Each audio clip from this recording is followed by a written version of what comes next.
Well, one of my devices says it's 5. Oh, we got 5. Porter, are we good? Sherry? I'm ready. Okay. Welcome, everyone, to the Tuesday, July 19th, 2022 Lawrence City Commission meeting. We will actually first remove to an executive session. When we return, we'll give our explanation of how the meetings work. I will entertain a motion.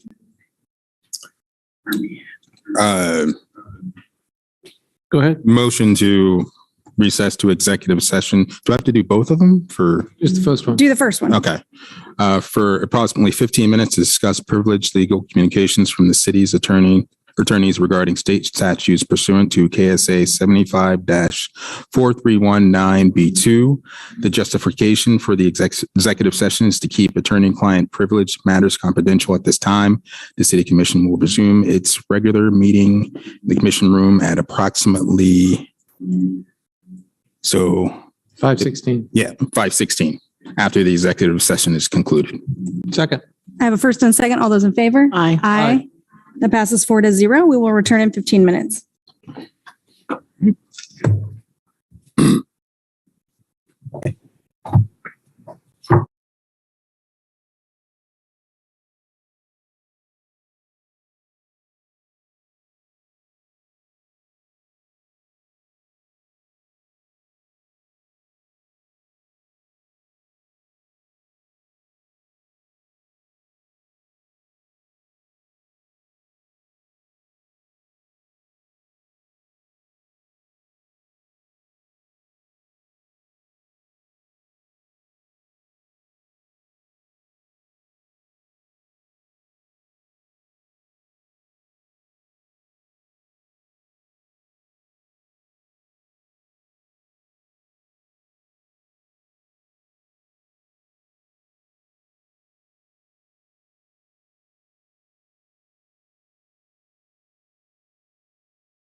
We are returning from an executive session. However, we would like to add additional time. Move to extend executive session 5 minutes. Second. I have a first and a second. All those in favor? Aye. Aye. Aye.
Welcome everyone back to the July 19th, 2022 City Commission meeting. We've had 2 executive sessions. We have nothing to report from our last executive session. We will go back and make our announcements for the public who wasn't here at the time, so they understand how our meetings proceed. And I will start with Porter Arneal to give us some kind of explanations. Thank you, Mayor. Good evening, everyone. I just have a few housekeeping items for the Zoom meeting tonight. This meeting is being recorded and broadcast on the city's YouTube channel and cable channel 25. Please remember to mute yourself during the meeting unless you are speaking. The chat function for this public meeting is disabled. All chats will go directly to me. Unless you are participating during the meeting, please turn your video off. This allows the active meeting participants to be seen on screen. You will still be able to hear the meeting. When you are participating in the meeting, please turn your video on. If you have any trouble, you can send me a chat. The city reserves the right to mute people or turn individual videos off to minimize distractions during the meeting. And now I'll turn the meeting back over to Mayor Shipley.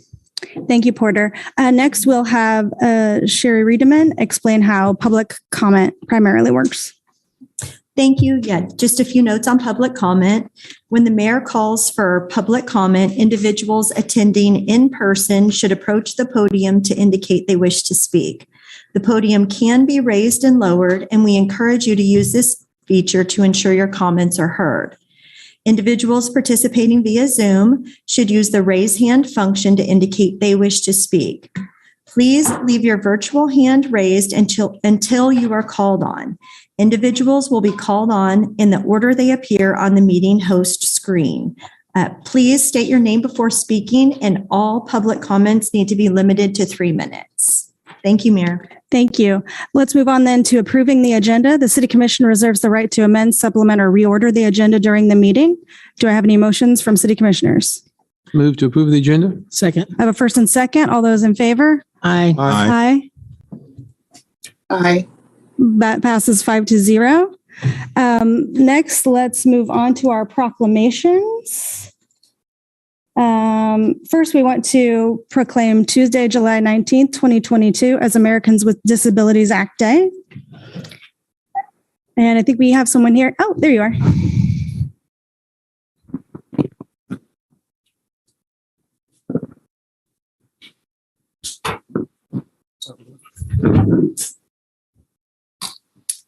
Right. Good evening, Madam Mayor and Commissioners. My name is Evan Carenta, and I'm the city's ADA Compliance Administrator. And I'd like to personally thank you for recognizing and honoring this landmark federal legislation that passed in July of 1990. The Americans with Disabilities Act, or ADA, provides the most comprehensive protection for people with disabilities against discrimination. The passing of the ADA provided a needed roadmap to the country and our local communities to raise awareness and proactively create a more inclusive and accessible environment. And humbly, it also showed us the tremendous amount of work we have left to do to ensure accessibility for all. As we continue making improvements as part of the city's ADA transition plan, I am proud of Lawrence's work over the last 30 plus years in creating a more accessible, integrated, and inclusive community. And I look forward to the many projects and ideas in front of us to continue advancing inclusion and participation for the future to help us create a community where all enjoy life and feel at home. Thank you again. Thank you, Evan. With that, I will read the proclamation. Whereas the Americans with Disabilities Act, ADA, was passed on July 26, 1990, to ensure the civil rights of people with disabilities. This legislation established a clear and comprehensive national mandate for the elimination of discrimination against individuals with disabilities. And whereas the ADA has expanded opportunities for Americans with disabilities by reducing barriers and changing perceptions and increasing full participation in community life. However, the full promise of the ADA will only be reached if we continue our efforts to fully implement it. And whereas on this day, we in the city of Lawrence, Kansas, celebrate and recognize the progress that has been made by reaffirming the principles of equality and inclusion and recommitting our efforts to reach full ADA compliance. Now, therefore, I, Courtney Shipley, Mayor of the city of Lawrence, Kansas, do hereby proclaim July 19th, 2022 to be Americans with Disabilities Act Day and encourage residents to recognize the positive impact the Americans with Disabilities Act has had in our city and continue to work toward fully accessible and inclusive community.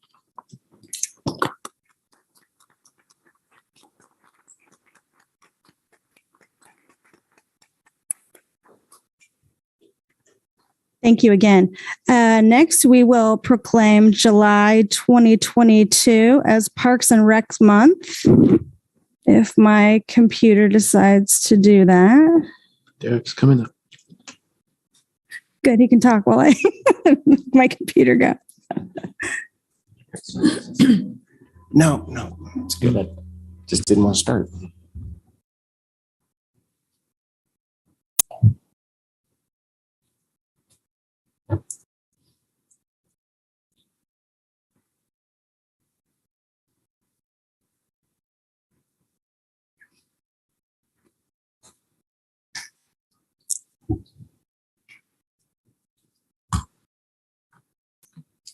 Go ahead. Thank you. Okay. Good evening, Mayor Shipley and City Commissioners. I'm Derek Rogers, Director of Parks and Recreation, and with me tonight I have our Assistant Directors, Mark Hecker and Lindsay Hart. We also have some folks online. Our employees take great pride in the services and amenities, parks and open spaces they provide to citizens of Lawrence to help contribute to the health and well-being of all Lawrenceans. On behalf of the Parks and Recreation employees, thank you for proclaiming the month of July Parks and Recreation Month. Thank you all for all your work. All right.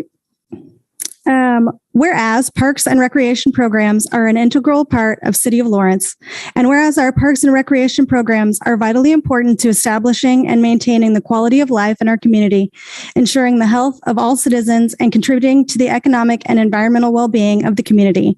And whereas parks and recreation programs build healthy, active community and aid in the prevention of chronic disease, provide therapeutic recreation services for those with special needs, and improve the mental and emotional health of all citizens.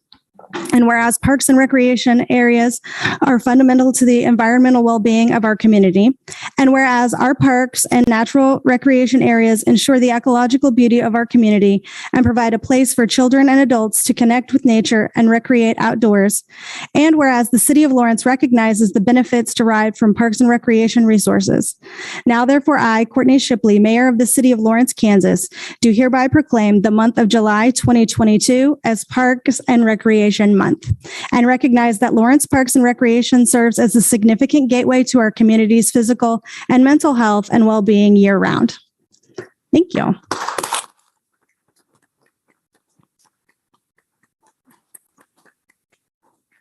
We truly believe that Prairie Park will be funded. Thank you. We would have a recognition of someone today, but they're unable to come. So we will skip that to another day and we'll move on to the consent agenda. All matters listed on the consent agenda are considered under one motion and will be approved by one motion. There will be no separate discussion on those items. If discussion is desired, that item will be removed from the consent agenda and will be considered separately. Members of the public wishing to speak to an item that has been pulled off the consent agenda will be limited to 3 minutes for comments. Commissioners, are there any items you would like to remove from the consent agenda? Yeah, I would like to remove D7, C, D, and E.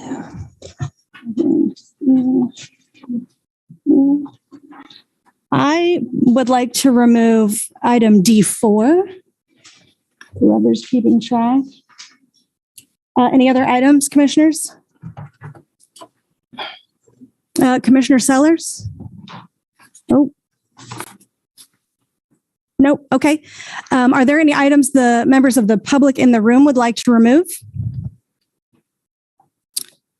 Not seeing any. Is there anyone? Oh. Terry Wilkie, I apologize if I'm duplicating Lisa, but we can't hear in here. Yeah. Okay. Yeah. D7D. D7D? That's the plastic bag ordinance. Oh, okay. Yeah. Thank you. Is there anyone online? If you would like to remove something that hasn't already been removed, you can use the raise your hand function to indicate.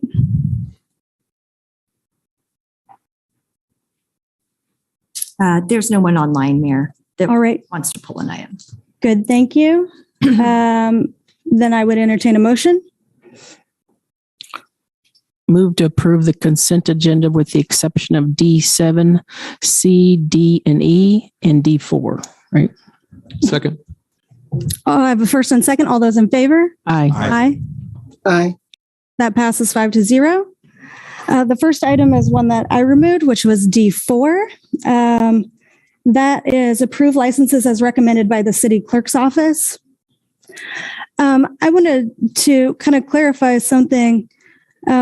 This particular business was unable to meet its 45% sales, or to meet its sales percentage in the past. And I appreciate that they would want to bring a text amendment forward, but that will almost definitely take more than 6 months. So I don't expect other commissioners to join me on this, but the rules exist as they exist. And the rules are you have to sell a certain amount of food in order to maintain an establishment downtown. So I would personally want to revisit this or to avoid wasting time, simply vote against it. Is there any discussion from other commissioners? No. Go ahead. Go ahead. I was just gonna have to ask the staff. I'm sure someone talk us through the information we have and the timeline. Sure. So as the mayor stated, this business had previously not been in compliance. That was in December. It was in 2016 in July when they did their first renewal. We worked with them, and within 6 months, they were back into compliance, meeting that 55% food sales requirement, and stayed in compliance until May of 2020. And Eliza, our deputy city clerk, is also on the call in case I get any of those specific dates incorrect. Again, they were meeting it until that time and have struggled to meet it. I expect as we have other businesses renew, they are going to struggle to have met that during that time as well, considering the state allowed to-go liquor. So we had a conversation with them and planning. Jeff Crick is also on the line and can comment more on the text amendment piece. They are working with them. And typically when there is sort of a case like this, they would wait till that plays out before they would take any type of code enforcement action. So this is sort of what we landed on. Again, the business, I believe the owner and manager are online if you have questions for them. They are looking at other options now that we have changed the code so that it's not just food sales. It now says that you cannot have more than 55% in liquor sales. So this is what we all felt. We also ran it by Randy in the city attorney's office, Randy Larkin.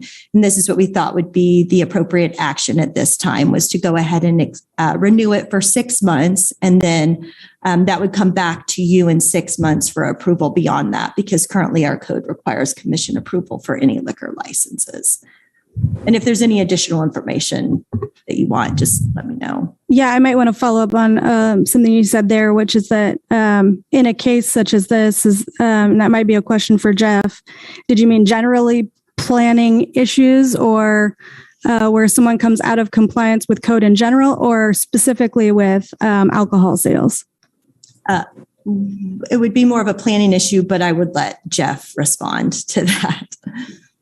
Jeff Craig, Planning and Development Services. Mayor, yes, it's when we have an item like that, we allow people a period of time to kind of correct and come into compliance before we go through an enforcement procedure. So it allows them a chance to kind of get back into the right side of the code before we go through all of that process. And we felt it was warranted in this instance also. Knowing the level of public engagement that this community expects, do you actually think 6 months is enough time to change something as crucial as the percentage of alcohol in downtown? It may be. It just depends on the extent of the amendment the applicant proposes to put forward. And we have not received one yet to my knowledge. So I don't know the extent of what they're submitting for, but it is possible, yes. Thank you. Any other questions or comments? Mayor, this is Commissioner Sellers. This is a question either for Sherry or Jeff. Do we have we had any other businesses that are up for renewal who, because of the pandemic, may or may not be impacted by this? So we know that, is this the first one, or is this the first one that's utilized wanting to present a text amendment because they were not able to be in compliance due to the pandemic? We would need to do a little bit more extensive review, but we haven't had this issue come up yet. But these are 2-year licenses. So we may not see a trend in this until we move through the next couple of, through this next year as people are getting into that renewal cycle. Right. And correct me if I'm wrong, Eliza, but I don't believe we are aware of a new business a business that changed hands and is struggling to meet that. And typically, they are not required to submit them until their first 2-year renewal and renewal periods. They initially submit a statement of gross receipts, basically saying what they think their sales will be. But that issue is they're struggling to get the kitchen in, and they're struggling to get supplies, and they're struggling to get contractors. Right. So again, as a business is trying to make changes to meet this, they're running into those types of issues. Right. And I'm just wondering, because of the pandemic and because of the shift that allowed for outside to go sales, for those businesses whose 2 years overlap those pandemic years of 2020 and 2021, how much of an impact that would be on them, or if we would know if they've been doing some due diligence to see where they're at with their receipts, to know if it's going to show that they've gone over the 55%, and what do we do in that case? If there's a business that was open during the pandemic and they benefited from staying open, but it resulted in an increase in more alcohol sales and food sales, what are we going to do in that? What would we do in that situation? Well, we would be doing something similar. I'm not suggesting they would do a text amendment, but we would assess the situation, whether, if that's going to be a long-term problem. And right. We've addressed this with issues similarly with other businesses similarly in the past. Again, it's the 6-month period was because that is what we had done previously. We thought even if it takes longer for the text amendment, at least in 6 months, we could see where they are in that process to ensure that they are pursuing that process, or if they are pursuing other opportunities to meet the retail sales. Right.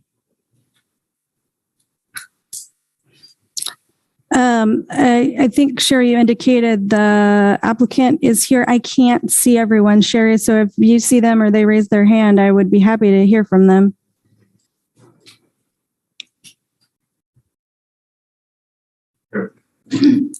Oh, sorry. Hi, everyone. Hi, thank you, Mayor Shipley and commissioners. My name is Dante, and I am the general manager of the establishment in question. We really appreciate everyone's consideration. Sherry, we appreciate you working with us, Jeff, of the planning office, you as well. We have indeed finalized as of today our amendment proposal, and we'll be submitting that through the plan. We've been working with Jeff for several weeks now, and sort of have come about this plan with Sherry in the last few weeks as well. We certainly are not, asking for a overthrow of the city code as it was written in this particular provision that was part of the city code. But we are asking just that we be given some time to help that amendment proposal move through the system and to be considered fully by you all and by the community. We really, again, appreciate that the code is in place, and but we do want to be able to account for the existence of businesses such as ours, which are very, very different from the ones in which the law was written in 1996 to address in the first place. And so, again, we certainly are not, against anything with regard to this code in the first place, but we are simply asking for some time as it related to the pandemic. We were not able to meet that percentage, and we believe that our plan going forward is will simply be to kind of address that. So thank you. I hope that answers your questions. If there are any others, I would be happy to answer them. Oh, thank you. Yeah.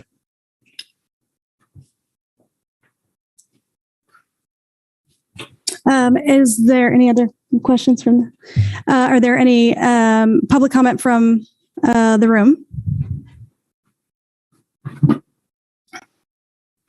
My name is Dr. Justin Spees. I'm running for Douglas County Commissioner as a Republican here in District 1. And Amber Sellers, this point always has to be addressed, always. It wasn't the pandemic. It was the response to COVID.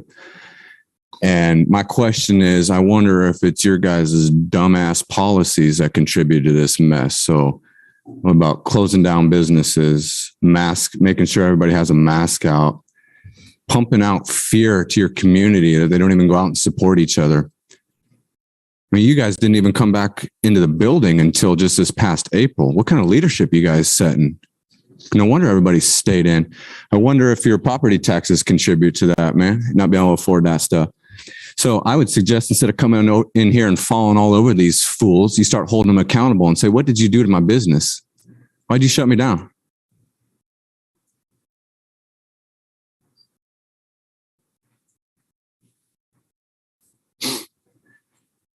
It's always the response to COVID, not the pandemic, the response.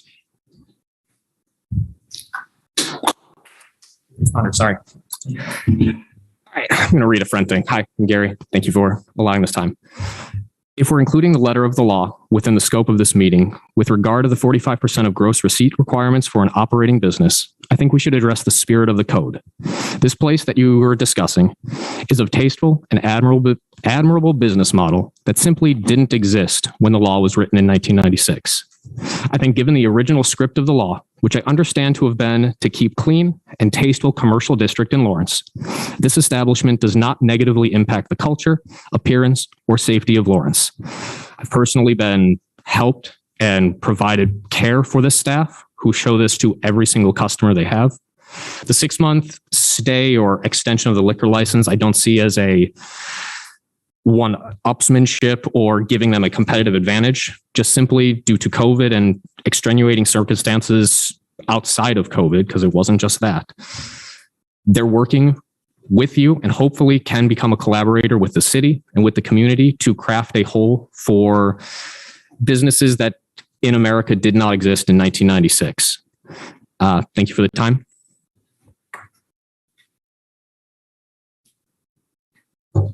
Hello, I'm Linda. Last time I spoke about the Queens Road and also the Fantasyland sculpture out there, and I wore my beautiful 25-year-old. Hold on. Is this about specifically about this alcohol issue, or is this general public comment? About? Yeah. Oh, well, if you wait just a little bit longer, we'll have our general public comment. Sorry. Anyone else on this item? Is there anyone online who wants to comment on this item?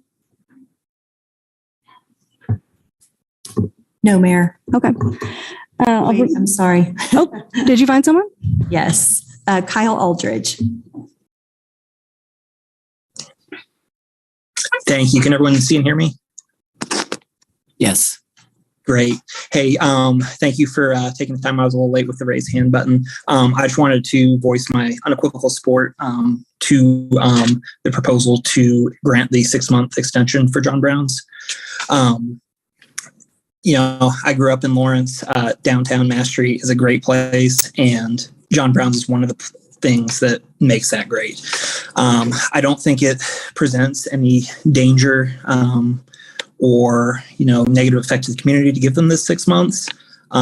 Removing them from business, though, would be a huge loss to the community. Thank you. Thank you. And we have Brent Zay. Yes. Hi. Thanks for the time and allowing comments. I would also like to voice my support of the 3 years I lived in Lawrence and was a grad student at the University of Kansas. And after school, I found incredible community and sincerely found great compassion and, as I already said, community within this establishment. And they bring so much brightness and incredible, stellar craftsmanship to a business in downtown Lawrence that I think a 6 months extension to not only just work out new language in the law, but also help them come up to code would be more than enough time and adequate for a business that is this stellar and brings a lot to the community. Thank you. Thank you.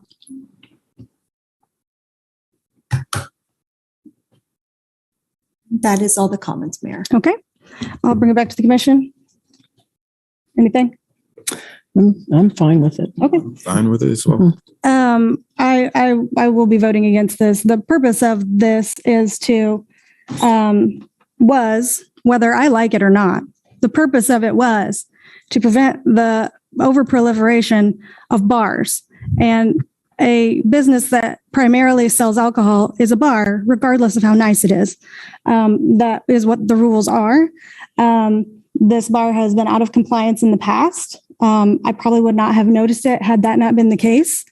And so I appreciate the flexibility of staff, and I appreciate the position of my commissioners, but I have to also respect the people who created this and what their expectation of it was. And their expectation of it was that I would enforce it. So with that, I will accept motions. Mayor, real quick, this is Commissioner Sellers. I would add just a brief comment. I think if we weren't looking at this out within the context of a pandemic as it relates to an infectious disease that is COVID, I would support your rationale for wanting to vote against it. But I think within the context of a pandemic and knowing due to the safety measures, the public health measures that we had to put in place to protect community, did impact businesses, and there are resources available out there to protect those businesses. Unfortunately, we have code that doesn't speak to that and doesn't speak to pandemic type of situations. And so I think we have to remember that context, and knowing that in other instances that, I don't want to say grace, but there were extenuating circumstances that would allow for an extension for businesses to come back online or to meet compliance due to the pandemic. And so we have to look at that. And I imagine that this establishment may or may not be the only one that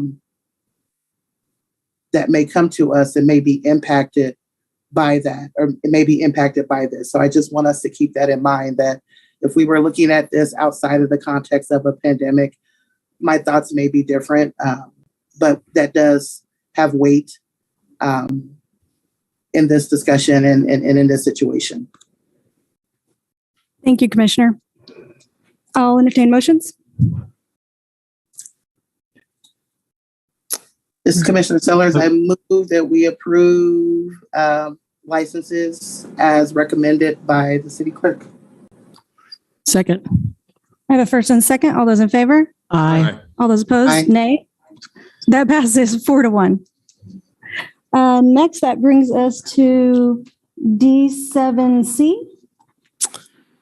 So I pulled all three of these were related to the Sustainability Advisory Board, submitting to us some various ordinances. And each one of those is asking for guidance from the City Commission.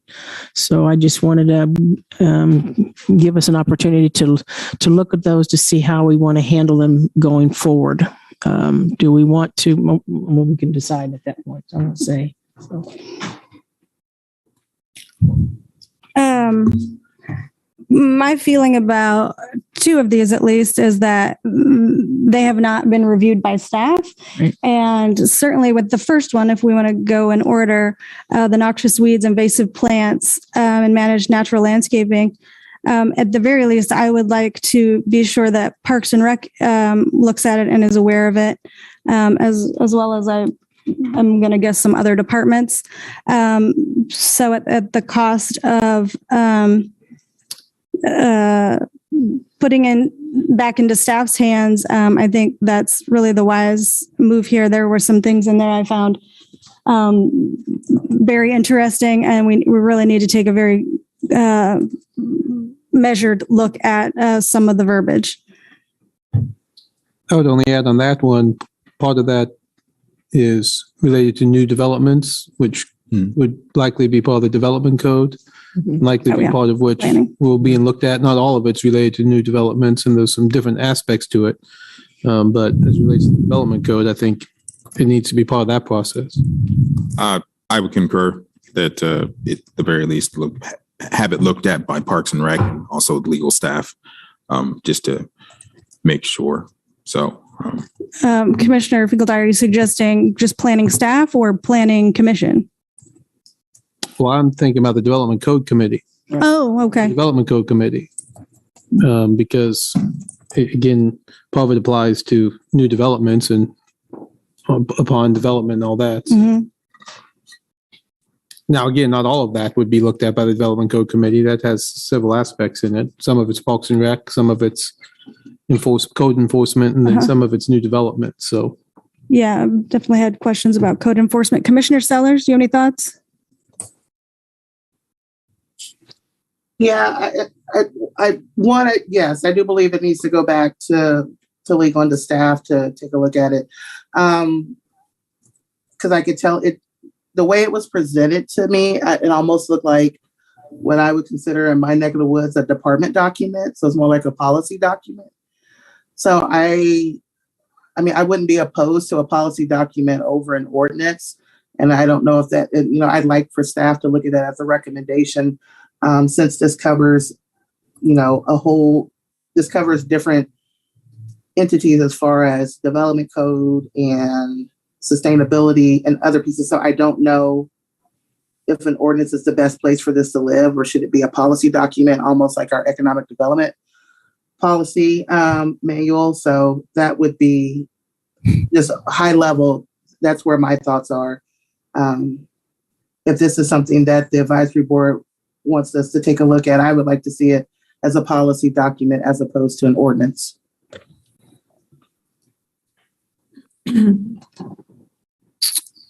I think that seems reasonable. Would like to see staff take a look at it for sure, and to see what they, how they analyze it. And then at some point, if it needs to go that far, the attorney's office. But I think the idea of policy should be looked at. I see Kathy here, but I did want to say one more thing. I also don't know that it got very much public engagement, which is something we have dedicated ourselves to. And so I don't know to what extent that board feels it has capacity to get public outreach and engagement on items such as those. But I would expect some discussion with the broader public on that. Was there anything you needed to say, Kathy? Good evening. This is Kathy Richardson, the interim sustainability director. I'm just here in case there were any questions. I will also note that we do have 3 of our sustainability advisory board members on Zoom that were lead on each one of these topics. And so if there's any questions for them, they'd be happy to answer any questions or provide additional information as well. And I do see one raising their hand, Ben Sykes. Go ahead, Ben. I'll let you go. Yeah, thanks. This is Ben Sykes. Can you guys hear me okay? Yeah, thank you. Sorry, I'm at a soccer thingy. So Mayor Shipley and commissioners, thank you guys very much for taking this up and thinking about it. I appreciate the input that you guys have. I just wanted to speak to a few things.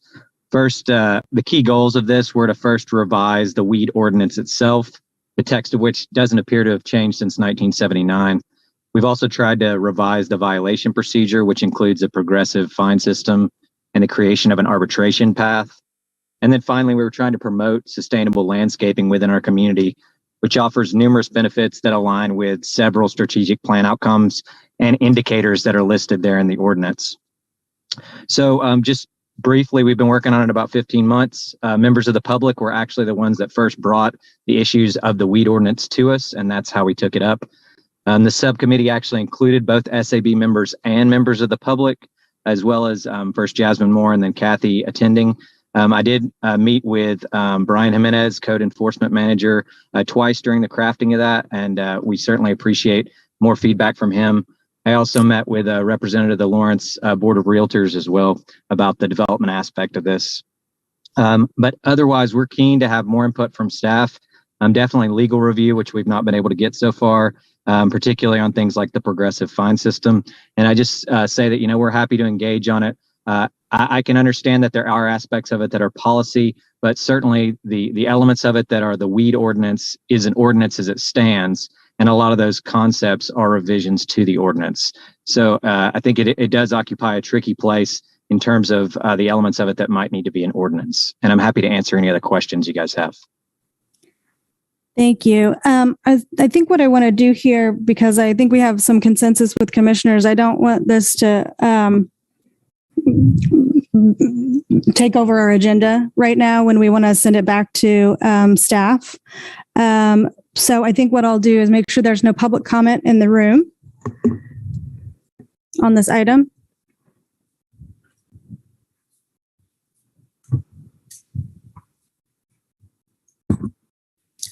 Good evening. My name is Michael Allman. I'm with Sustainability Action Network, different from the Sustainability Advisory Board. I just want to point out the question of whether ordinance or policy. Right now, I believe it's chapter 8 of the Development Code is where the weed ordinance appears. And like Mr. Sykes pointed out, it hasn't been changed since 1979. It's a very draconian section of the code. It comes down very heavily on people who are trying to express themselves with landscaping designs, with food growing. It criminalizes certain kinds of plants improperly. It criminalizes behavior. It's something that we feel definitely needs to be changed, and a policy will not do that. It's code right now. It needs to be addressed as code. And I think Commissioner Finkeldey's note that the development code itself is up for reevaluation and change, that this is a prime area for it to take place. I struggled with the weed ordinance for 13 years in my permaculture urban landscape, trying to grow food, grow prairie plants, medicinal plants, pollinator attracting plants, plants beneficial for butterflies, monarch butterflies, for instance. I was fined and told that I had to mow my property for 13 years until the city itself finally started growing natural landscaping all over the place, which is good. And it just needs to be codified so that everybody can do that legally. And I appreciate your time. And I'd like to see this sent to staff to review for a code. Thank you. Thank you. Is there anyone online who has comments about this item, specifically the weed ordinance? Stephen Watts. If we're just talking about the weed ordinance, that's not what I want to focus on. Thank you. Okay. Let's bring it back to commission. In terms of direction, will that be enough for staff? This will, yes, we'll take a look at this, prioritize it. We've heard some of your comments about the type of input you'd like. We'll put it into kind of a schedule, and we'll try and figure out who it needs to go to next and kind of map that out and bring it back for a city manager's report sometime in the next month. Is that satisfactory? Yep. Commissioner Sellers, is that good with you? Is a motion we have to make? I think we're just receiving. Yeah, okay. So then let's go ahead and move to the next one, which was plastic bag. And Commissioner, you pulled it. So. Yeah. kind of just the same situation. They've asked for guidance, and so I think it would be prudent for us to give that guidance. And I would have the same feelings, which is that it very much needs to be looked at, this more by legal staff than the last one, I think. I would make the argument that this actually had quite a bit of public engagement, so I'm not going to make that argument, although anyone else is welcome to, because we were talking about this way before COVID. My recollection was we had some in-person public engagements by our previous sustainability director, and there was quite a bit of engagement. So nevertheless, there's some things in it I found surprising. And just to throw it out there, the signage, the portion that required signage, I found perhaps a little onerous.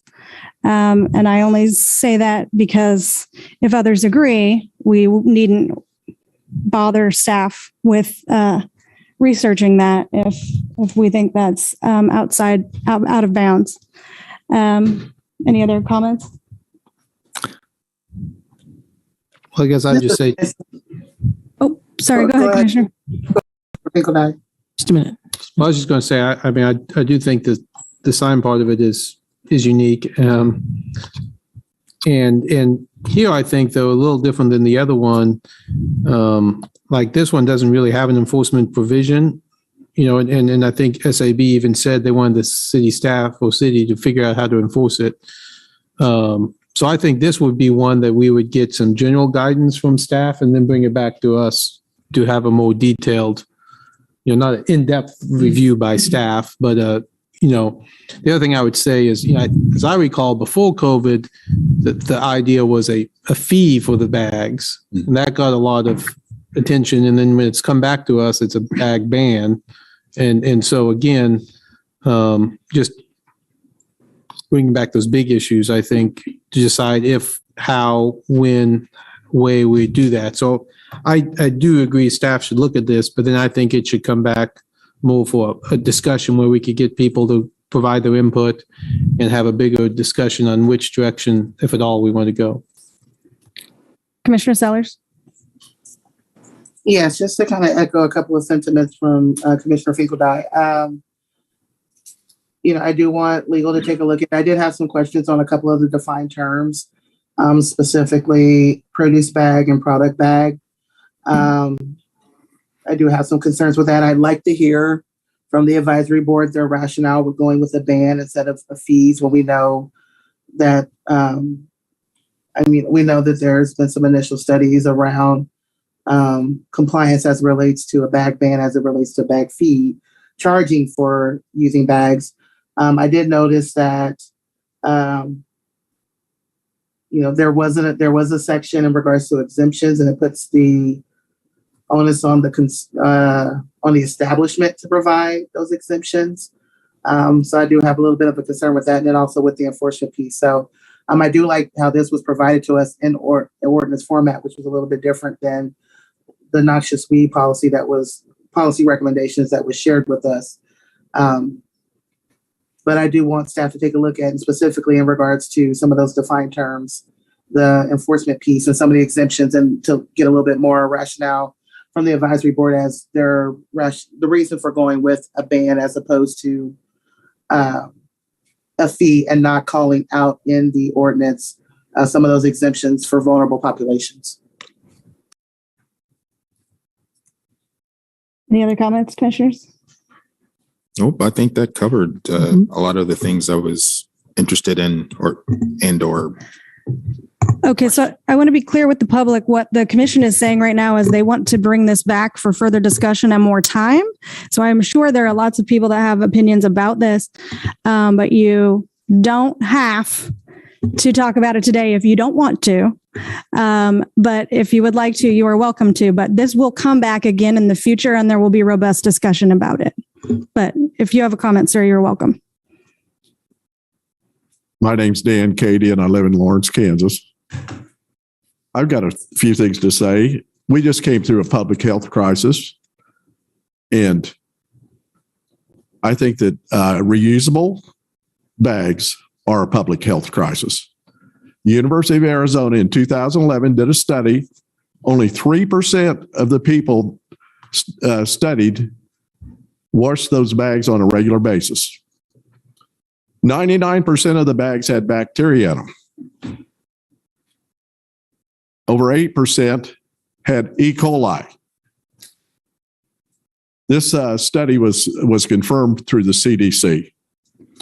In 2013, Loma Linda University did a similar study. Same conclusion. Also, a paper bag, it's been shown to take 4 times as much energy to do as plastic bags.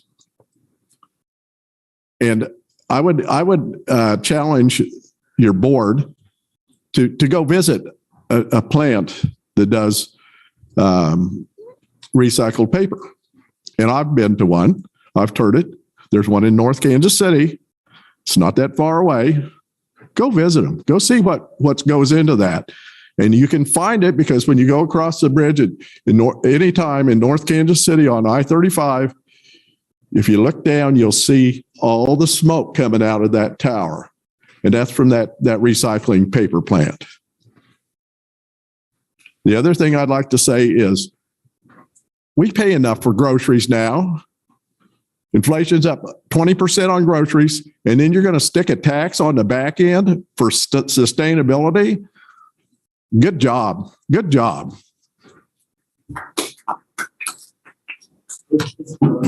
Okay, hold on, doctor. Want to make sure the people out there can hear. Staff, that sounds like, or the video's frozen outside.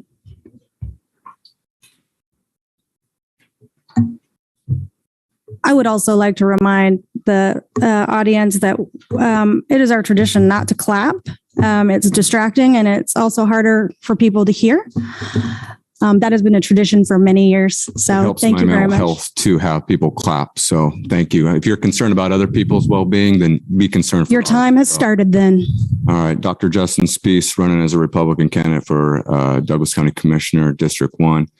I can't believe the time and money wasted for you guys to sit up here and talk about definitions of bags. Lord help us.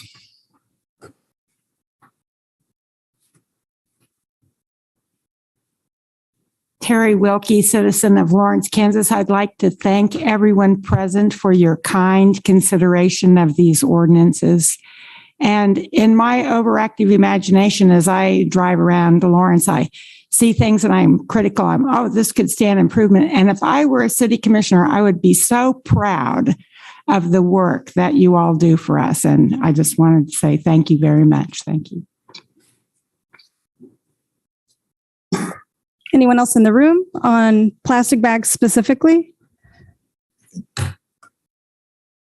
Anyone online regarding plastic bags? Joel Campbell. Hi, my name is Joel Campbell. I'm with the Sunrise Movement. I just wanted to really quickly bring to the commission's attention the fact that there's a cat in the background. I don't know if you can hear him.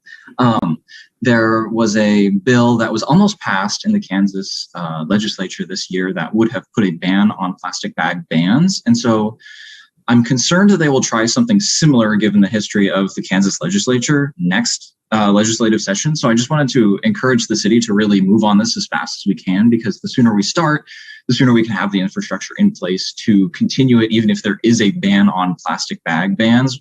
If it's easier for people to just keep not using plastic bags, I feel like that would be an easy way to do it. So I just wanted to bring that to everyone's attention. Thank you. Thank you. Anyone else? Erin? Hi, thanks so much for giving me the space. I just wanted to say that I realize that you're sending this back, and I hope that when you and whoever else is working on it relooks at this, that you think about the cost that this might. I'm all for reducing plastic, but this either having to pay for plastic bags or requiring people to have reusable bags is going to be a cost for consumers.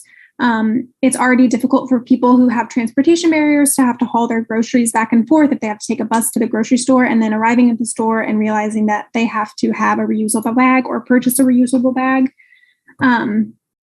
is going to be a problem. I also heard when that preemption bill that was previously mentioned was in the works at the state level, someone testified and said that some businesses purchase plastic bags and other things in bulk. I think it would be best for those, if there are bags just sitting in the back, not to just be thrown away.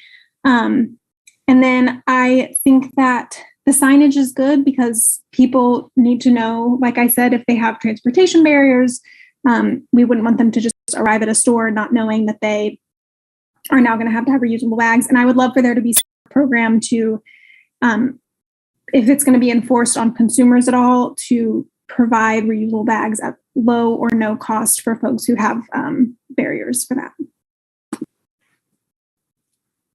Thank you. Nancy Moon. And I'm sorry if I did that. I'm a member of the Sustainability Advisory Board, particularly the subcommittee that helped to develop this draft. Thank you so much for considering it and thinking about this important piece of ordinance. The reason that we decided to suggest that the plastic bags be banned instead of a cost is for businesses. There were several businesses that suggested that this would be easier on them, that it would be less onerous than them having to charge for the plastic bags if individuals didn't have their own reusable bag. The 9-month pause was to allow businesses to use up the plastic bags they have and to purchase paper bags and reusable bags that they thought they would need. It would also give the public an opportunity to learn that this is coming, for us to educate the public that this is a big problem. And so these are the things that we considered when we redrafted this ordinance. So if you have any questions, I'd be happy to tell you the rationale behind the discussions that we had when we changed this. So thank you so much. Thank you. Karen Pagel-Miners. Hi, my name's Karen Pagel-Miners. I've been a Lawrence resident for 30 years. Good evening, Mayor Shipley and City Commissioners. I have 3 concerns regarding a potential plastic bag ban or ordinance for the City of Lawrence. Lots more detail, and I just want to be really brief with some thoughts here. Firstly, I would like to strongly urge you to broaden the scope of this ordinance to include straws, plastic tableware, those stirring stick thingies, styrofoam, those dreadful styrofoam-backed posters, non-medical use vinyl, etc. In the fall of 2014, the local Sierra Club group discussed the results of a survey asking local members what they wanted us to focus on.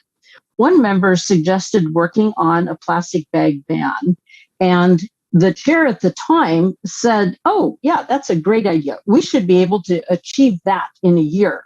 So that was fall of 2014. So this has been, 8+ years. I'm urging you to broaden the focus of all single-use plastics, because addressing these plastics one by one will take way too much time. And really, do we want to go through this whole process multiple times? There's a German saying, wenn schon, denn schon, which loosely translated is something akin to, if we're going to do something, then go for it. The best English equivalent I have found is in for a penny, in for a pound.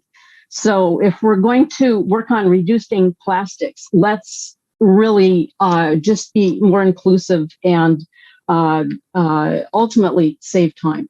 So that's the first thing. Secondly, there has to be a strong educational campaign, or I think this is just not going to work very well. We need to move from a linear model of thinking about consumption, where it's fossil fuel extraction to manufacture, use it for a few moments, and then it becomes waste. We need to move from that linear thinking to a more circular model of zero waste. I like the motto, if you're not for zero waste, how much waste are you for?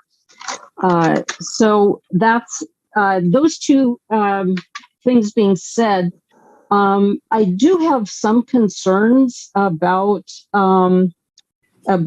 just this focus on plastic bags. We are finding ourselves in the midst of a climate emergency and seeing climate collapse all over the place, with things becoming more and more dire. I'm sorry, Dr. Miners. We've reached your time. I appreciate you, and okay. I know you. I know you've written in the past, so of course you're always welcome to write more. Okay. Is there anyone else on public online?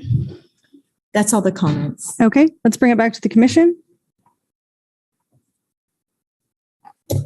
Well, I think this is, another one that's at the point to where we need to decide if we want staff to look into it further, to actually look at the ordinance that they've drafted, or which, I think would be a good way to start this off, is to send it to staff to start the process of getting into it and seeing how it would work based on what the information that's the board has provided them. I would agree. Craig, are you going to give a similar answer? I will. I heard you want to focus much more on the legal review and the enforcement mechanisms, and that's something that's a little more restrained. If you want to broaden it out, then staff can engage in that a little deeper. I also just want to reflect us back on the strategic plan and see where the alignment is with our top priorities. So wherever we fit this in, regardless of the staff work on it, we will be bumping something down the list. So what we're trying to get a gauge for is this a high priority for our city commission, considering all of the ambitious things that we have on our agenda already and that you have before you in the next coming months. So that's where I'd love some feedback as well.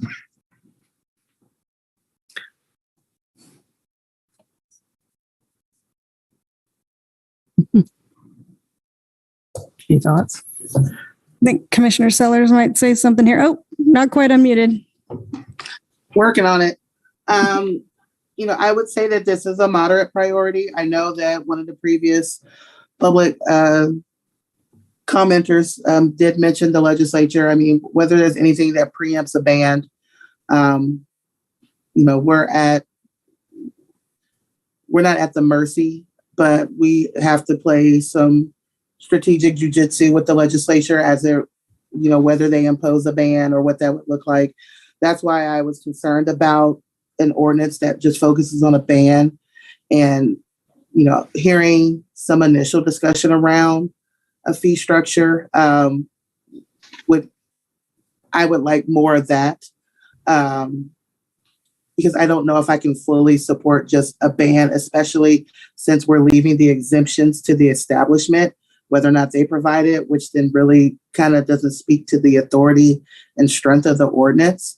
Because like I said, this is going to disproportionately impact vulnerable populations.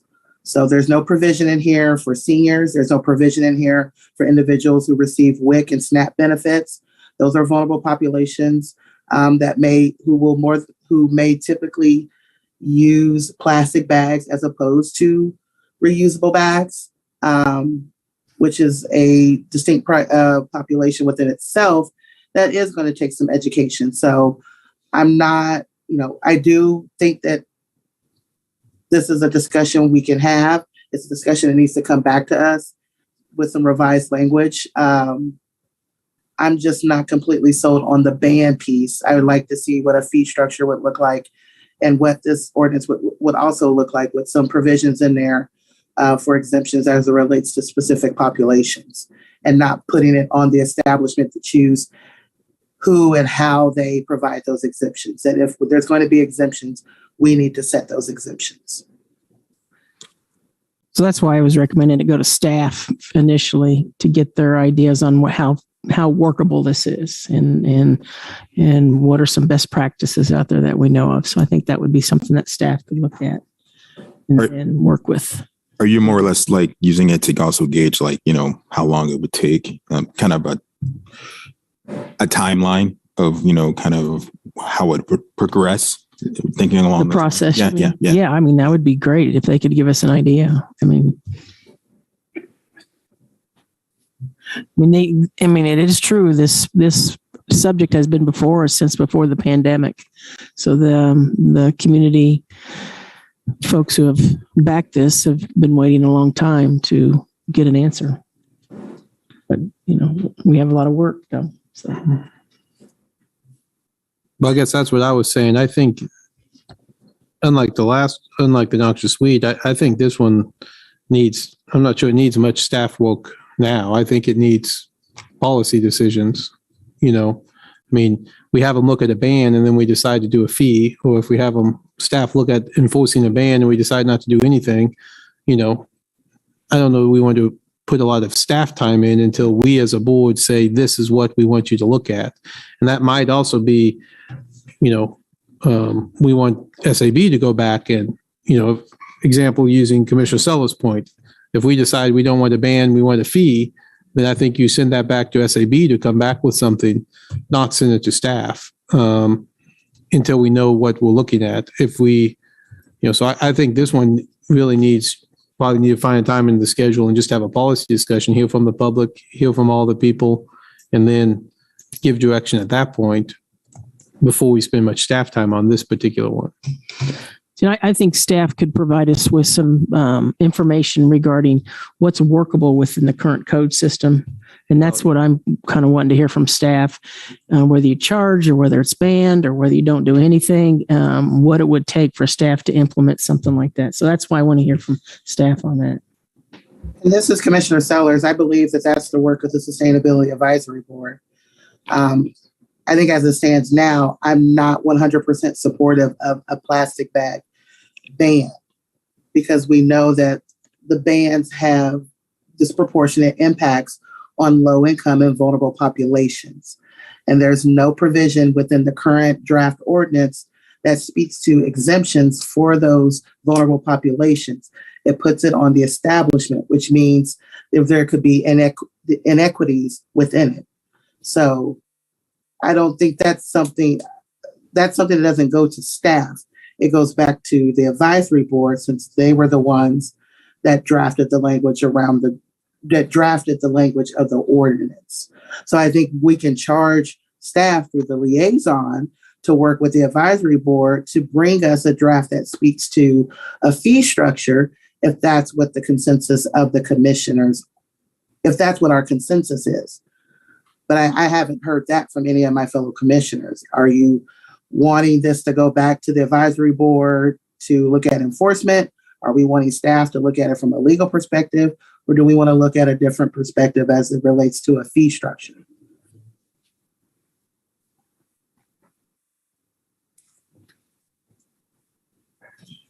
I didn't mean to break you. No, I think it maybe speaks to what Commissioner Finkeldye is saying, which is that we need to take more time with it. Yeah, I think this agenda item is not to get all that information and give direction at this point. I hear what Commissioner Lawson's saying. We want some information maybe from staff, but I guess I think a lot of these are policy decisions. And so maybe a little bit of time for staff to have a few thoughts, but then I think bring it back to us and we have to make the decision of which way we go. Yeah. Yeah, I'm fine with that. Did that tell you what you needed to know in terms of prioritizing and scheduling? Yeah, this is what I heard, that we should look at policy options, do a cursory review of what those policy options might be, give you some idea of schedule and timing for those, bring that back in the next month or two so that you can make some decisions, understanding that there's a legislative, that the state legislature may have some timing considerations on this again. That works for me. Great. Thank you. Then that brings us to E. E, pulled this one. Let's see. Oh, the natural gas. I did want to just open it up to my fellow commissioners to see if they would want to reconsider the decision that was made a few months ago or several months ago. When I read the memo from the Sustainability Board, I did, some of the points they made, those 4 points, I don't disagree with them as to what they're saying. It's just a matter of, do we want to stop the process that's going forward right now and consider some of these items that they brought up? Or do we just want to continue on the path that we're on right now? This is Commissioner Sellers. Is Melinda or Melissa on? I know the last time we had this conversation, one of the points that I brought up was that we can speak in what ifs, but if we do not have a policy that leads this decision making, then we're going to continue to revisit this and create variances. And so if that's the will of the commission, then we can continue to move in that process. But I know that there is discussion that we needed to have. We discussed the need for, if this is the will of what the commission wants, and that projects that come to us, whether they're public projects built with public dollars that impact the public, is there a policy in place? Should there be a policy in place that states that it meets the sustainability and environmental standards? And so I didn't know if Melissa or Melinda are on, because I know that we discussed that, and I know there was some discussion around what a policy could look like, and I didn't know if they had anything to add to that or could provide some context on that. This is Melinda Harger, Assistant Director of Municipal Services and Operations. Our Connected City team has been working with Kathy and the Environmental Sustainability Commitment team to start forming a group that would look at, what would be needed in terms of the policy and what is kind of the first steps and the schedule for that. So we want to pull all the stakeholders together, see, what is the role of the Sustainability Advisory Board in that policy. We're really in those initial steps right now. You will see coming to you in August some initial thoughts of ours on how we might pay for some of these things, because there is a financial impact if we're looking at using green rating systems on projects, which projects rise to the level of trying to get maybe Envision bronze level, LEED silver level, those types of things. So as we bring the utility rates forward, we will be showing kind of some initial looks at what that could be for some of those larger utility projects. But this is very early on. We just know with CIP and rates, if we're setting 3-year rates, we need to at least get a jump on it. But it is still very early on in the policy development stage. And I don't know if Kathy would have something to add on timeline. Okay, she said no. Thank you, Melinda. I guess my question. Oh, go ahead. Sorry, Commissioner. Oh, sorry. No, I was just to help us revisit, if we were to reconsider and reverse the decision on the transportation project, cost-wise and timeline-wise, what would we be looking at, and intersecting that with opportunities to utilize the Ferguson Group to see if there's any dollars available out there to us to subsidize that additional cost or whatnot. That was just my thought. What would this look like timeline-wise if we were to vote to reconsider and reverse decision? Or I guess we wouldn't. It wasn't really a vote. It was more like a policy. It was more like guiding staff. So if we were to reconsider that guidance, what does that mean for the project timeline-wise? Sure. Melinda Harger, Assistant Director of MSO. So we last week received 100% construction documents, biddable documents for that project. We have it in two different bid packages. We have the site package as well as the building package. So we're actually having meetings this week with legal to look at, how to finalize the front ends and get those advertised. There's also an MOU that is in some final discussions between KU and the city manager. So that would also need to be in place for, a maintenance agreement and everything on that land lease before we would be able to award. But what we're looking at right now is an award of the project in September. And so that's the latest schedule. If we were to look at this, we did ask the consultant how long it would take if we wanted to do, that detailed study of electric versus 100% electric versus the natural gas that's in the design right now. That would take about 12 weeks at a cost of $30,000 to $40,000. And that would be before a decision was made to redesign those aspects of the project. With the route redesign and the desire to change routing at semesters for KU, at a minimum, it would be a 4 to 6 month delay before this project is moving forward. So I guess that would be the ultimate timeline impact would be 4 to 6 months before we would have buses moving through at that location. And cost-wise, $30,000 to $40,000 to study it. We're still estimating $80,000 to $100,000 in additional capital costs. I would also mention the longer we delay bids, we are seeing price escalation substantial with inflation and even higher for equipment. So we could see larger impacts if we delay the project 4 to 6 months.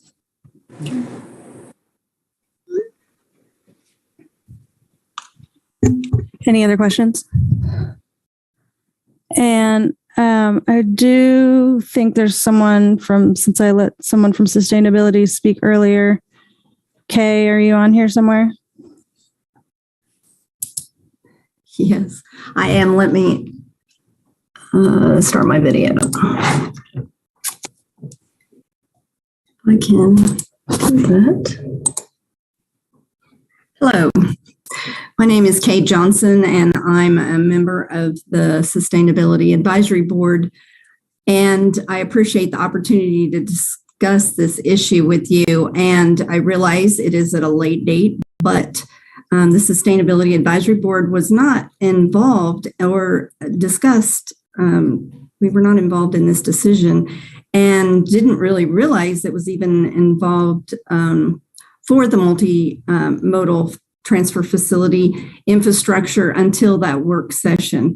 So sorry that we're getting this information late, but we do feel that we sent you a letter. We had a special meeting on June 30th, and we discussed the decision with concern relative to climate change and the emission reduction goals already in City Ordinance 9744. Methane is not a renewable energy resource and generates significant greenhouse gas emissions.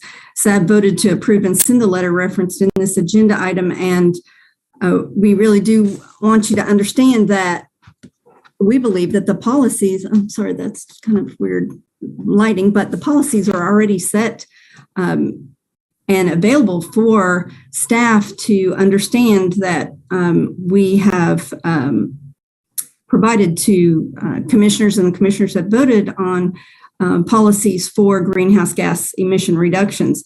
And that's not only in the Climate Protection Plan and Sustainability Update, and that was in April 2019.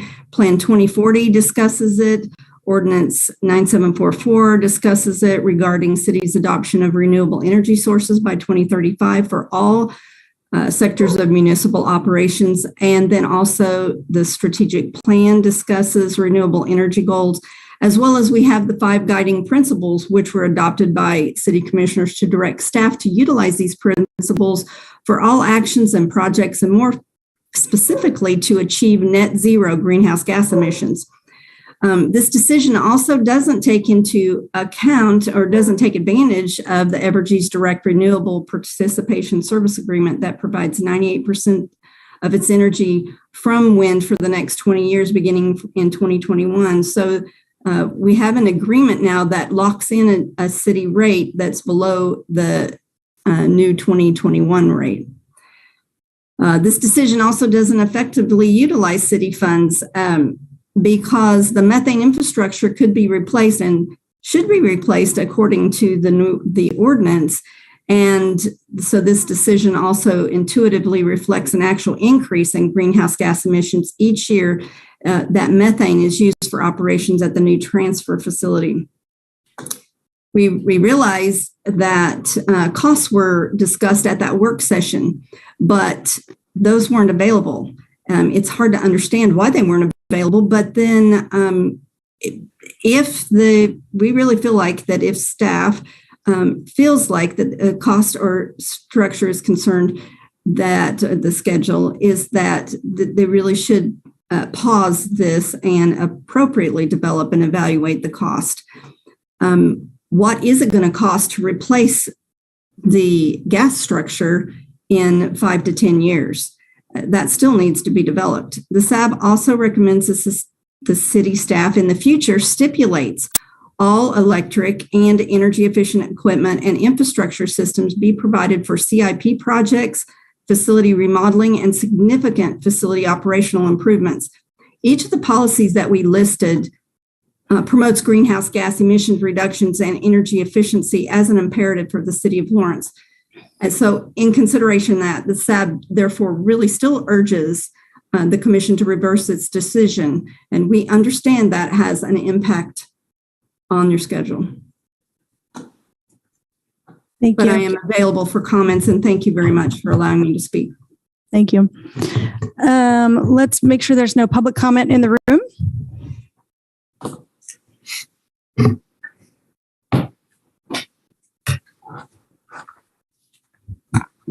Hi, Michael Altman again, Sustainability Action Network.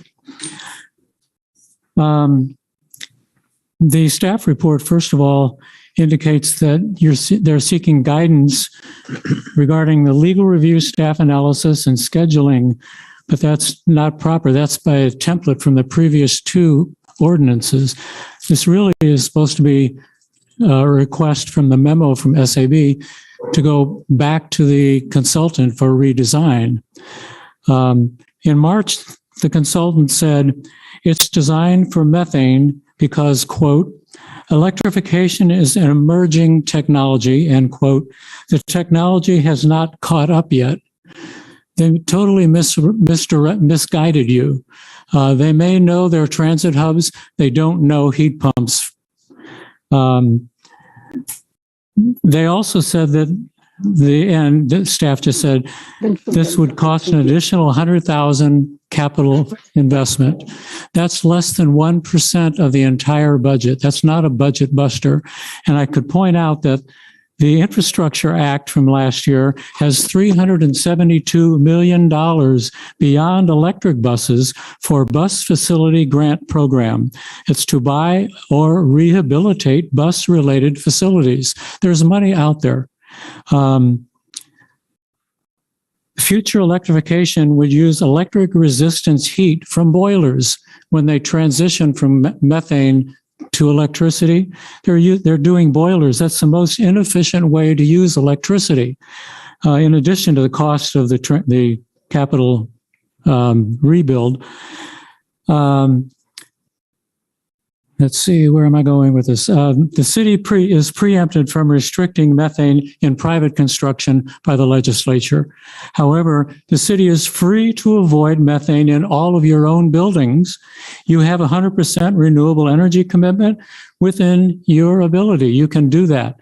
The fact that you got misinformation back in March now may cost you $30,000, $40,000 more dollars to redesign. Well, that's the price of doing a business. What about the budget-related cost for the carbon costs? And what about the climate heating impacts? You know, these are costs. They're not dollar costs, but they are costs. We are now in a heat wave in North America, in Europe, in Japan, in South America.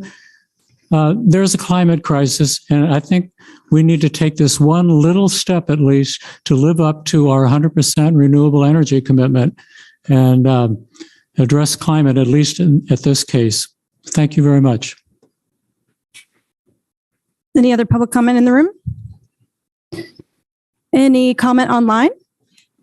Mayor, it does look like we have someone. You don't see anyone? Oh, thank you. Do I sign in before I talk? You can if you want to wait. That's fine too.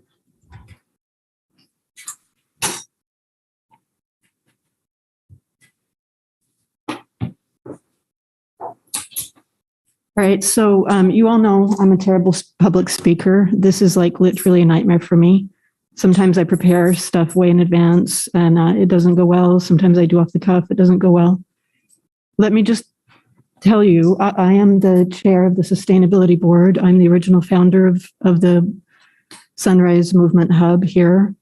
I'm not an environmentalist. I love loud, dumb, fast cars more than anything. Like a couple of years ago, I missed the hot rod thing in South Park and I almost cried. I like hamburgers. I like machines. I like innovation, but I'm also really good at climate science. And we don't have a choice about this. This is not something where you get a choice. This is like when you get cancer and they tell you what you have to do. We have to bring our emissions down to net zero. Methane is more destructive than CO2. We are in a bad, dangerous way. The repair and the work that it will take to handle all of the natural disasters that are baked in right now will be extremely expensive for the city. I know you think unimaginable things can't happen, but we are living in a situation where we now know terrible things can happen, even if you don't plan for them. We don't have a choice about this. We have to bring our emissions down. We cannot use methane. It is a very destructive chemical. I would urge all of you to start attending the Sustainability Board meetings. They're the second Wednesday of every month. We need public input because the city does not take the climate catastrophe seriously, and they will not without public involvement. I appreciate those of you who are scientifically literate and fighting for the survival of this city. And just one last thing, I will remind you that people right now are actively looking for cities and states that are prepared, that have declared a climate crisis, who are adapting and doing emergency prep. And those are going to be very lucrative zip codes. If we don't take this seriously, it will bring down prices, no matter what the developers tell you. So look at this. I even have been doing like Toastmasters and my voice still just shakes. All right. I appreciate your help, you guys. You did great. My name is Dr. Justin Spees, running for Douglas County Commission, District 1 as a Republican. I don't listen to anyone that wears one mask. I definitely ain't going to listen to somebody that wears two masks.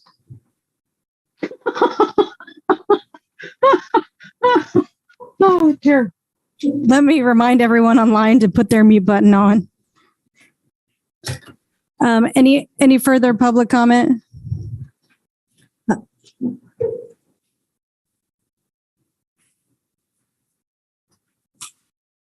My name's Dan Cady. I live in Lawrence, Kansas.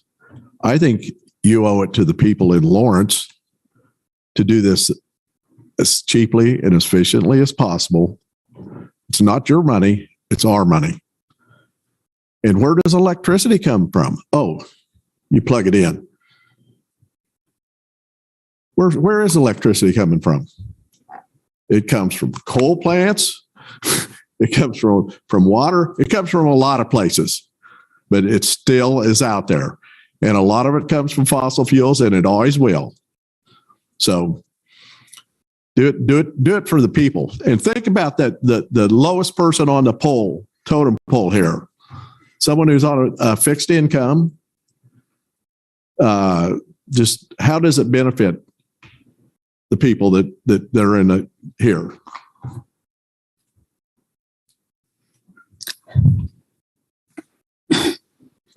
My name is Joe Herrick, and the one thing I'd like to add is with all this climate change, there's not one person that can tell you how much is caused by humans. Mother Earth is going to take care of herself without a bunch of idiots.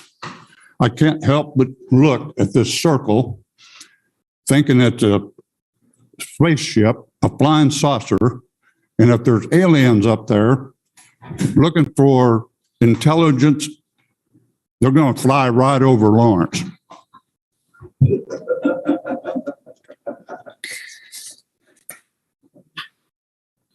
All right, that looks like all the public comment. I'll bring it back to the commission. There's one online. Oh, is there? Yes, Joel Campbell. Nope. Hi, my name is Joel Campbell. I'm a part of the Sunrise Movement. I just came to just kind of express my very deep frustration with this entire process.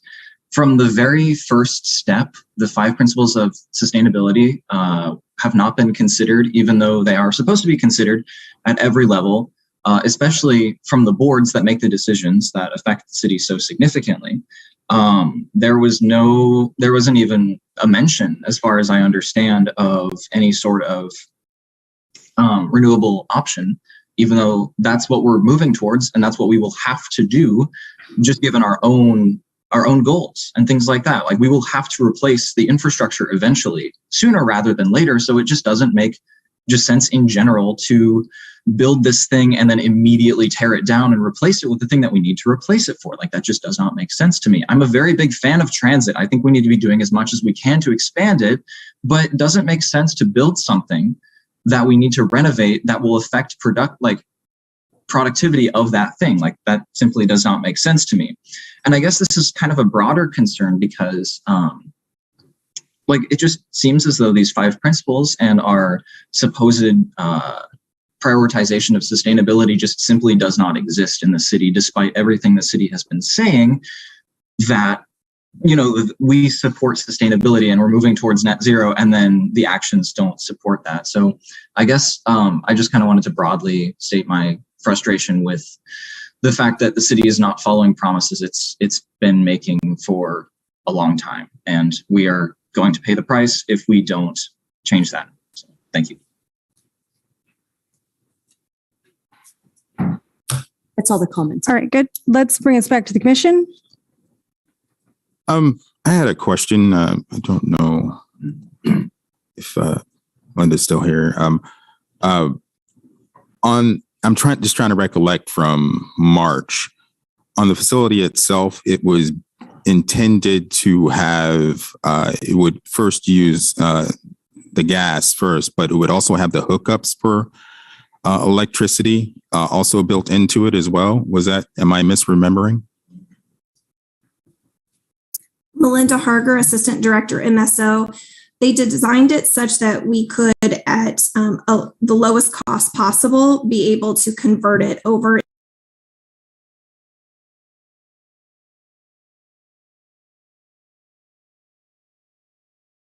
facility.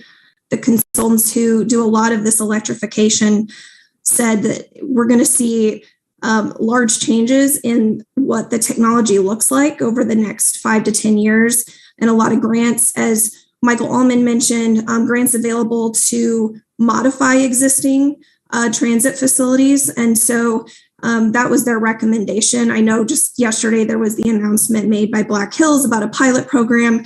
There may be the option, to have renewable natural gas in Lawrence within the next 5 to 10 years as well.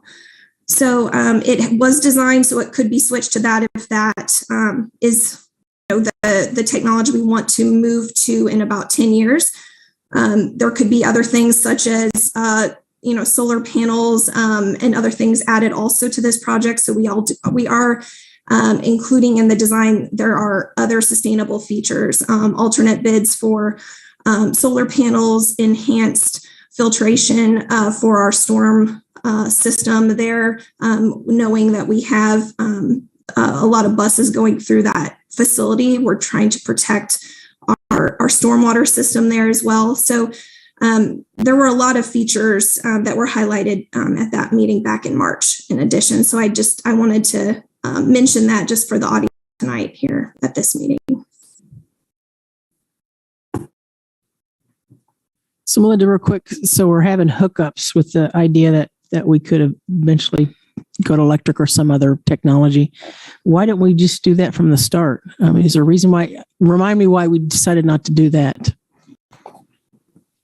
Sure. Melinda Harger, Assistant Director, MSO.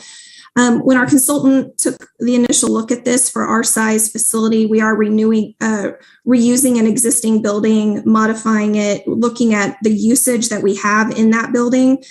They did not see that right now that would be as beneficial to us. There would be a lot more capital cost, as well as our continued utility bills would be higher. And that was their, initial look during preliminary design.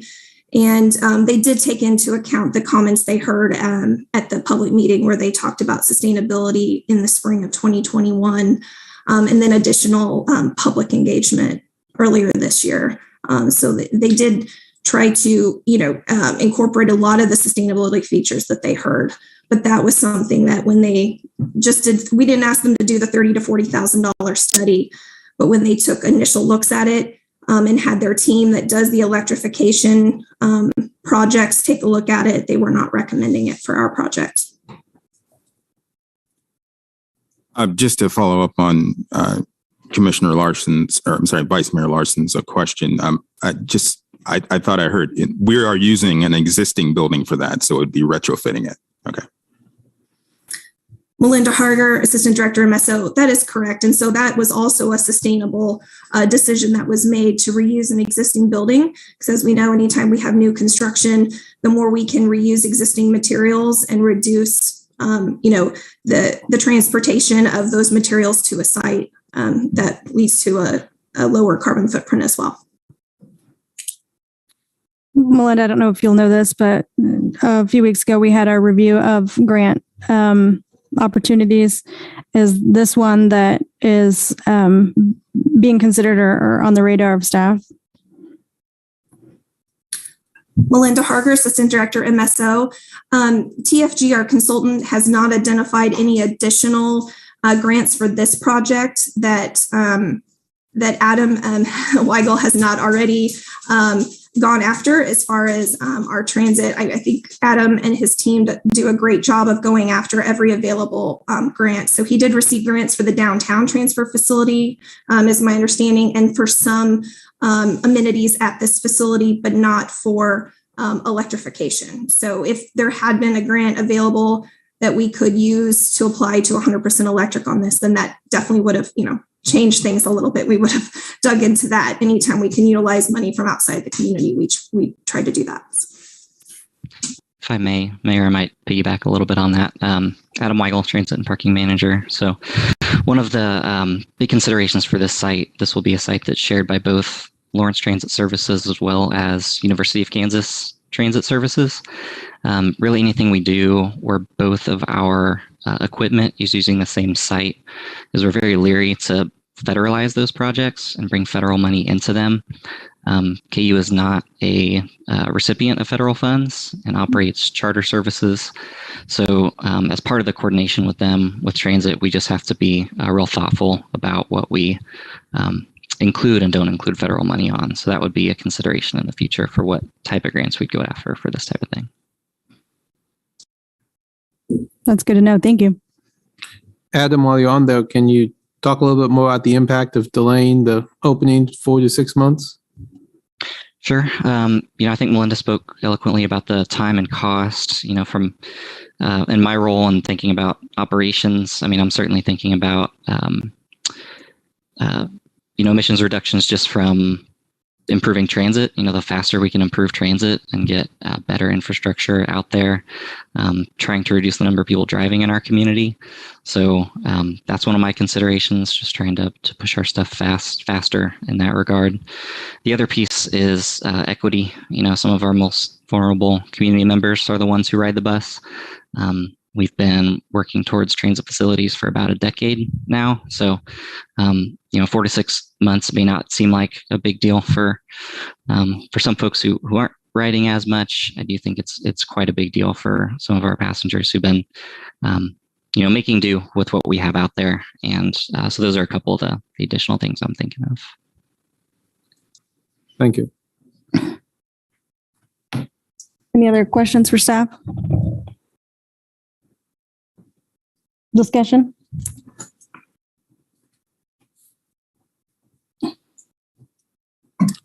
Optimally, I would love to see that comparison, but I can understand why the consultant did what they did, and I was probably going to go either way on this, but it's what Adam provided did provide a little bit more of a nudge and a little bit more clarity for me in terms of the equity piece, and folks that already ride the bus so much or already have been waiting for this for so long for a centralized hub for their ease of transit. So even though it's not perfect, I'm a little bit eased by the fact that there will be the electrical hookups to make it all electrical in the future. So I will, I would vote to proceed with the current plan.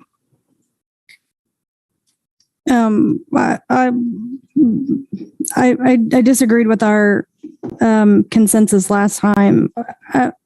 We've known for many years that doing some things that are progressive cost extra money, and we certainly know that's true with sustainability and climate change. And I did feel like we weren't taking our ordinance for emission reduction into account when we had that conversation at the time. But I do not expect my fellow commissioners to think that that is worth the cost at this time.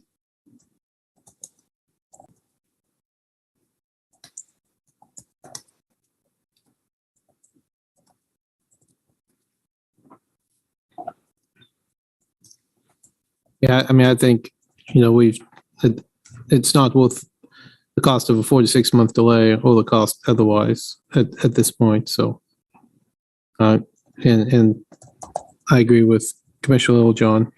This is a project that needs to move forward, and those options that can be had in the future as well if that's the direction we go.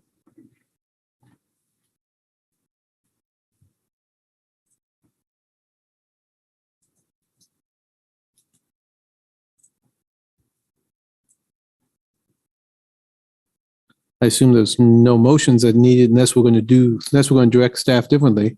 Yeah, I do think it's a missed opportunity. That's for sure. I thought the Sustainability Board's points, those 4 points they made were spot on. And the way this project was brought before us in a work session item, I thought was not a good way to do it, because they asked for a binding decision, and we're not supposed to do those in work sessions, but that's what they got. So that's what they built their design on. I don't blame them for doing that. I mean, that's what we gave them, but the whole process of this, deciding on this multimodal hub, it was just disappointing how it came about. The idea of putting it off for 6 months, that's just tough, because this hub process has been going on since I got on the commission, trying to get it. So it's a long time in waiting, which is not good. Whatever my fellow commissioners decide, my preference would be to take a look at it, because I just think the process was wrong. This is Commissioner Sellers. I don't want to be a dead horse, but I'll beat it again. The process worked because it followed the steps that it has in front of it. And I shared this 20 minutes ago, and I shared it in March, and I'll share it again. Unless we define what that process is, we're going to continue to cycle through this. And so where the missed opportunity is that not in the policy questions that were asked of us in March, but in what we did or did not direct staff to do following that.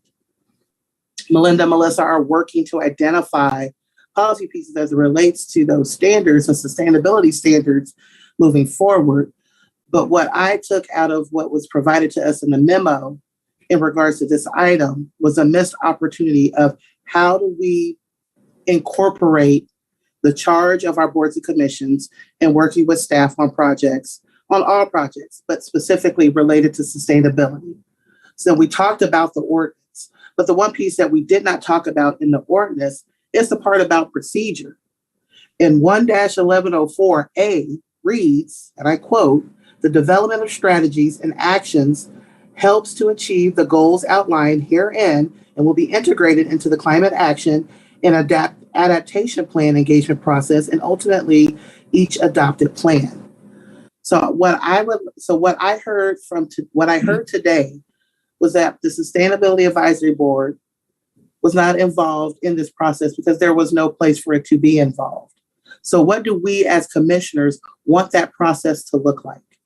Do we want the Sustainable Advisory Board to come back with what that process should look like, what the parameters are, utilizing those 5 principles? What does that look like? Are we going to charge the board to do that? That would be something I would like to see, is instead of us hearing how we have an advisory board that is here to advise us on projects as subject matter experts, how do we utilize them? So I would like to know, I would like to see the advisory board have discussions with staff about this. What should that process look like? Should there be, how do we transition those renewable goals? What does that look like as we continue to look at improvement at capital projects that relate to public dollars? So the missed opportunity wasn't in my opinion, wasn't in what we discussed. It's in what action did we not embolden our board and staff to do so that we don't have to continue to revisit this conversation. Because until we address that, it's going to be another project will come up and we'll be having this conversation again. So my recommendation would be, I would charge the Sustainable Advisory Board to look at what does that systems process look like in relation to this. So should projects of this nature, should they flow through for recommendation through the advisory board before they come to us? What does that look like? Should there be policy? How does that work align with what Melinda and Melissa are working on that they're going to present to us a couple of months here down the road? So I'd like to see more of the involvement as it's stated in ordinance of what the advisory board is supposed to do and how they are supposed to charge us in this conversation, and not just say, oh, we missed an opportunity, because we didn't miss the opportunity. The opportunity will be missed if we don't move and create an action so that we don't have to cycle through this again.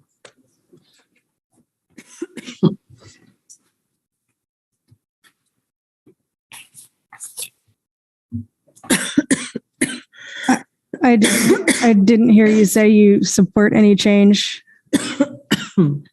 of direction. Due to the timeline and where we are, I didn't pull this, so I think the person who pulled it didn't make a motion. So there's really, where I stand on this is neither here nor there. I didn't pull it. All we're supposed to do is provide guidance to staff on it. We're not supposed to vote on it. Well, I hear overwhelmingly an interest in moving forward. Did you hear something different, Craig?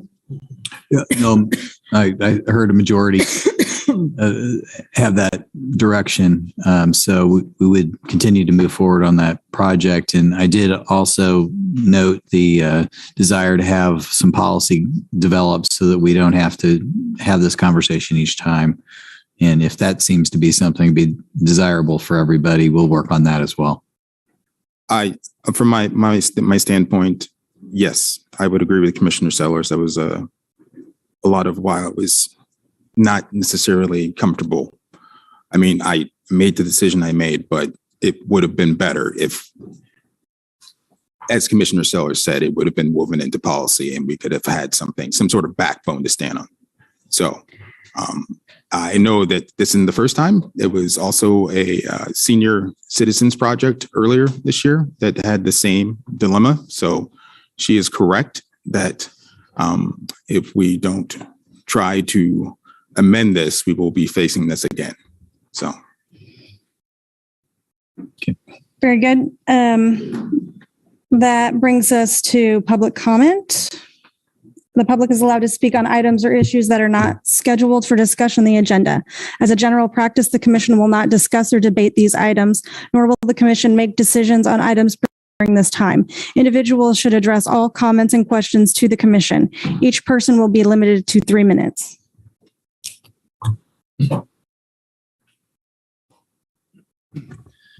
My name is Dr. Justin Spees, and I'm running as a Republican candidate for Douglas County Commissioner, District 1. On July 9th, I protested a baby murder rally here in town outside the courthouse on Mass Street. During the rally, one of the baby murderers intentionally hit me with her sign and was charged with misdemeanor battery. That day, the editor and founder of the Lawrence Times, Mackenzie Clark, was informed of all this. Later that day, she ran a puff piece story on the pro-baby murder rally, but did not mention any counter-protesters or me getting attacked at the rally. The Lawrence Times photographer for the story, August Rudisil, who also runs the Lawrence, Kansas Community Police Scanner on Facebook and Twitter, posted a video of the rally on Facebook, which received a comment noting that the anti-mask guy, me, was at the rally, and August Rudisil replied saying he, meaning me, was not included in this production. Let him film his own efforts. The following day, Ian Brandon, founder of the Kansas Constitutional Newsletter, covered the incident of me getting hit at the rally, and in the story, he included a May 26, 2022 tweet from Mackenzie Clark, again, editor and founder of the Lawrence Times, in which she says, quote, "I just hope this community knows that at Lawrence Times, we don't leave out half the facts just because it's convenient for us." You don't, Mackenzie? Seems like you did here, and you and I both know for a fact that when it comes to me, you leave out half or all the facts every time because it's convenient for you. This is propaganda, no other word or name for it, straight up propaganda. Check out Ian's story and lots of other unbiased articles on the Kansas Constitutional's Facebook and Substack pages. What other facts are you conveniently leaving out of your other stories, Mackenzie? Is Lawrence actually getting the entire picture from you? Doesn't seem like it. I wonder how much influence your omissions of fact have on the community's views on issues and people. Probably a lot, I imagine. I wonder if your reporting on COVID has been factual. Probably not. Why do you employ a journalist, Andrea Albright, who openly admits in her Twitter bio to being a communist? Are you a communist too, Mackenzie? Based on the propaganda you spew, seems like it. Never did run a story on me when I was attacked while peacefully protesting at Sunset Hill Elementary in September, caught on video clear as day, open and shut. No report from you on that. KCTV5 covered it. Why not you? How do you not consider that to be newsworthy to your own local community, but it is newsworthy to a Kansas City station? You also intentionally didn't cover the story of when a guy pulled a gun on me while I was protesting on the corner of 6th and Castlewood on May 13th. Why do you support gun violence in our community, Mackenzie? Same question also goes to Chad Lawhorn, LJ World editor, since he didn't cover it either. The other day, both the Lawrence Times and the Kansas Reflector ran the same story about the value them both vote. I wasn't mentioned in the article because the story had nothing to do with me and I had no part in it. So it's confusing that for this story, both the Lawrence Times and Kansas Reflector included photos of me protesting the June 4th baby murder rally here in town.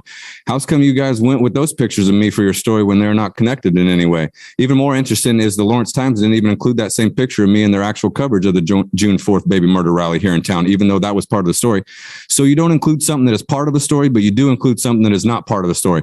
Talk about disinformation and an assault on democracy. Mackenzie, you have an obligation and responsibility to the community, to the integrity and credibility of the journalism profession, to America, and to report the facts. You are delinquent, or you are derelict in your duties. Time. I'd call for you to resign, Mackenzie, but if Lawrence has any sense at all, they'll stop reading your lies and you'll naturally just go under like you should.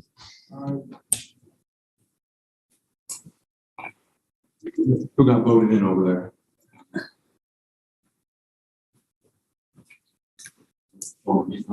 Hi, I'm Linda Weinmaster, and I was here a week ago or 2 weeks ago regarding the Queens Road. And since we're revisiting things that have been in the past, I see all new faces here with probably the exception of Vice Mayor that voted to give an extra taxation to single family homes within a 2-mile radius of Queens Road.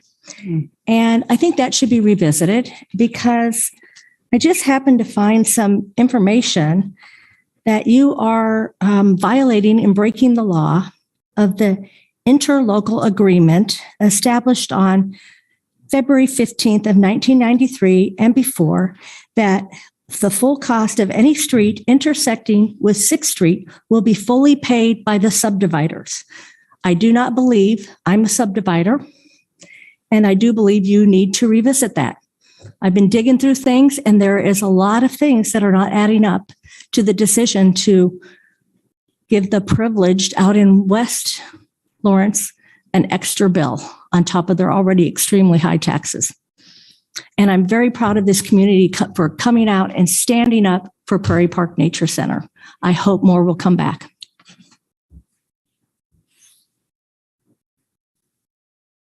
Nate?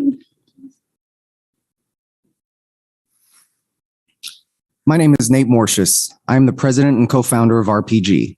I also sit on the board of the Lawrence Restaurant Association. Today, I wish to speak on behalf of my company, RPG. My purpose is to urge the City Commission to pass the ordinance to establish permanency for the Parklet program. Hey, Nate, we're going to talk about that in a little bit. Can you hold on, please? Sorry. Please. It's okay. This is just general public comment about things that are not on our agenda. Well, I'll call on you when we get to it. Thank you.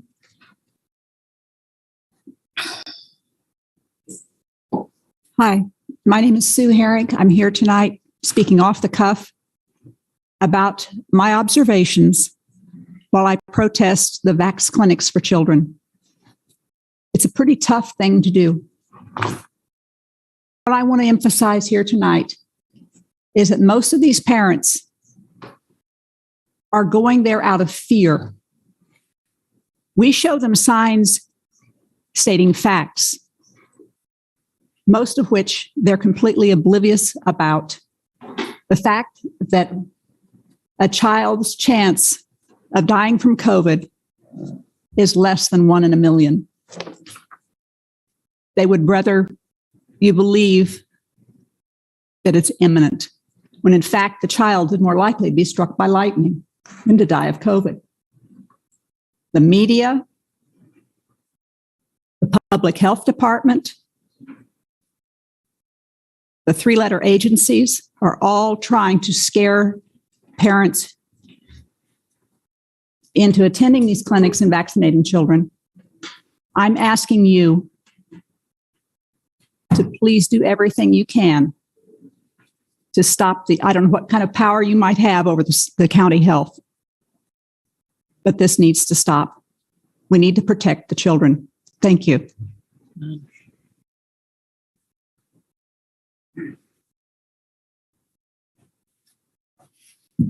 My name is Joe Herrick, and I'd like to share a few of my observations. It seems to me that when we're in the midst of a recession, our economy is imploding. We have unsustainable debt. Everyone in here has $91,000 worth of federal debt hanging around your neck. 30 trillion in debt. And we have released the most dangerous biological ever released on the human population. And it's the biggest fraud ever released on the population. And it's killed probably millions by now. And here we are talking about plastic bags. Why don't we talk about 10% tax on food? We're talking about bus transportation. I would be the first to say that we need to provide transportation for people in need. But I would ask anybody in this room, do we know within $100 how much it costs to move one passenger 1 mile with our buses? I think this is information that needs to be relayed to the public. If we can provide the people in need with stretch limousines and a chauffeur for less money, we should do that. It seems to me like we have no common sense. We try to micromanage things when we have all these huge problems facing us. Like I said, climate change. Nobody can tell you how much climate change is affected by humans. The earth is a big entity. It will take care of itself. All I'm asking is open your eyes and see what's going on. We are killing people with these vaccines. And we're talking about plastic bags. Thank you.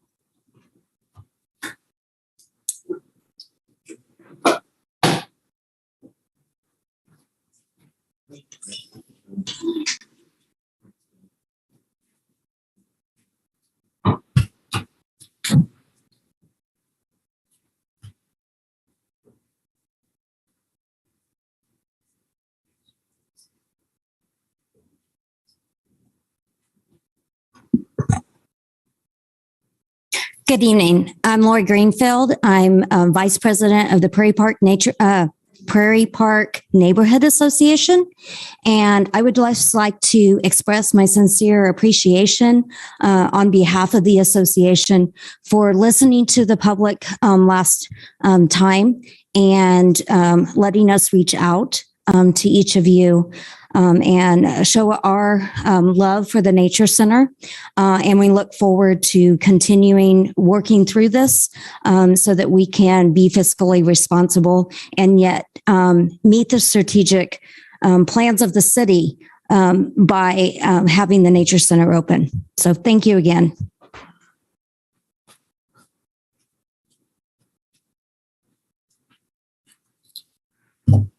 My name's Rick Sells. I've lived in Lawrence for 45 years. I've come to talk tonight because a lot of people have called and wanted me to come talk to you about the gun range that you have proposed to build for the police department. I'm not going to tell you the police department doesn't need some place to train. They do. They need to be able to do what they need to do and take care of us. But $12 million, people have called me and said, Rick, how big is your facility? And I've told them 14,000 square feet. How much did it cost you to build it? Less than $1 million. So what in the world is our city commission going to build for $12 million? I said, I have no idea. They've all said, we know nothing about the gun range business. You do. You're in it. You've done it. You built top-notch club here in Lawrence, Kansas, and everything about you, what you did was nothing was below standard. And why are they going to spend $12 million? And I said, I don't know. And then I get here tonight and find out that you're trying to raise taxes because you don't have enough money to pay for what you're going to do. And now you're going to top another 12 million. Is this the Joe Biden Build Back Better program? Because if it is, it's not working, people. I'm not saying the city don't need to have stuff to take care of the police department and that, but a $20 million office building that doesn't have one jail cell or one holding cell in it, that's not a police department. That's an administration building that somebody in here wanted to build. And that's not right. And I cannot say everything I'm going to say in 3 minutes, so I hope you don't mind me coming back for the next 3 or 4 weeks. Because you guys have had gun ranges in this town. 8th in Vermont, where the fire department is. That used to be the city police department when I first moved here. They have a gun range in the basement of that. They don't use it. It's been abandoned. They abandoned it when they moved to 111 East 11th Street and built a new judicial center. And they put a gun range in there, which they already had one in the community building. And so of all of you here, none of you know me. I know Miss Larson knows me because we've talked several times when I was trying to do what I wanted to do. But the bottom line is, until I told the city commission that the gun range that they had in a community center wouldn't pass EPA because it didn't have a HEPA filtration system in it, nor would it pass OSHA because of the traps it had in it. And I think when you're looking at this project, by the time you get it built, it won't be 12 million, it'll be 18 million. And then do you guys know anything about running a gun range? Do you know that you have to have a HEPA filtration system? And because you're dealing with lead, those filters have to be changed. At my club, it's about sorry, I'll be back. Thank you. I'm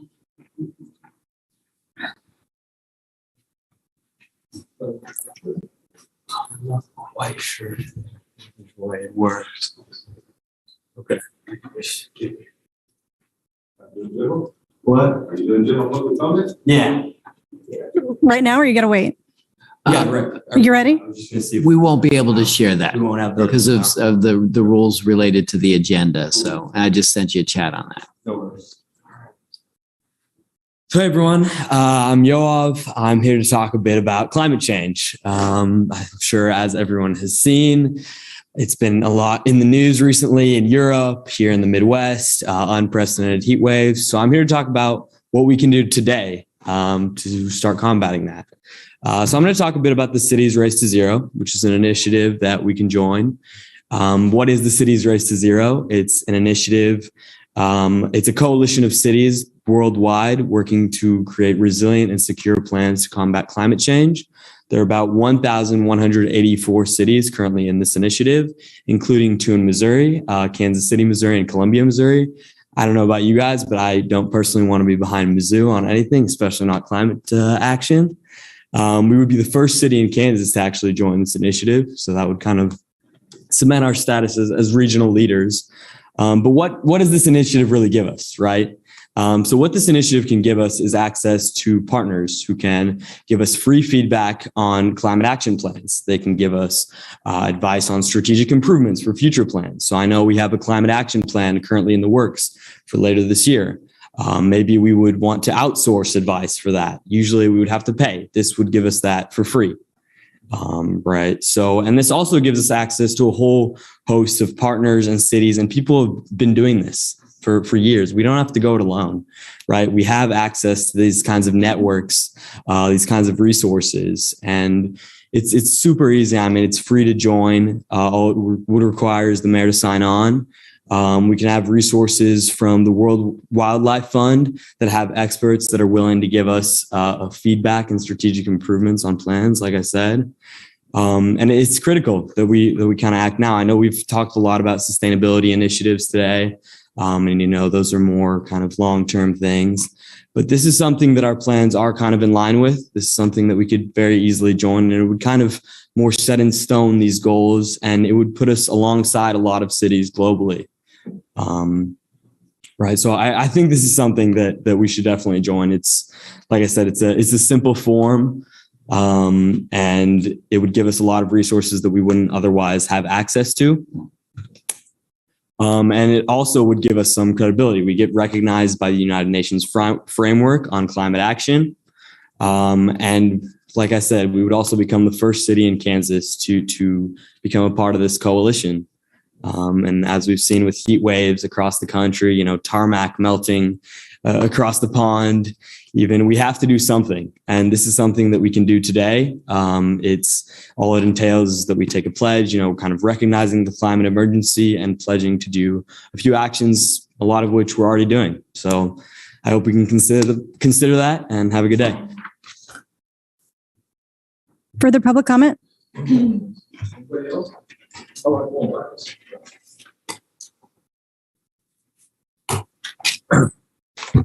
Well, as I said a few weeks ago, or what was it, last week?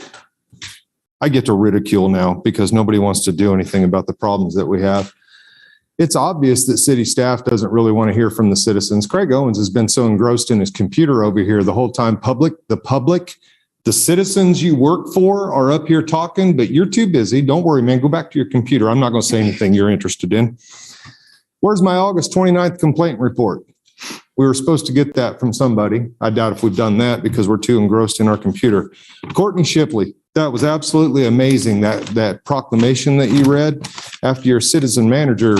I think that's what we ought to call him. Could you speak to us, please? I'm speaking to you. Don't correct me. Don't interrupt me anymore. This is my time. This is my meeting. It's my time. And I'm requiring a certain kind of comportment. And that is to speak to am us. following your time, place, and manner. Don't interrupt me. This is my time.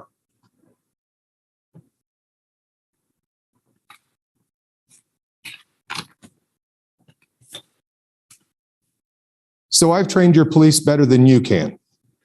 I've gotten more change out of your police department than he can, than you can, than your Citizens Police Review Board can.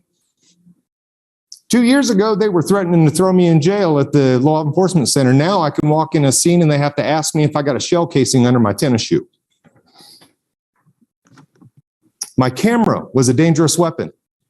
I walk around with a sidearm now, and I'm not considered a threat. How's that? That's pretty cool. But yeah, Courtney, as I was going along there, you interrupted me. I have a problem with the fact that you come in here and read that proclamation about how important parks are, but you guys defund Prairie Park, or you're going to, or your city manager over here wants to. You going to approve that, or I assume your proclamation today is a vote no on that? My page, Lawrence Accountability, has a nice little video of your thingy out there by the police station. $350,000, but you're going to defund Prairie Park. That's incredible. Major Troy Squire's gone. That's change we can believe in. Mike Burns gone. That's change we can believe in. What's Neff doing these days? You guys want to act like you don't have a bias problem? Why is Officer Brad Williams got a C-post hearing in about a week and a half, 2 weeks about his bias-based policing? He may be decertified for his bias-based policing in Lawrence, Kansas, where we have no bias problem, right? They watch out for me now. It's nice. How many of you pull up to a stoplight and wonder where the cop is? I don't anymore. They look out for where I am. Safe and secure. That pop can right down there has been there for at least a week. Safe and secure. You don't even check your room. Somebody could have left a bomb in here, but we don't check. Thank you. You got a comb underneath there. Don't worry, Courtney. I know how things are right now. Is there any other public comment? There is some online here. Okay. I'm going to let Sherry call on the people online. Stephen Watts. I thank Was you. that a threat, sir? Was that a threat? Go ahead, Steve. Go ahead, Stephen. You know, last week was quite a showing from folks that are not represented by Downtown Lawrence, the Chamber of Commerce, or Leadership Lawrence, with respect to places that, in my view, make Lawrence a safe and secure place. That would be the Nature Center and the Humane Society. And so I started thinking about it in terms of how to come up with the money. And it's very simple. The $600,000 that is used by the police department, that's $600,000+ that is used by the police department to fund police people in our schools needs to stop. That never should have started in the first place. That isn't police work. We need those officers out in the public doing what they do. That puts more eyes and ears available for police work and not babysitting in an effort to ferret out crime and create cases and criminals, which is very clear what goes on in the schools and police in the schools. They don't belong there. Our community's police review board has been struggling for more than 2 years because they've been hampered by city staff and an insidious view by the police that they run the show. The police review board has done nothing in the last 2.5 years and in fact have gone backwards, and they're basing it on supposedly what the city commission has said that, well, we need for you to do this based on what a bunch of police consultants with police ideas, that's the Citygate people, suggested that happen. You know, you're going to make a committee and sit around and twiddle thumbs that is cop heavy. It's just incredible. When is this city commission going to get control of the police department? I'm very clear. I want a police review board that determines policy for the police department based on community input and expertise. I want to share policy and policy changes in publicly accessible formats. I want discipline and dismiss police officers done by the review boards, hold public disciplinary hearings, select the candidates for police chief to be hired by the mayor and the town commission, evaluate and fire the police chief if needed. We work with a police department that was permitted to run, essentially electronically lynch the first black police chief. We still don't know why. You guys do. And you can sit there and be smug and pretend like it was in the best interest of the town, but it will never be in the best interest of the town until things come forward and the truth is told. Why does this happen? Moving forward, we want to receive full-time competitive salaries for members on a police review board. Do you see how expansive it can get? And all we want to do in this dinky little town was receive complaints, and they couldn't even do that. 3 minutes isn't enough. It's been outlined, and I appreciate the time coming in here. This is not going to go away, you guys. It is not going to go away. Please, could you show some leadership? You are not hurting. Thank you, Mr. Watts. By taking the officers out of the schools. Thank you. Thank you. Any further public comment?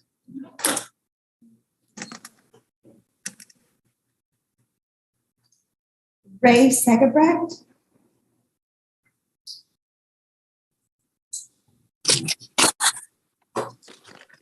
Thank you for this opportunity to speak. I appreciate it. And commissioners, thank you for this opportunity to follow up on my email that I sent you all, as well as my comments last week. I'd like to just speak to the designation. Mr. Segebrecht, is this about the item of your neighborhood water tower? It's about the interconnection between the Prairie Park Nature Center and the Water Tower Park and how they interrelate to the designation provided by the city tonight for July 2022. So I can comment on the interconnectedness now in a way that would tie them in together to sort of set the stage for consideration with those multiple items, or I can comment after the Water Tower Park item where the other items, may not be as pertinent. Yeah, can you come and talk to us during the water tower discussion, please? Thank you. Any other comments? That's all the people comment. All right, that brings us to our work session. Take a break. Oh, I'm sorry. Commissioner is notifying that they need a comfort break. Let's do 10 minutes. So that'll be at 8:19. Thank you. Yeah, I'm sorry about that. Okay.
Welcome back, everyone, to our July 19th City Commission meeting.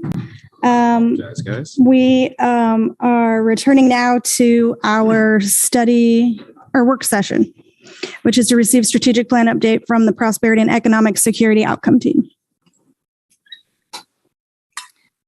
Good evening, Mayor and Commissioners. This is Britt Krumkena, the city's Economic Development Director.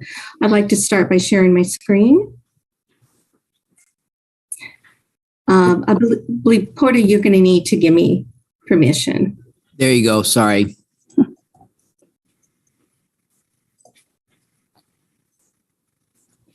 That works. Thank you.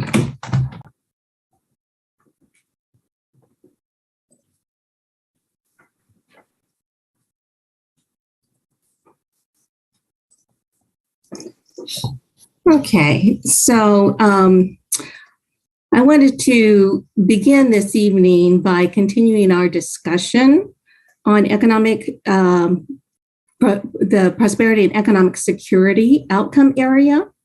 Hold on just a sec. I've got to. There we go. Okay. So we want to focus on some of the priorities for this outcome area and some of the work being done to progress related strategies.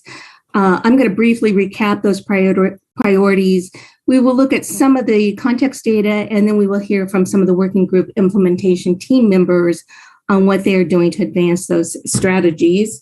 I would like for us to keep in mind the importance of this work and its interconnected effects on all aspects of community well-being. And finally, I will briefly foreshadow policy considerations for future discussions. So just to recap, prosperity and economic security works to foster an environment that provides all people and businesses the opportunity for economic security and intentionally acknowledges, removes, and prevents barriers created by systemic and institutional injustice. Our community succeeds because of collective prosperity and a vibrant, sustainable local economy.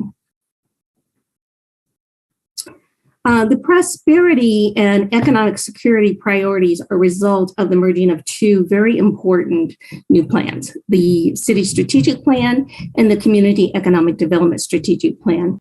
If you recall, the Community Plan provides prosperity recommendations over the next 20 years and the City's plan over the next 3 to 5 years. Although we ultimately want to tackle all the recommendations over the next 20 years, resources and capacity dictate that we must prioritize and select those that can produce actionable results to best move the needle on progress. So therefore, in the short term, the Prosperity and Economic Security team will focus on 5 action areas for progress.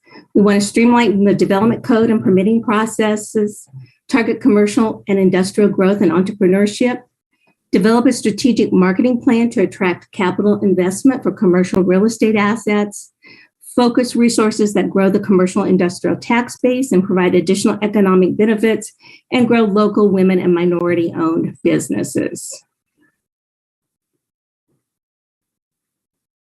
This work is being done within a network of collaborative partnerships.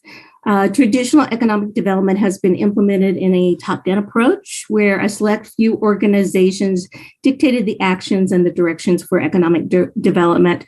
Alternatively, a strategic doing approach involves an ecosystem of community networks, which is, you can kind of see, is displayed on this graphic, each actively pursuing the strategies, tactics, and actions to make progress and interacting in partnerships to leverage their ideas, resources, and the capacity to get more done. So tonight, we're taking a closer look at 3 prosperity and economic security strategies. PS1, the percent of businesses satisfied or very satisfied with Lawrence as a place to do business. PS3, target industry employment growth. PS5, women and minority business ownership growth. So for each of these, I'm going to provide some data, and then we will hear from those boots on the ground team members that are working diligently within these areas.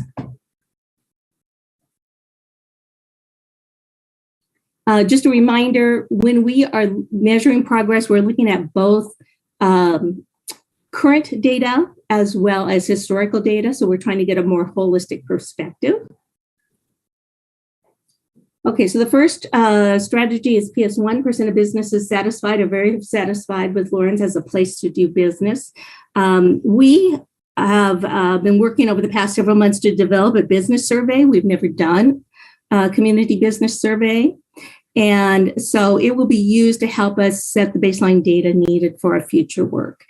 And at this point, I'm going to turn it over to Sam Camp. He is here tonight, and he'll provide us an update on this survey. And Sam, you can let me know if you want me to stop sharing. If you could just go to the next slide. I don't have the presentation pulled up. Okay. So good evening, Mayor and Commissioners. Sam Camp, Economic Development Analyst. So it's been quite some time since we've talked about the ETC business survey. So I thought I would just start with giving kind of a refresher of how it came about, where we're at. So the process started in late 2021, early 2022, when some additional funds were identified in the ED budget in order to produce this survey. We will be using the same company as our regular community survey, so it'll be ETC. Our purpose is to engage the business community to essentially answer the question of, are you satisfied with doing business in Lawrence? The survey at this point has been through several rounds of internal and external reviews, both from staff as well as some of our ED partners, including the Chamber of Commerce, KUIP, and Peasley Tech. And as Britt mentioned, this is the first time we are doing a business survey. So we're really excited to see what kind of data we get back from the business community specifically. So some highlights. Right off the bat, we asked the question, how satisfied are you as a business in Lawrence? We do that on a scale of 1 to 5. Most of the questions in the survey are on a scale, 0 to 5, satisfied, very dissatisfied. We do have sections regarding workforce. So we have questions on availability of workers, quality of workers, and the education or technical skills. This will allow us to kind of pick apart things like, is Peasley, do they need to maybe invest in more? Do we as the city need to invest in different areas to increase workforce development? We also have a section regarding different internal staff departments. So like things like development review, the permitting process, sewer and wastewater, things like that. And then towards the very end, we do make sure we include for the demographic kind of portion, we do make sure we include that we're asking, are you a women or minority owned business? So moving on, back in February or March, I believe, when we first introduced this, the commission had a question on oversampling. So while the community survey will be doing oversampling, it was discussed and kind of agreed on by staff that oversampling for the business survey wouldn't be prudent at this time. One of the main reasons is cost. In discussions with ETC, the cost of oversampling would be about $5,000 above the current contract, which would eat into the ED budget, the kind of leftover budget. We currently have $9,000 in discretionary funding, so it would eat into over half of that leftover for the rest of the year. The other consideration was we didn't really see the value. There are other actions that we could be taking, or that since we have discussed oversampling are already being taken that better serve the women or minority business community. I will say, for example, the Chamber's work on creating a BIPOC network space to allow minority and women-owned businesses to kind of get together and discuss maybe their frustrations or their successes in Lawrence. And that is attended by myself as city staff, as well as some other service providers, including the chamber and EDC, KUIP, Douglas County Corps. So it's not just people sitting in a room, making complaints and nothing gets done. We as the service providers are hearing those kind of, we are hearing their stories, which I think we all kind of agreed staff and external partners would be more effective than just kind of getting blank survey results, if that kind of makes sense. So at this point for next steps, it's really very similar to the community business survey. This is kind of the last stop for us at this point. As long as the commission is satisfied with how the survey looks, it's ready to go back to ETC for creating a messaging plan, getting it out into the mail, creating a website for it, getting all the results back, and then compiling all that data for a presentation. Per the ETC agreement, that process will take about, I can pull it up, it'll take about 2 to 3 months. So similar timeline to the regular community survey. And then they can come back and give the commission a presentation on everything that we learned from the survey. And then we as staff can kind of go from there and figure out where we're lacking, where we're succeeding, and kind of make adjustments on that. So that's all I had on the survey. I don't know, Britt, if we wanted to do questions piecemeal, or if we wanted to go wait till the end. I think that's up to the commission. Mayor, if you guys would prefer to intersperse questions with each presentation, that's fine. Or if you want to wait till the end, and we can be open for questions and answers, that's really up to you. It's a little hard for me to see with your slides up. So let's just go ahead unless one of the commissioners stops me. Okay, that sounds good. Thanks, Sam, for that update. Next, we're going to look at target industry employment growth, and I'm going to show you some historical data on that. Through the Ernst & Young study, they recommended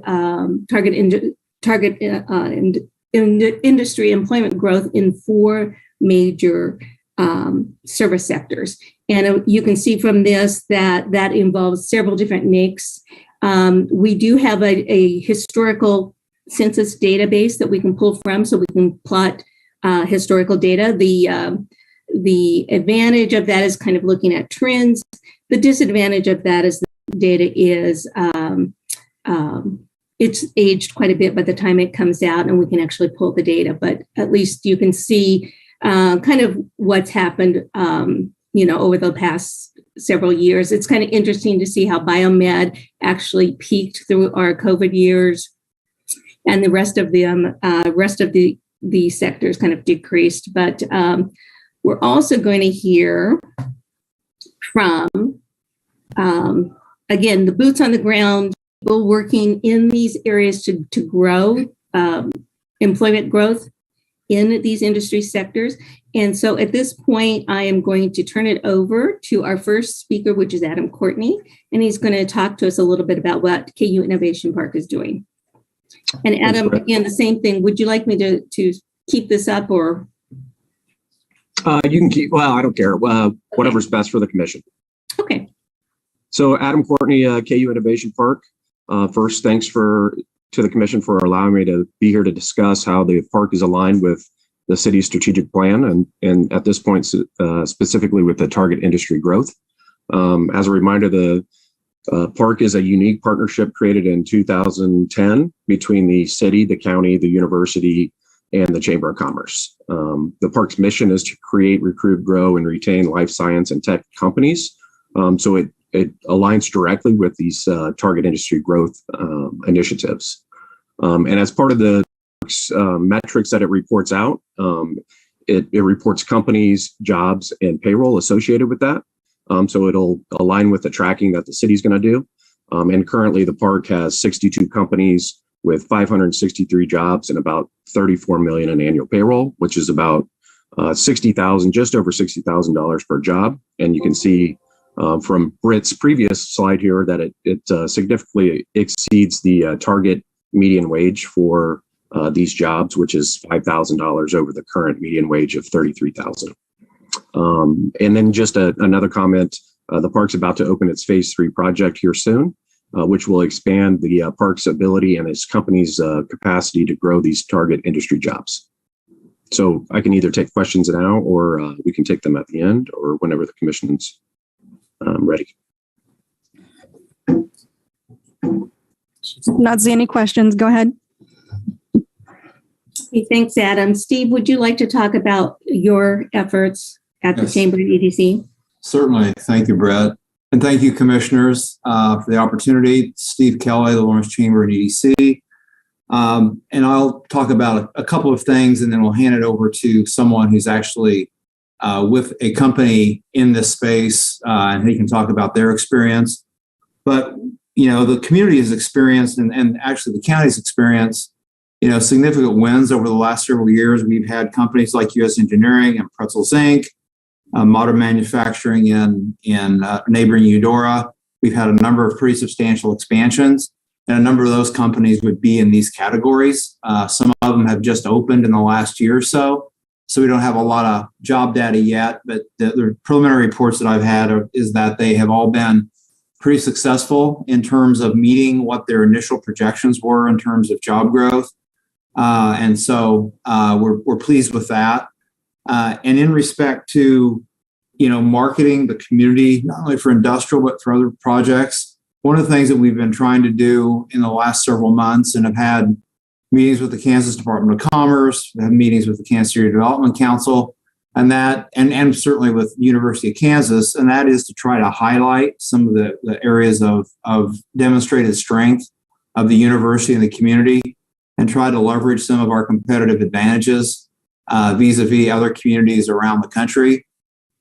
So some of that work is underway. And again, I've had a couple of discussions with the folks at the Department of Commerce and have been working with folks at KU about how we can highlight some of these areas of strength to better position ourselves for not only companies to relocate or locate to the community, but also to be research partners with the university, which also can grow into some real opportunities over time. So that is underway. We are also looking at some targeted marketing things. We're participating and working with Britt and others on the strategic marketing initiative that's being done in conjunction with the city's rebranding. We are also participating with the Department of Commerce and with Kansas Area Development Council and some of their marketing efforts. In fact, I'm in Indianapolis on Thursday at an event of that type. We are also have taken the initiative to work on development of a couple of what I'll call FAM tours or familiarization tours, where our plan is to bring in consultants and real estate folks, maybe one that would be of national scope, where we bring in people from around the country, and another one that would maybe be more regional and targeted towards Kansas City region folks, to bring them into the community. We've been working with the KU Athletic Department to potentially work something around KU basketball as kind of the attraction piece or part of the carrot for a visit like that. And I think we're pretty confident that we'll be able to get a couple of those accomplished by the end of the calendar year is our target. We're trying to do it before the beginning of the new year. So those are underway. And then another area that we've been putting a lot of time in is in trying to do more to work with existing companies that are within our target industry, particularly on the tech and maybe the bioscience side of things, to see if we can help elevate and promote growth and support growth by these existing companies that already have a presence here. And there's a pretty lengthy list of those.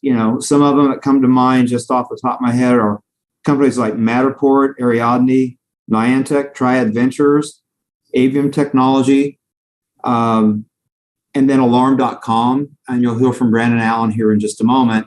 But these are companies that are in this space, are the types of companies that we really, I think, have an opportunity to grow.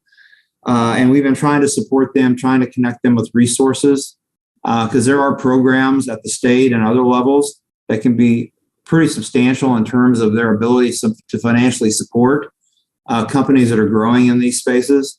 And so that's been an area that we've had a lot of focus. And I think that we have a lot of opportunities in this community to continue to grow some of these existing companies that already have roots established here. And with that, I'm going to turn it over to Brendan. Hey, hopefully you guys can hear me and see me. So Brendan Allen with alarm.com. Thanks, Steve, for handing it over. And thanks, the Mayor and Commission, for hearing me out here. So as Steve mentioned, so he's kind of helped us a bit. So we're a tech-based company based out of DC in the Virginia area. And we have a satellite office here. When I started 3 years ago, we were 2 people, and now we have 25 people. We moved to a new office above the South St. Maddie's location in Lawrence, and we're actually looking to grow probably to 50 or 55 people in the next 3 years. So, and these are interesting jobs, I think, being a longtime Lawrencian, moving away and moving back. It's great to do something in the community here, but I mean, we hire people out of college usually at $90,000 to $100,000 a year for our starting salary, which I think are great jobs to have in the community. As Steve mentioned, he kind of helped, with his history at the Department of Commerce to work through some incentives we have. So we have the PEAK program and also the HPIP program, and which gives quite a bit of incentive to our company to hire people here. So they had similar incentives in Virginia and stuff like that, but the ones here were more aggressive. And that actually allowed them to expand more here. Also, the recruiting we have through the university.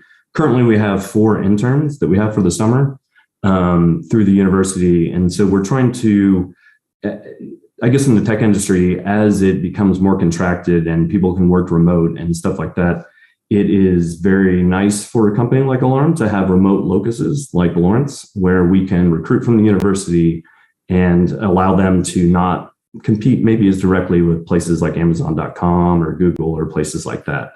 So we've been able to have a lot of success here. I guess another success story I would talk about would be we've had people actually move here due to cost of living and other things like that from Texas, from Denver, and then also Iowa City. So that's like 3 of them. I think we actually have more. And we have people commuting from the Kansas City area into our office as well. So I think it's a pretty good model because we get funding from a larger technical entity that's based out of the state, and are able to expand and give them something that's hard to do in that area. So, I think with the incentives that are offered by the state, I would say the one thing that we have a hard time with is finding, especially as we grow, finding space for offices, especially in the downtown area. I consider that a very big recruiting tool to be in downtown. Like if I can get someone to Lawrence, and they see it and they see the downtown area, it's very easy to get them back again and definitely to try to get them to stay.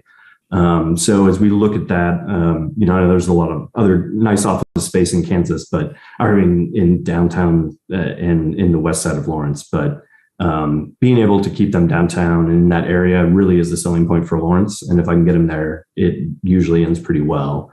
And I guess the last point I would make is to the presentation that was given too. It was very interesting for me. They did a diversity study across all of our offices. So we have offices in Redwood City, in Denver, Boston, DC, Greenville, South Carolina, and then in Lawrence. Those are the main ones. But actually, Lawrence, Kansas was the most diverse office we had in the company. And being able to grow that and having the opportunity to do that, I think speaks well for the area. So again, I appreciate your time, and anything I can provide to help understand the tech economy a bit better. And again, thank you, Steve, for all the time you spent with us and helping us find some of those incentives. I appreciate it. So hopefully becomes a bigger success story here in Lawrence, but happy to have your time. Thank you. Thanks, Steve, and thanks, Brendan, for that for that very interesting update. Now we're going to look at PS5, women and minority business ownership rates. And one of the things I'd like to do is kind of show you some data. If if you recall, back when Ernst & Young put together their recommendations, they benchmarked Lawrence against 39 other communities. Out of those 39, staff have whittled it down to our neighbors, our neighbors that we feel are strongest competitors. Those are the ones in Kansas. And then also our university peers. Certain towns, I think, have a closer alignment with our economy than others. So we're down to 10 now. You can see where we fall when it comes to women in ethnic ownership, business ownership. This is as a percent of all businesses. So we're almost middle of the pack when it comes to female ownership. And actually, I'm going to share another slide. I think this shows it a little bit better. We're a little bit stronger than our peer communities with female ownership. And we're, again, mainly stronger, but kind of more in the middle of the road when it comes to our ethnic ownership. This is all third-party data. So we're getting this from another database. What I'd like to do now is turn it over again to our speakers to have them talk about their boots on the ground, opportunities and accomplishments and progress in this area. So Adam, would you like to start again with KU Innovation Park? Sure. Again, Adam Courtney, KU Innovation Park. The park began collecting data about its companies, more data in 2021, and started tracking women and minority-owned businesses at that point. And so as of today, we have 62 companies, 11 or 18% have female founders or owners, and about 22 or 36% have BIPOC founders or owners. So system-wide, 35% of the companies have women or minority founders or owners. And of those companies, they represent about 41% of the system jobs. So primarily, we needed that historical data. And so we started collecting that last year. And so that's an important start. Also, starting in 2022, we took our city and county incentive fund, which is funded by both the city and county, to $50,000 a year, and earmarked about 25% of that every year, not about 25% of it every year for women and minority businesses. In addition, the park's focused on finding tools and resources specifically for women and minority-owned businesses. That starts locally with what the chamber's doing and Steve, but also at the state level and at the federal level. And so we're trying to build that network of resources for those companies to help make them successful and help them grow. So that's what we've done so far. Thanks, Adam. Steve, you want to talk about the networking program that you guys have going on? Yes, thank you again. And again, Steve Kelly with the Lawrence Chamber and EDC. And just a real brief background, we became involved with some of the efforts that were a reaction to the county health study that identified poverty and poverty for children as a major concern and issue, and became very involved in some of the anti-poverty work around entrepreneurship. And as a result of that, and also I think just the feeling that it was something that we needed in this community, it was built into our Rising Together capital campaign that we would establish a minority or a BIPOC revolving loan fund. And from that beginning spot, we have worked from there, learned a lot more about what needs to be done, what some of the shortfalls in the community are. And now it's really turned into a combination of networking, training, and then capital access that will be represented by the revolving loan fund. With the networking, we've been having monthly networking meetings for minority business owners and aspiring entrepreneurs from the minority community. The average attendance has been around 23, between 20 and 25, some a little larger, some a little smaller. We've got another one coming up in August, but they've been a really good opportunity for people to come together and to begin networks. And one of the things we learned very quickly in the first one was that the folks who were in attendance didn't have really good connection points with other minority business owners. And so there's been a Facebook group formed that now has 120 or 130 members at last count, and is continuing to grow. So that's been very positive. There's also been a lot of exchanges within these groups between people who may have known of other people that are in attendance, but really didn't know what they did. And so there's a lot of opportunities to cross-pollinate and maybe build collaborations, which I think has been very positive. And we're going to continue these. The next one is going to be at the Chamber SBDC office. We kind of build these around a resource. We've had the first one was at the public library, and we had someone from Network Kansas talk about their programs. We had a session at Peasley in the Crunch Space, and that information was about Crunch and what that can do for companies in that particular space. We were at KUIP so that people had a sense of what is available and the assistance is available through Adam and his colleagues out there. And Christina Meese of the SBDC, who you hear from in a little bit, is a speaker at the next one. So this is about giving people access and knowledge of resources and putting them in some of these spaces that heretofore a lot of them have not been in. And so that's been a positive, and that we hope to continue as well. We're launching a training. One of the other pieces that we found that would be important or felt was important was some sort of training for aspiring entrepreneurs from the minority community. So we're working with a certified provider that's been engaged with Network Kansas and is doing some programs in other communities across the state. And in August, we're going to begin our first cohort of a training curriculum called JUMP, which is a 12-week program for minority entrepreneurs that we're going to launch. Right now, I think at the last count, that was a week or so ago, we had 8 or 9 signed up. We're hoping for 20 to 25, but that's going to be a program that will kind of soup to nuts, help these aspiring entrepreneurs, or even some of these businesses that are already established, become more knowledgeable and more proficient in business to help them, support them through it.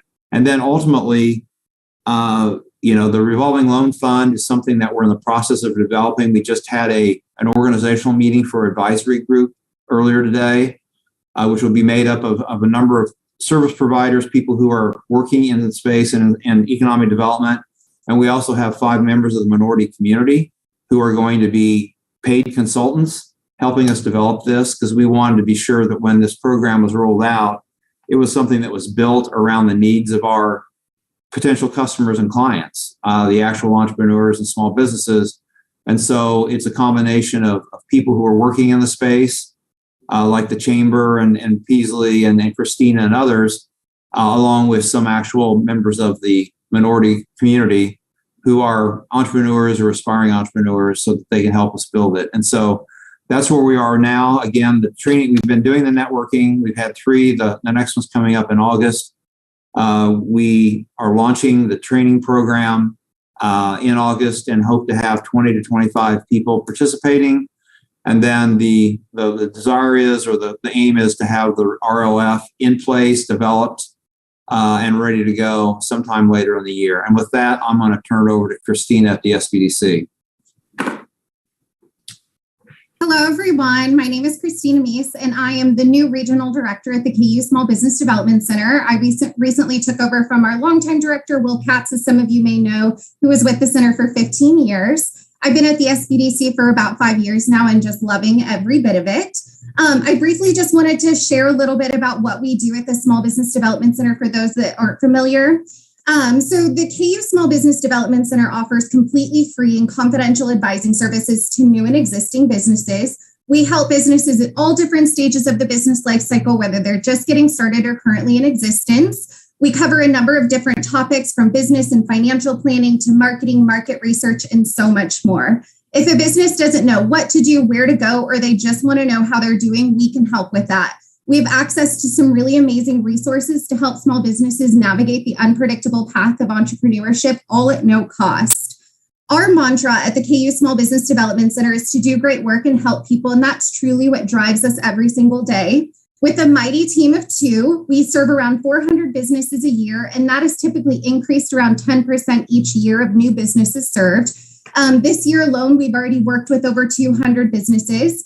On average, we've helped businesses grow their revenue over 10 million a year and access over 15 million in new capital investment each and every year. On average, we help around 40 businesses start every year, and the jobs that we've impacted by the services are around 700 jobs created or saved. In addition to our support to the greater business community, serving women and minority-owned businesses is very important to us at the SBDC. This year, 22% of the businesses we've served has identified as African American, Hispanic, Asian, or Native American. This number has been consistently increasing year after year. Our staff is 100% minority-led, and we really strive to support BIPOC businesses and grow that support every year. Over 65% of the businesses served this year alone identified as women-owned businesses, and this number has continually increased year after year.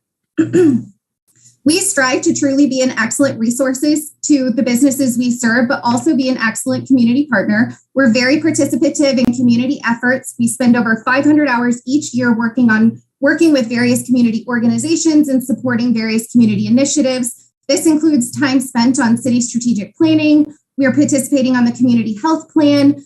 We've been working a lot with the chamber in developing the BIPOC networking and lending initiatives, among other activities. I just want to end by saying that the KUSBDC is staffed by 2 very energetic, passionate individuals that absolutely love what they do. And we really want to help support and grow the success of our local business community. I just want to thank you all for giving me the time to speak today, and happy to answer any questions. Thank you.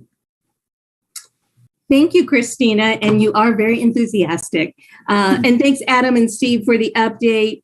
There's a lot of good things happening right now, a lot of work. We're all extremely busy with economic development. One of the things, though, I would like to always keep in front of mind is why this work is important.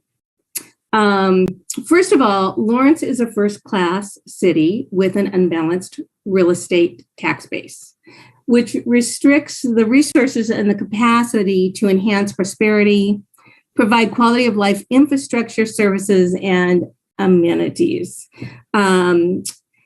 Lawrence is unbalanced by not yet having the private sector job and commercial property tax base a city of our size demands. So while housing is a priority, the growth of housing without commercial development to balance it will place a heavier burden on the city's budget, as residential development generally tends to consume more municipal services than it contributes as compared to commercial. So the other thing I'd like to, got ahead of myself here. The other thing I'd like to emphasize is that this work is all-encompassing, and it touches everything we do. It's integrated throughout all of our outcome areas, and it's key to moving our community forward, which would keep us, competitive in an always increasingly competitive arena. It provides the resources we need for valuable services to make us welcoming, healthy, safe, and secure, to give us infrastructure and the means to maintain it for a connected community, to embrace our heritage and culture, preserving our unmistakable identity, and finally, to provide us community wealth, and not just the wealth of a select few, but to advance the healthy prosperity of the entire community, making it stronger and more resilient to the next economic shock, which we all know will come. So keeping in mind, it's imperative that we support and grow economic development. Before I end, what I'd like to do is kind of foreshadow some future considerations of policy revisions. Specifically, our economic development policy has had minor tweaks throughout the years, but it hasn't had a major overhaul since before I was here. I would like us to take a closer look at that and review it in these various lenses including support for entrepreneurship and small businesses, encouraging sustainability, promoting affordable housing, and a business-friendly approach. So the next steps really is to form a working group to review and provide recommendations. This is work that is going to take some time. It's never a fast thing, but I did want to let you know that it's work that we're gearing up for, and we hope to get that going and then be able to continue policy conversations with the City Commission. So I think that basically wraps everything up. At this point, I'll stop sharing. And if you'd like to ask any questions, we'd be happy to help answer those. Are there any questions? Yeah, I have actually quite a few, but I will just only limit to a couple and let other people jump in afterwards. Thank you guys for this presentation. I really do appreciate it. And also very timely considering the great news that came in recently from the state and all the hard work that they've done. So this is very top of mind and things we need to be thinking of for the future. I know that one of the future considerations you were looking at were support for entrepreneurship and small businesses. I know, and earlier I believe we talked about how interrelated all of these resources are. And I was wondering if there had been any progression in sort of creating a roadmap for future entrepreneurs and small businesses so that we can easily direct them to the resources they might need in the community. So like if they wanted a little bit more of hard metal to go, direct them to Peasley and the resources therein, or if they had a little bit more biotech to KUIP, or if they wanted to, coding, maybe core. So has there been any progress in kind of creating that roadmap? Yeah, we didn't have speakers from Core Talk, but they're very, very active in continuing to map out the ecosystem, as well as I think pretty much everybody who spoke tonight. So if Steve or Adam or Christina, if you would like to add anything more in, with these presentations, I can only have a few speakers, so we can have everybody kind of give an update. So last time around, we had a speaker from Core, but not this time around. So I'll be quiet and see if anybody else can jump. Britt, if I could just comment very briefly. Again, Steve Kelly with the Chamber EDC. It's my understanding, and I believe that it's the case, there was a request in the county budget for a resource mapping investment to have a group or a product to do some of that resource mapping. And I can't certify that it's through the budget process, but I think they were pretty optimistic that it was going to be something that would emerge, and that would be a tool that would be available, or a process that we would undertake countywide to do some of what you're talking about, where, and we have a really good partnership among a number of us entities, and share information and direct people appropriately through the various resources. But I think a resource like that, it would be helpful. And we also have looked at and are trying to be more involved and engaged with Network Kansas and like KC SourceLink, which do some of those same sorts of things. And we could be included on their system that would allow us not only to have access to information within the county, but then you'd have the ability to go out regionally and even statewide to see what other kinds of resources might be available to local companies. And so we're looking at all that because it is an important part of it. Well, thank you for that, Steve. Actually, you followed into my second question is if we were still, I know that we had so many great ideas coming from Northwest Arkansas in terms of regionalism and interconnectedness between our various municipalities here in the county and near us. If there'd been any sort of ideas to go ahead and keep that momentum going. Well, I'll go ahead and jump in real quickly. Well, to some degree, because of those conversations, but also because we've already been thinking about it. And I know the commissioners have all at one point or another participated in some of our community facility tours.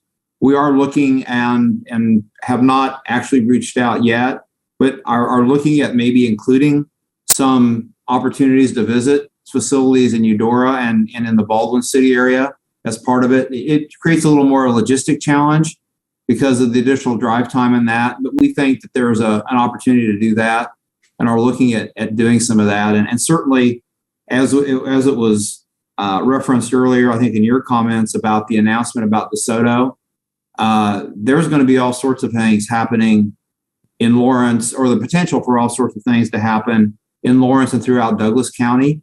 And I think to the extent that we can be working together where it's appropriate and makes sense, it will behoove us all to be engaged in that, because things are going to happen. And I think to be partnered and working with each other is going to make it a much more effective, the possibilities are going to be much more enhanced if we're working together and connected throughout this process, because it has the potential to be something that really changes the landscape.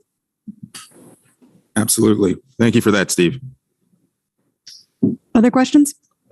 Real quick, I saw Christina and Adam turn their cameras on like they wanted to say something. I wanted to give them a chance if they had something real quick.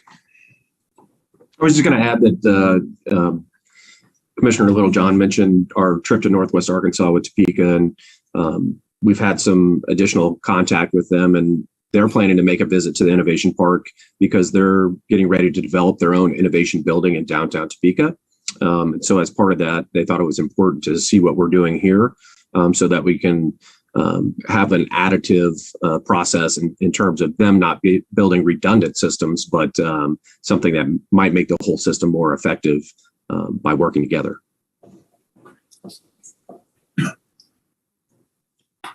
I did want to add to your first question, Commissioner Littlejohn.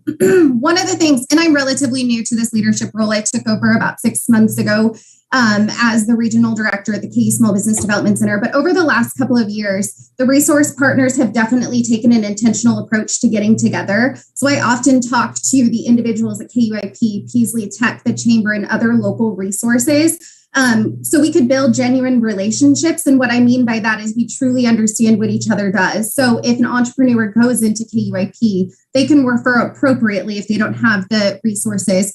Same thing with the chamber. So that's something that we've been really working on. I see them every single week. We have conversations often. And anytime there's something new that we learn about, we try to distribute that information to each other. That way we're all aware of what's available.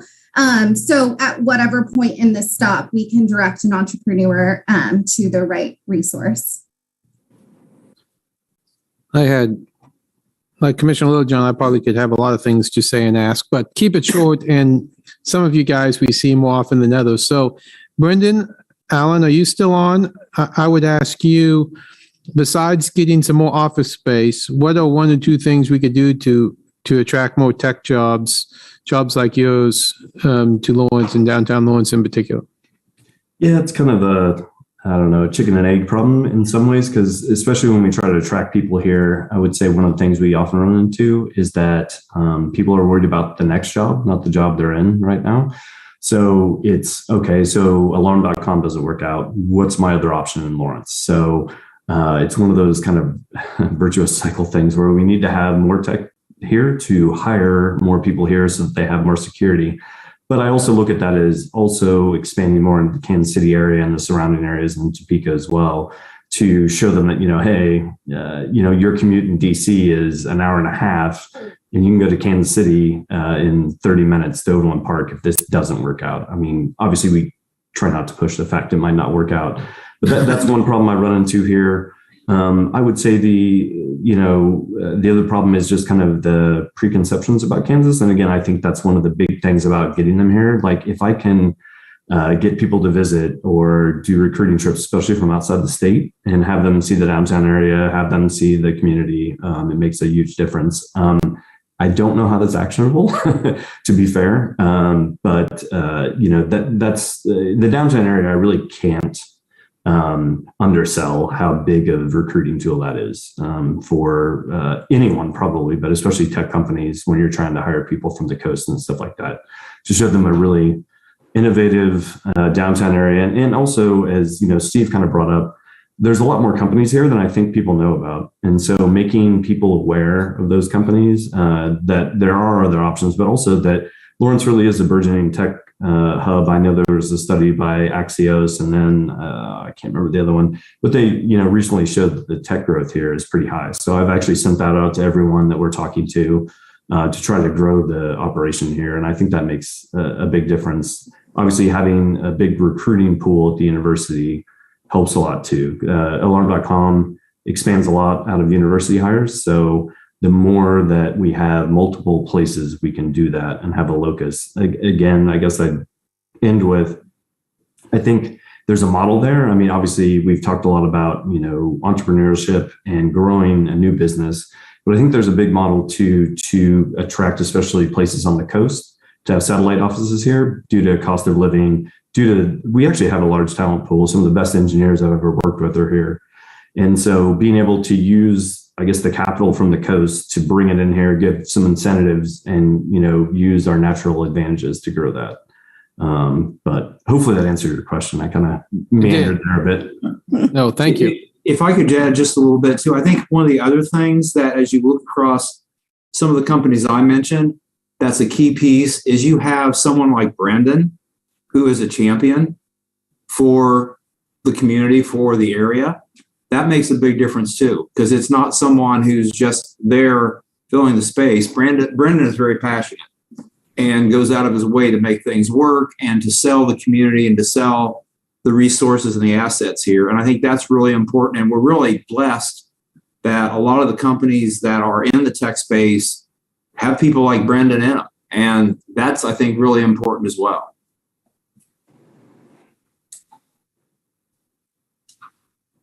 Commissioner Sellers, you're not muted, so I hope that means you have a question. I do. I have three.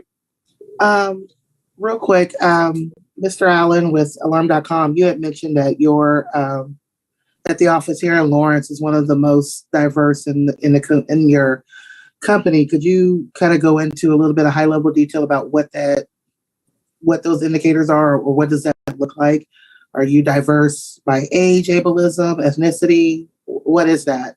What do you mean by diverse? Right. Yeah. So the study they did was actually, probably, they did break it down a bit more, but for the most part, diverse being, especially in the tech industry, I would say, we're challenged, especially with women engineers. So we have a larger proportion of women in the tech space here. So our office too, we don't have other functions, like we don't have marketing, don't have other things like that. So it's purely a tech office, and traditionally that's been underserved. So that is part of it. The other part is looking at minority representation. So again, to be honest, it was a bit surprising. We always try to take that into consideration in hiring. And again, I think there can't be enough said for having more diverse opinions in our workspace, especially in the tech workspace. But I was actually kind of surprised, again, when we go up against major metro areas like Denver, DC, and stuff like that, seemingly the work pool would be more diverse to hire from, but yet we still ended up batting above our average in that space. So it was broken down. Unfortunately, they haven't made that public to our company, which I've been working on to try to get that more exposed, because I think it's a good story. And it's also, I think in the tech industry especially, those numbers seen and working on how we can get more diversity in STEM, like, working with KU, they have a program at KU called iHockey, which we work with quite a bit to try to get more diverse candidates into our pipeline to hire here. And it's a great program. So the more that we can do, the better. And I'm not sure I answered your question, but so they didn't break it down a lot. But when you look at it overall, the diversity was measured by minorities and women in tech. And we were actually the highest out of any of the offices. Okay. It's good to know. I'd look forward to, I'd be interested in seeing that report. It's not necessarily a requirement, but it'd be something of interest to me. Real quick, Brett or Sam, back to the survey, and this could just be clarifying, because I can't remember if this was discussed earlier. But for businesses that have more than one owner, one partner, does each partner complete the survey, or is it one survey per business? I believe it's a randomly selected audience. So I would imagine the chances of a survey going to 2 business owners would probably be pretty slim. It's probably going to be sent to a business address. And Sam, you may have to chime in here a little bit more because you've been talking with Ryan Murray, who is the ETC rep, about this. But I don't believe we have any constraints. I think it's just randomly selected. Yeah, from what I remember in conversations with ETC, it was based off of address rather than individual. It would be in the same way that like the community survey doesn't get sent to 3 people in the same household, or I would think it tries not to. They mainly pull from a list of addresses. Okay. And but then also, so I just wanted to, it doesn't preclude multiple business owners from answering the survey. So, because we will have an online, like a website component. And so the minimum goal is 300. Once they reach 300, then they'll kind of just stop the survey and then they'll start collecting results. But if in the 1 or 2 month time frame they receive like 600 results from online or paper surveys, they will compile all of that. They won't just set it to 300 and stop. So it doesn't necessarily stop more than one business owner from answering. It's just that's how the paper survey will be handled. Okay. And I'm going to try to word this in a way so that it's a question, because this is question time and not comment time. So knowing that we are cutting surveys off at 300 and we don't plan to do any oversampling and targeting women and BIPOC businesses, how do we plan to ensure that a women and BIPOC voice is identified in the survey? Because I love, because aggregate data is aggregate data, but that doesn't tell the picture, that doesn't tell the story, and it doesn't speak to these indicators. So how do you plan to connect and engage with women and BIPOC businesses, since that we're doing random sampling and we're limiting it to 300 survey responses without any mechanism in place to strategically and intentionally connect with a certain sample of women and minority-owned businesses? Sam, again, you can correct me if I'm wrong, but I thought we had some identifying demographic questions on there, so we can at least find out what percentage is represented. Again, I think staff feels that the survey wouldn't really provide us that much data on women and minority-owned businesses. We felt like there were other mechanisms that would do a better job of that. And again, the biggest constraint is just finances. Sam, would you like to add to that? Yeah, so I mean, like in internal staff discussions, it was mainly, it was this money issue, but it was also the fact that if you look at the survey and how it's designed and how it's it's not a complete carryover, but it is formatted very similarly to the community survey. It doesn't get to the heart of what are pretty well-known issues in the women and minority-owned business community. So Steve, I kind of mentioned this earlier, but networking, capital, and information, these are all things that are very niche, I would say, that are very specific, that aren't really covered in the survey itself. So I think the idea would be to continue and engage those communities in like these BIPOC networking spaces, or if we felt a need to go further, back when we had wanted to present this to the commission back in, I think, May, one of the alternatives or just suggested alternatives was to maybe just have, let's say, like a focus group or like a series of focus groups. So that way we could hear those intentional, supposedly niche concerns that maybe aren't felt by the broader business community in Lawrence. Because as the stats that Britt showed, we're talking about 5% of 5% of 100% of these businesses are only registered as women, and then 1 to 2% as minority. So when you look at that capture rate, it's not going to be, they're not all going to have these niche issues. Right, I can see that. But when I look at PS1, percent of businesses satisfied or very satisfied with Lawrence as a place to do business, that includes women and minority-owned businesses. And if we are looking at the women and minority business ownership rate, whether they're satisfied or very satisfied is not niche. It's, I want to know, what do those specific businesses in our community think about Lawrence and its systems and its networks? And most of those businesses are not chamber members. Most of them are not connected to SBDC. And many of them have not attended any of the BIPOC networking events, nor do they participate in CORE. So I know we had it in the original presentation to talk about some focus groups, but I'll digress because we're getting in the comments and this is questions. So I would like to know where that plan is.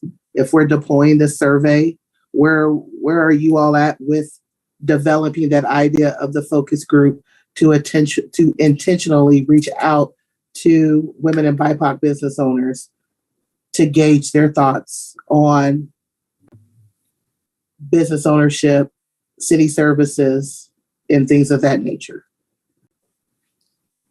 And Commissioner Sellers, I do want to mention that we can still pursue the oversampling. It's just that staff, due to budget reasons, thought that it was going to leave us with very little left over to continue any kind of work in economic development. 2022 is a very tight year budget-wise. But if directed by the City Commission, we can go ahead and do that oversampling. I'm going to let Sam talk a little bit more about what the cost is and what they're going to be doing, as well as some of the alternatives we have thought about in terms of collecting that information via other avenues. Yeah, so for the specifics with oversampling, after talking with ETC, it was, so the base is 300. The kind of guaranteed oversampling that they had laid out was about 50 additional guaranteed results from women or minority-owned businesses in Lawrence. The cost mainly comes from the extra legwork of the ETC staff, as well as incentives for responses from the women and minority-owned business community. I think similar to how the regular community survey will be providing incentive or a chance at an incentive, if I remember correctly. And so it would push the limit up from 300 to 350. So that's, sorry, trying to do math in my head. It's about per business, roughly. Yeah. So that was mainly where the cost comes from and what oversampling would look like. And then because they would have that additional 50 results, they would also be able to do either the aggregate or the cross-sectional data of specific results from those businesses. So we would have that information. With regards to, I guess, these specific alternatives, when we had discussed this, it was back in, I want to say like late April, early May, and time has passed since then and things have been worked on. So for example, we had listed, these focus groups, which if we have those listed down, if the commission doesn't feel that the BIPOC business space is not an adequate way to capture that, or not an adequate avenue to capture that kind of information, we can certainly look into setting up specific design focus groups for that. We'd also put down development of like seminars or workshops, which I believe will be covered with the Entrepreneur Business Basics program with Kiera Cherie. And then lastly, we had put down a creation of a city certified list, I guess is the easiest way to phrase it. It's been pretty common in the past few years for other communities to have a digital database of women or minority owned businesses, whether that's pulled from the federal list of registered WBEs and MBEs, or the community just decides to create that themselves and create their own criteria. From discussions with either business owners, the Department of Commerce, as well as some internal staff, the requirements to get that designation, the federal designation, is pretty onerous, especially if you're just like a restaurateur. The program was made to like guarantee or put you in a higher standing for like federal contracts or government contracts. So if you're like a restaurateur, there's no real need for you to go through that whole process. And so it would be easier for us, both for us and for the business community, to create something like a self-registered list that we can just verify in some way, shape, or form, which that would require some further research. But those were some of the kind of things that we had come up with in the past as alternatives, both for spending and action, to kind of gather this data from women and minority-owned businesses. I think staff also felt that we would obtain better quality data through these other mechanisms, especially focus groups, whereas the survey would be very restricted in terms of the type of information that we could gather. That being said, again, we can go ahead and pursue the oversampling. I would ask that the City Commission provide us direction on what to do, whether you want us to do oversampling or not, because basically we are ready to go and we're just waiting for your final direction on this. Any further questions? Good. Let's see if there's any public comment on this item. Nope. Anything online? Any public comment on this item?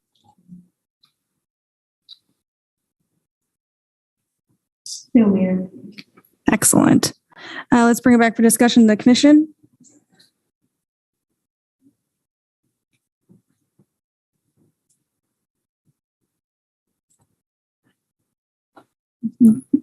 So, oversampling was 5,000, correct? And what is the current budget that you guys are working with again? I'm sorry. We currently have 9,000 total in discretionary dollars for economic development for the rest of the year.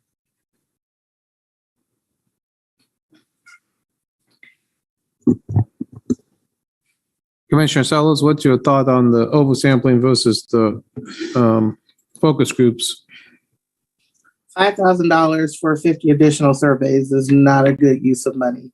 I like the idea, so I would be against using the $5,000 for oversampling.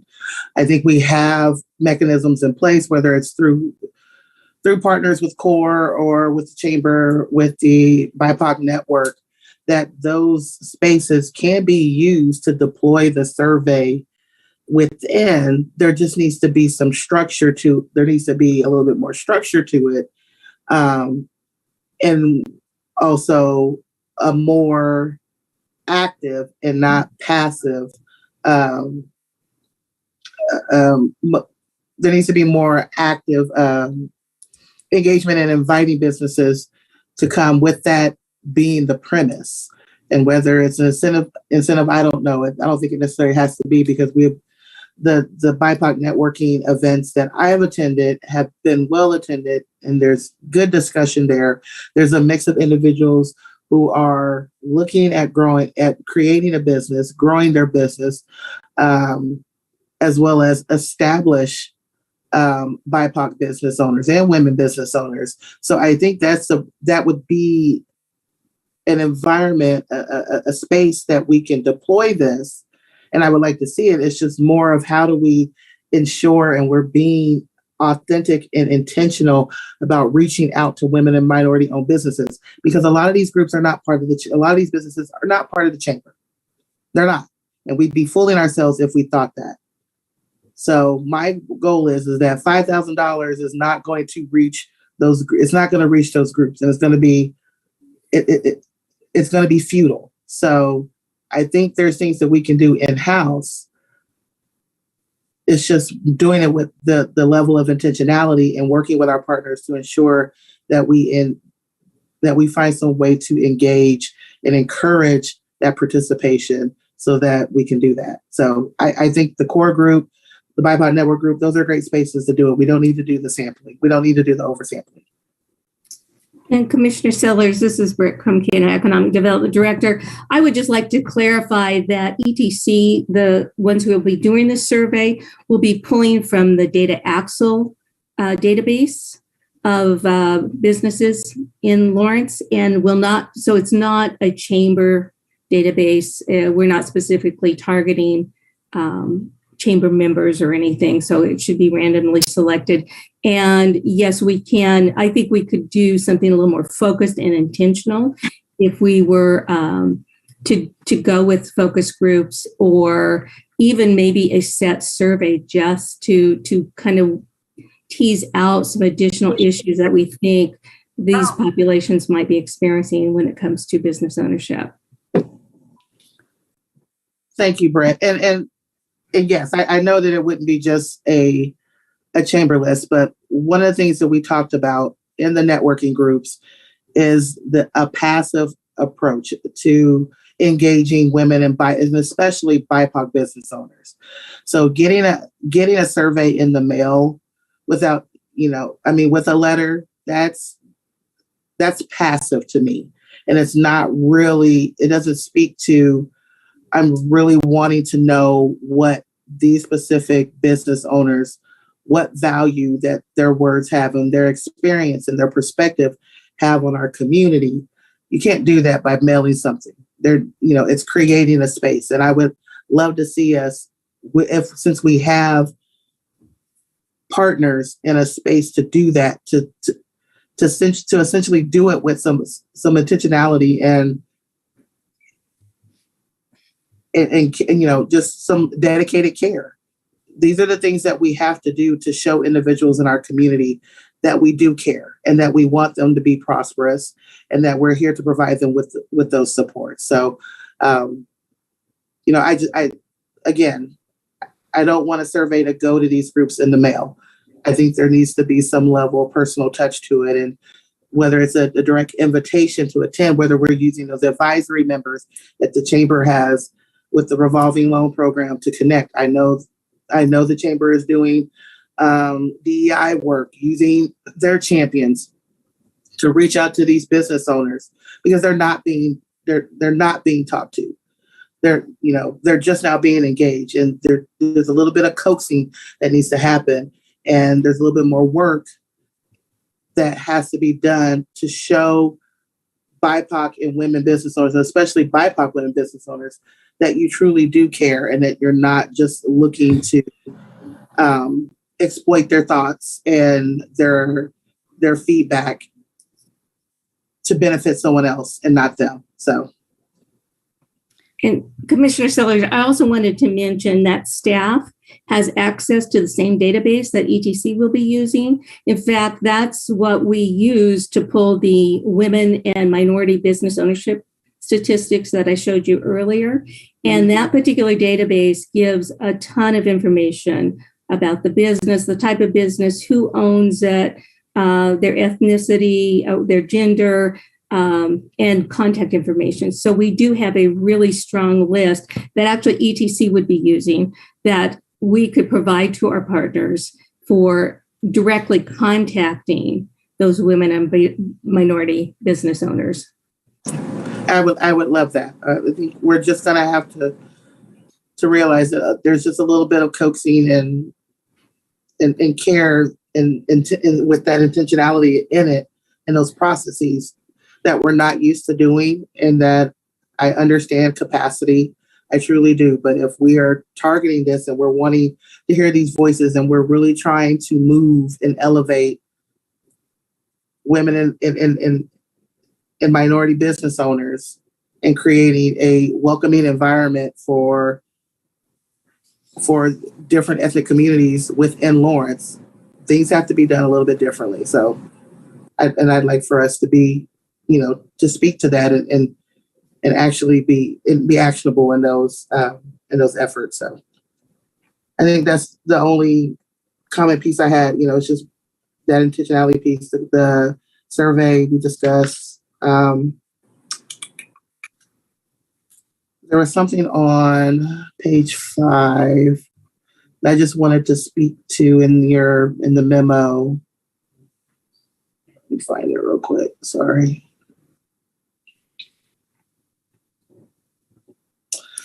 The note about developing to create the creation of a city certified program for WBs and MBEs. And I know we have some neighboring communities that does that. I know 1KC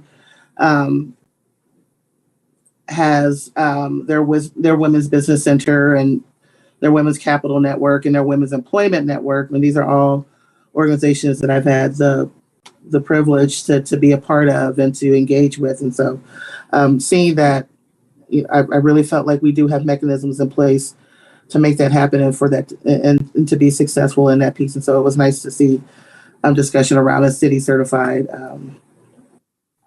program that supports women and minority owned businesses. Thank you for those comments. I hate to rush us, but we have not even started our regular agenda, and it's 9:30. We have a lot of public comment. So I want to thank Britt and Sam and Steve and where'd he go? Brandon. Did I get everybody?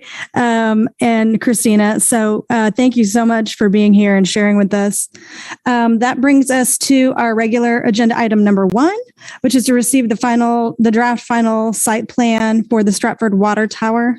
And I believe Sandra Day will be presenting on this. Good evening, Mayor, Commissioners. Sandy Day with the Planning Office. Also engaged in this presentation will be Leah Morris, who is the project manager with Municipal Services and Operations. Before we get too far into the presentation, I do need to request that you all declare any ex parte communications. I've received the same correspondence I presume everyone else has. I haven't spoken in person to anyone for a long time. I went to one of the public engagement sessions previously that you document here, but I don't think I had any particular conversations with anyone. I've just spoken to city staff about it regarding this particular item. I have not spoken to any individuals regarding this item. None to disclose. Commissioner Sellers, I have no ex parte communication to disclose. Thank you, Commissioners. I will now be sharing my screen. Porter, if that is available. Can you all please confirm that you can see the screen? Yes, thank you. Thank you. This item is actually a site plan that you are receiving essentially as the property owners of the project. It is related to the special use permit that we considered at the end of 2020.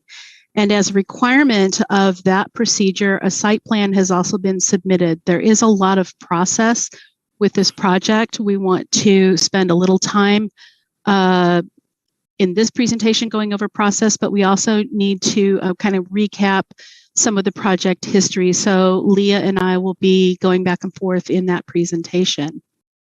The site plan that you are receiving is a condition of that special use permit that was outlined in Ordinance 9821, addressing specific details of that proposed development. As you're familiar with, this is Water Tower Park at 1225 Sunset Drive. The use as a utility use for the new construction of the new tower was specifically approved as part of that special use permit. The next couple of slides will go over the project history, and I will ask Leah to step in at this point. Good evening, commissioners. This is Leah Morris, Engineering Program Manager. And I just wanted to kind of update on the history because this has been a long ongoing process. So back in December of 2014, we completed an evaluation on the Stratford report, evaluating what would be the best benefit for the city in terms of having a structural reevaluation and repair of the tank or proposing a new tank. And it was found at that point that the new tank proposal was going to be the lowest cost of ownership. So in July of 2019, we went out for an RFP and City Commission authorized engineering services with Black & Veatch. In November of 2019, we completed an alternate tank memorandum to choose what tower style that we wanted to incorporate into the park, and that was a composite tank, similar to what we have at Stone Ridge. And then the first project public meeting was in July 2020 to present to the public, and there was neighborhood meetings in the interim, but this was the first official public meeting. Then we went to Planning Commission in August to put forth the preliminary plat and special use permit. And then in September of 2020, we did more public engagement to select the tower location. If you remember the 4 quadrants that we kind of produced during those meetings.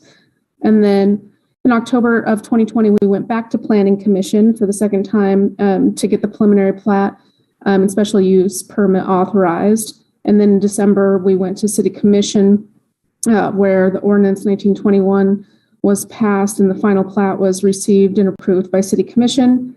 And then we went back in July 2021 for additional supplemental engineering agreement. And then also in September 2021, we did 3 public engagement sessions, and 2 of those were in the actual park and then 1 at City Hall to try and make ourselves available to the public. Next slide, please, Sandy. So from January through March of 2022, we uploaded site plan documents into our community development system and worked with planning to make sure that that was prepared to go as final site plans were approaching. And in the interim, we were still working on KDHE approvals on the sanitary sewer, as well as other KDHE approvals that you'll see later on. We did a public involvement update and sent that out in March. And that was based on the ordinance, which was, getting public engagement on the concrete, the lighting, as well as the tree selection. And then we also incorporated some of the other concerns into the plan set as well, which we'll kind of summarize as Sandy had stated. And then tonight we are, summarizing this, and in the ordinance, it stated that this site plan was to be received by commission, which is what we're doing tonight. And we're also asking for some initiation of the ordinance in SUP regarding the lights and the north-south walkway, which we'll show here in a little bit.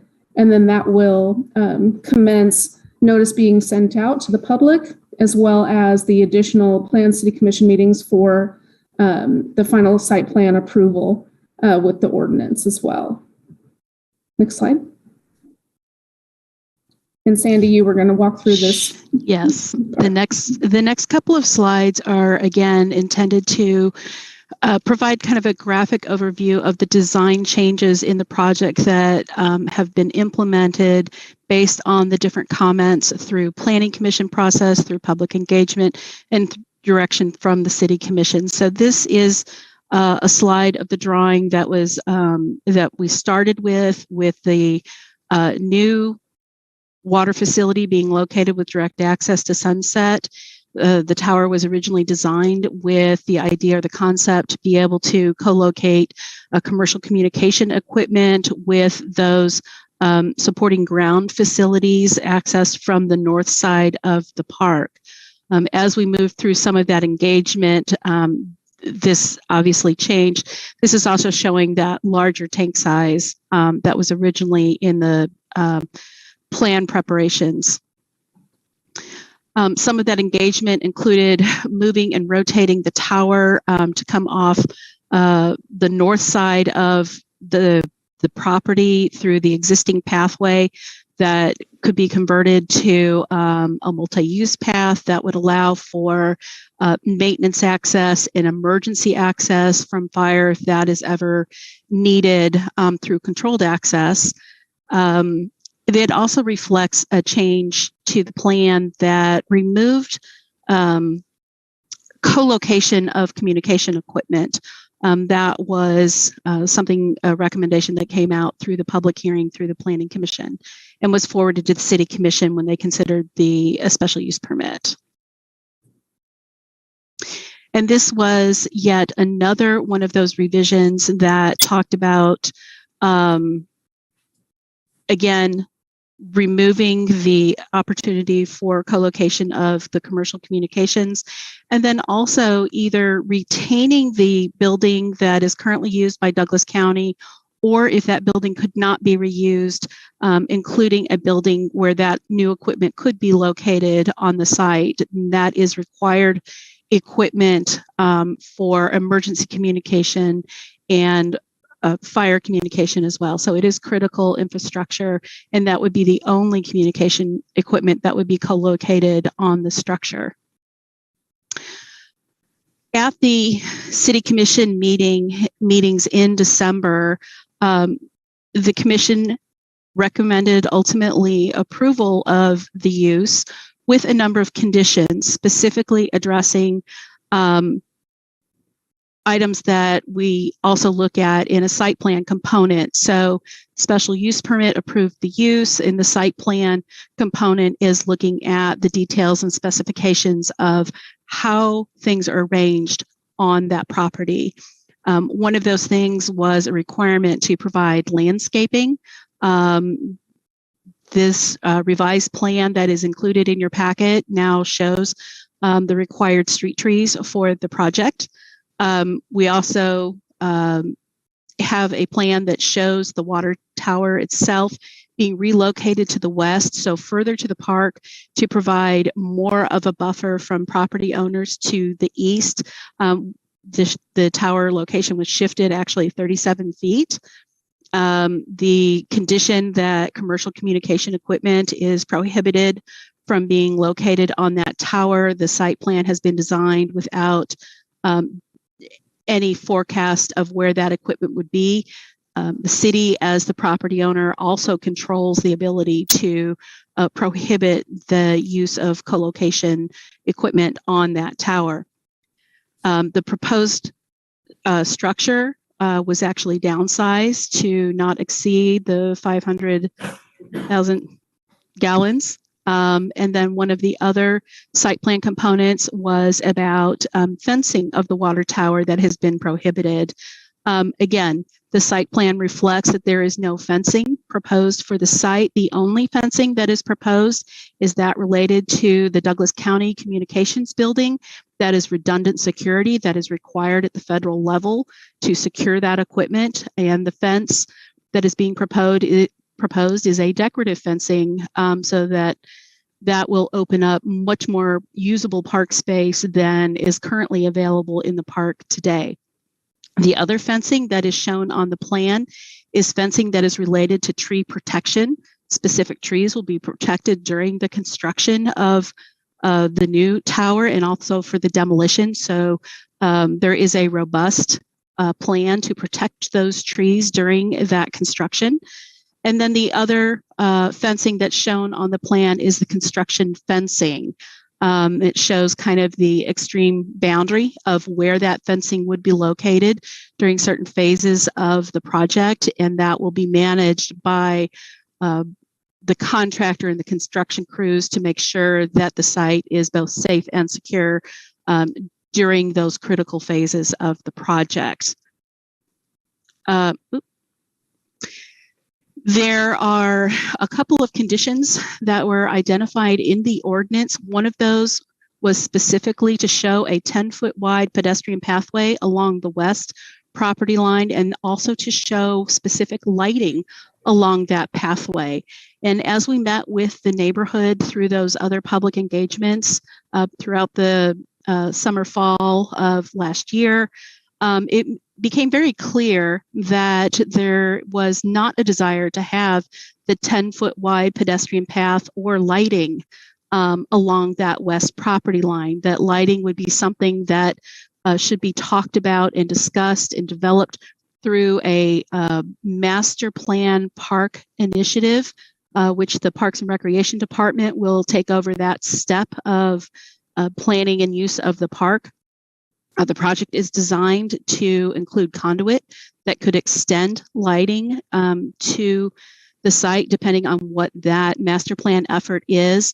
And then also staff identified a modification to the special use permit and to the ordinance to change that 10-foot wide pedestrian pathway to 5 feet.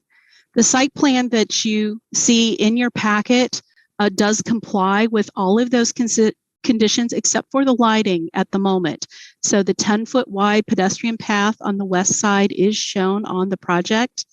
The lighting that is shown does comply with the city's requirements about site lighting. The only lighting that is proposed is that security light over the door.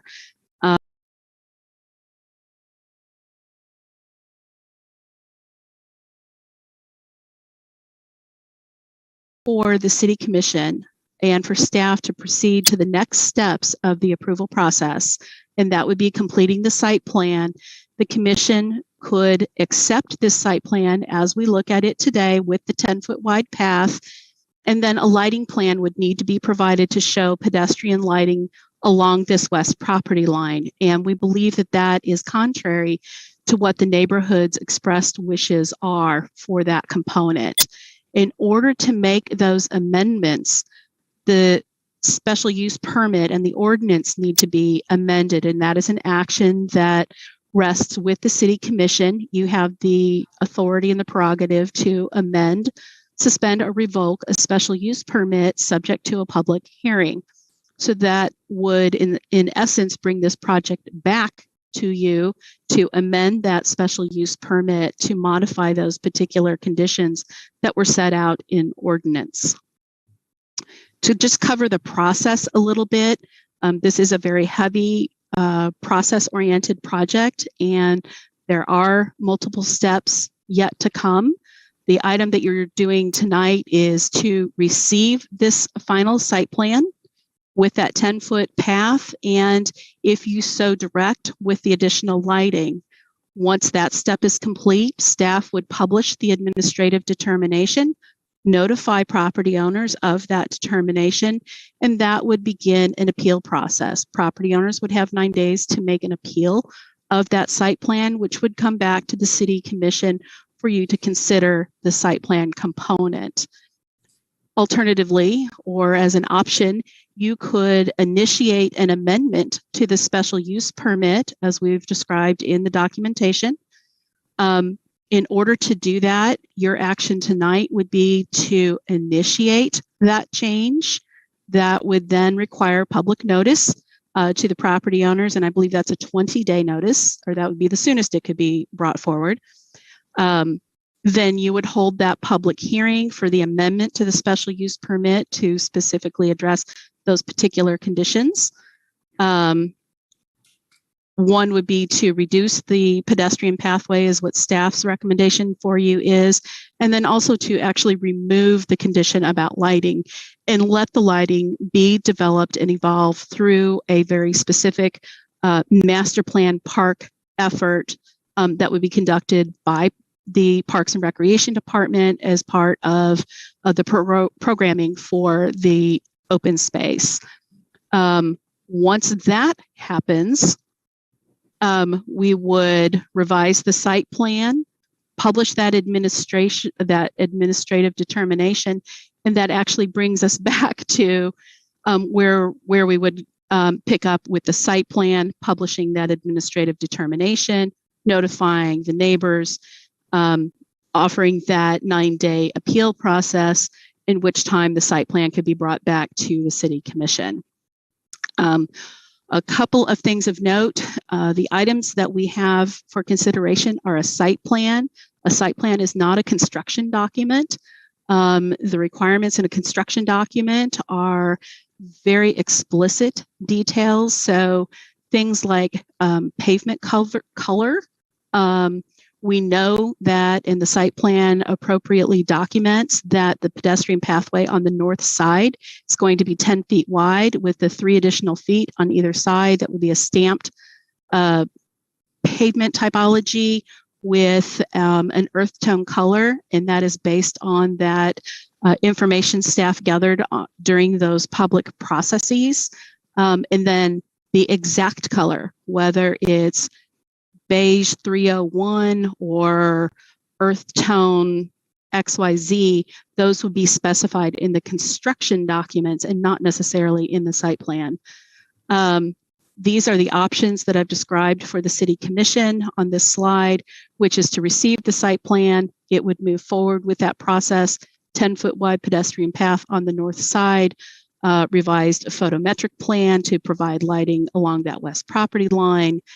We would complete that process, publish the determination, notify property owners, and let the appeal process begin. We're asking the City Commission to initiate an amendment to that special use permit and to the ordinance, as I've described in the other slides. Specifically, item G in the ordinance, which was to amend that from the 10-foot to the 5-foot, and item G in the ordinance to just really remove that condition for lighting. I'm happy to answer any questions. Leah is also available to answer any questions. It's a lot of process. It can be confusing, and hopefully we've tried to simplify it a little bit. I do have a question about the path, not the one on the west side, but on the north side. I understand that I thought I understood that was for emergency vehicles to access the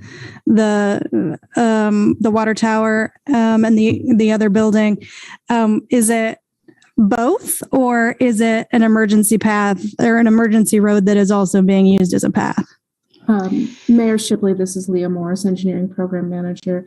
The use of the 16-foot wide access path the width was determined by the fire department so that their emergency vehicles could access the building. However, city staff, specifically for the water section, will be also utilizing that path to do tower maintenance and sampling. The normal schedule of that is typically sampling about once a week. But if there's issues with the instrumentation or anything in terms of the operations up there, it could be more frequent. And then there is the AMI, the City of Lawrence AMI stuff that will be located up there as well as Douglas County. And so they will need periodic access, but not at a maintained time that I'm aware of. So its intended use is for emergency use. Some people are using it as a path because it goes from one street to another, but its actual use is for emergency and access. Yes, emergency and MSO operations, yes. And there will be bollards, collapsible bollards located on either end so that it can't be used as like a drive-through or a cut-through pass, that the bollards will remain erected when not in use. And on the subject of that access, the extra 3 feet of stamped concrete, can you remind me what the cost of that will be? Yes, Mayor Shipley, Leah Morris. The cost of the stamp itself is estimated to just be around $20,000, but the additional concrete, when we shifted the tower to the west and that initiated that path needing to be used, is in the realm of $200,000. So overall, the additional concrete needed in order to access the tower added just shy of $250,000 to the project. But not the extra 3 feet that is ultimately cosmetic. Correct. That's $20,000. Well, no, that's just for the actual stamping of that 3 feet. The concrete is not just for aesthetic. The 16-foot use is for emergency vehicles. It had to be that wide for the turning radius and the apparatus used by the fire department. But using the 3 feet on either side presented a more aesthetic look for the neighborhood so that it didn't feel like such a driveway, that it felt more like a typical shared use path. So it was incorporating a little bit of more positive aesthetic features into it, which I would classify as $20,000 additional for the concrete stamp and die. Thank you. Mm-hmm. Any other questions? So what we're deciding on tonight is just the 2 points that you had spoken about. Could you put that slide up again? Sandy Day planning.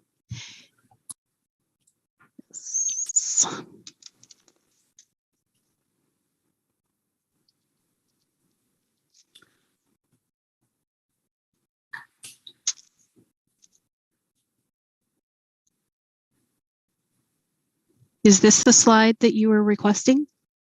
Oh, you can't see it yet. Sorry. Is this the slide you were requesting? No, it's the very last slide you had. Kind of give us our summary of what we're. That's not the. Yeah, there we go. That was back. I'm actually going to go Sandy Day Planning Office. So your options tonight, there are one of two choices that you can make. You can receive the site plan as it's been submitted with the 10-foot wide path, and that would fulfill the requirements of the site plan with the exception of the photometric plan, as I mentioned. Or you may initiate an amendment to that special use permit that would revise those two components that we've identified, or other components, I suppose, if the city commission so desires. So the path that the mayor was talking about on the north side of the property, is that involved with the decision tonight? It is not. Sandy Day Planning Office. It is not. The design requirements for that north path meet the minimum. It was a code modification for fire to actually have a reduced width acceptable emergency access way from the public street to the tower itself. And then those design components to be 10-foot wide, which would be what a typical multi-use path would be, with the additional pavement width provided through that stamped and dyed feature on either side of that 10-foot path, which is called out as a note on the plan. What the site plan does not specify is the exact pattern or the exact color that will be used. That would be a construction document detail. Is that something that the commission would be able to weigh in on at some point? Not? Sandy Day Planning, yes. That is something the commission could direct. I'm sorry, Commissioner Larson, this is Leah Morris, Engineering Program Manager. I wanted to wait for the project to be bid and the bid awards come through, because depending on where the concrete was being supplied and the vulnerability of the market, I wanted to make sure that the stamp was going to be reasonably supplied by the concrete supplier, as well as the color of the dye, because looking at this investigation of sustainable choices for the city, I wanted to make sure, and as I was doing my research, they were saying that some dye wasn't available for 6 to 8 months. And so I wanted to make sure at the time of bid, the colors that they had available were presented to us so that it didn't further delay construction. And so I won't be able to do that until a contractor is awarded. Okay. Thank you. Any other questions?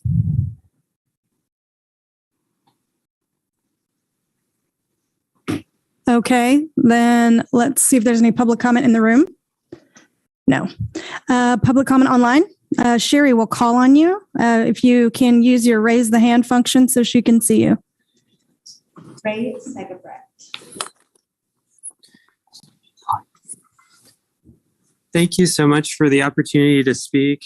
Commissioners, I appreciate this opportunity and follow up to my email to all of you and also my comment last meeting.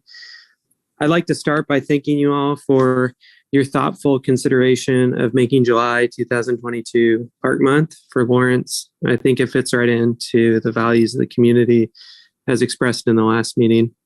And thank you so much for that. In regards to that, I think that this creates a great opportunity in being able to modify or direct changes to the SOUP in this night's meeting to save two parks at once. Unfortunately, the new water tower that in 2014 analysis showed to be more cost effective than rehabilitating the old water tower would destroy 7,500 feet of green space, 10 beautiful trees, the homes of countless birds and animals, and half of the baseball soccer field, as well as making the whole park unable to be used for about a year. And it would cost the city $3.8 million, and that's on old estimates. 2014 to now, especially with inflation and supply chain issues, the cost I expect will be much more. The company that did the analyzing in 2014 was Black & Veatch, and they were also the company that was going to stand to benefit by being able to propose a new tower. You see, proposing changes to the old tower would award them just a small fraction of the cost in engineering fees, which amount to over $1 million for designing a new tower. So a clear conflict of interest existed there. And not to mention, it's, again, old data. I appreciated how Commissioner Sellers talked about how she values, low income and vulnerable populations. And I think of how parks are free for everyone, Prairie Park Nature Center and this one, and how the kids that enjoy the park every day, they can't come to the meeting and testify, to how much of a benefit it is for them and how much losing it for a year during a pandemic would hurt them. But I hope that you'll consider another option in the modifying and directing changes to the SOUP, which is going back and looking at rehabilitating the old tower. We had an expert engineer from KU who specializes in water towers say that rehabilitating the old tower actually is more cost effective and better stewardship. There's over 20 years life left in it. It doesn't need to be replaced for $3.8 million in the middle of a deficit. And that money could fund Prairie Park Nature Center for 10 years. There are companies that specialize in water towers, water tower consulting, Tower Engineering Incorporated. Black & Veatch isn't one of them. They even testified the only kind of tower they can make is the concrete tower, which is the least aesthetic and probably the most expensive as well. So I'd encourage you all to remember your values, save two parks at once for the next 10 years, rehabilitate the old tower, and modify and direct the SOUP to go back. And thank you. And I would leave you with the final remark, which is thank you. A comment from John Stewart, which is if you don't stick to your values when they're being tested, they're not values. They're just hobbies. Thank you. Steve Scannell.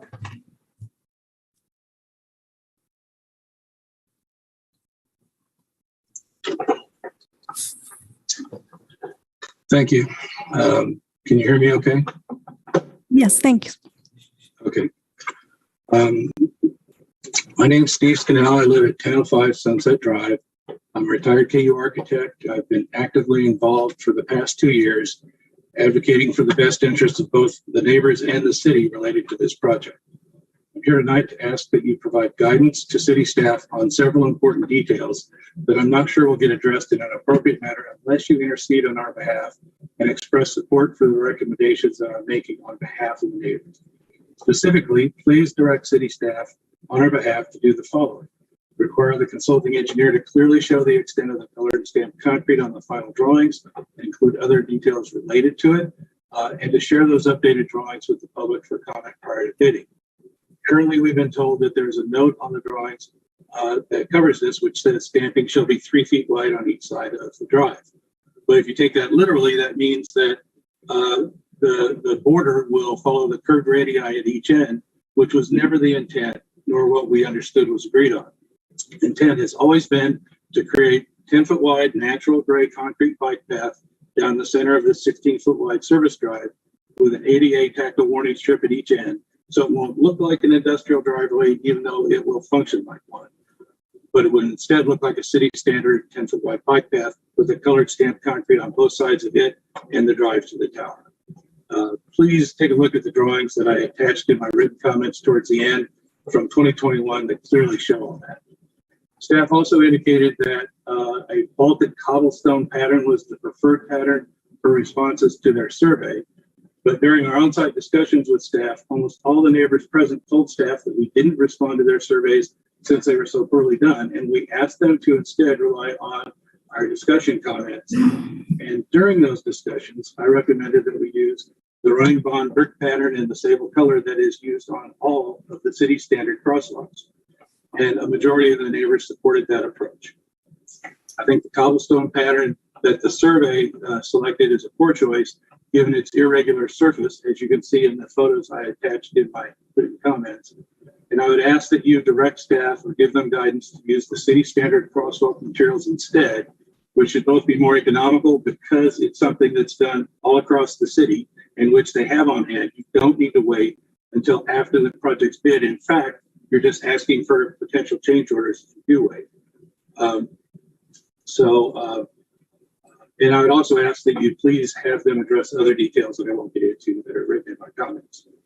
Also, the north sidewalk, ask staff to indicate that it's to remain in service as long as possible. A fence can be added on the south side, can be moved, construction can occur in that area, and it can be shut off only as needed during that time, and then restored. Otherwise, that'll be a major inconvenience during the new tower's construction and the old tower's demolition. Thank you. Automated, I got a lot. Please, just a couple more seconds. I can't. You know what? I'm certain that one of the commissioners here will ask you to follow up here, but I want to give everyone their 3 minutes. Okay. Thank you. Well, I thank you. I'll be happy to respond to questions and follow up. That's all the comments. Oh, okay. I'm surprised. Okay. In that case, is there any questions?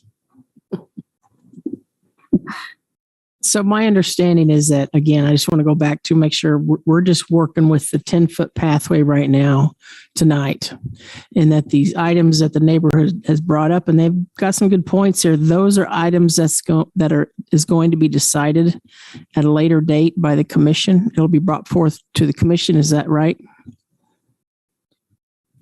Leah Morris, Engineering Program Manager. So the two items that are being requested to be revised are on the west pathway, which is 10 foot. We would ask that to be reduced to 5 for a normal sidewalk, and the additional lighting required by the ordinance. It was, again, discussed actively with the neighborhood that they did not want lighting as part of this project, but part of the overall master park planning process.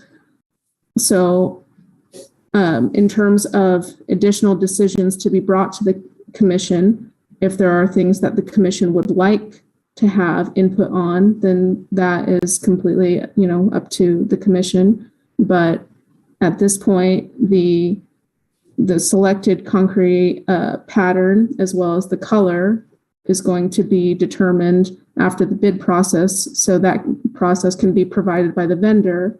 And if there needs to be an additional public meeting, because traditionally we will have a public meeting and an information meeting after the bid is awarded to go over schedule and what the determined construction schedule is when we have a contractor on board.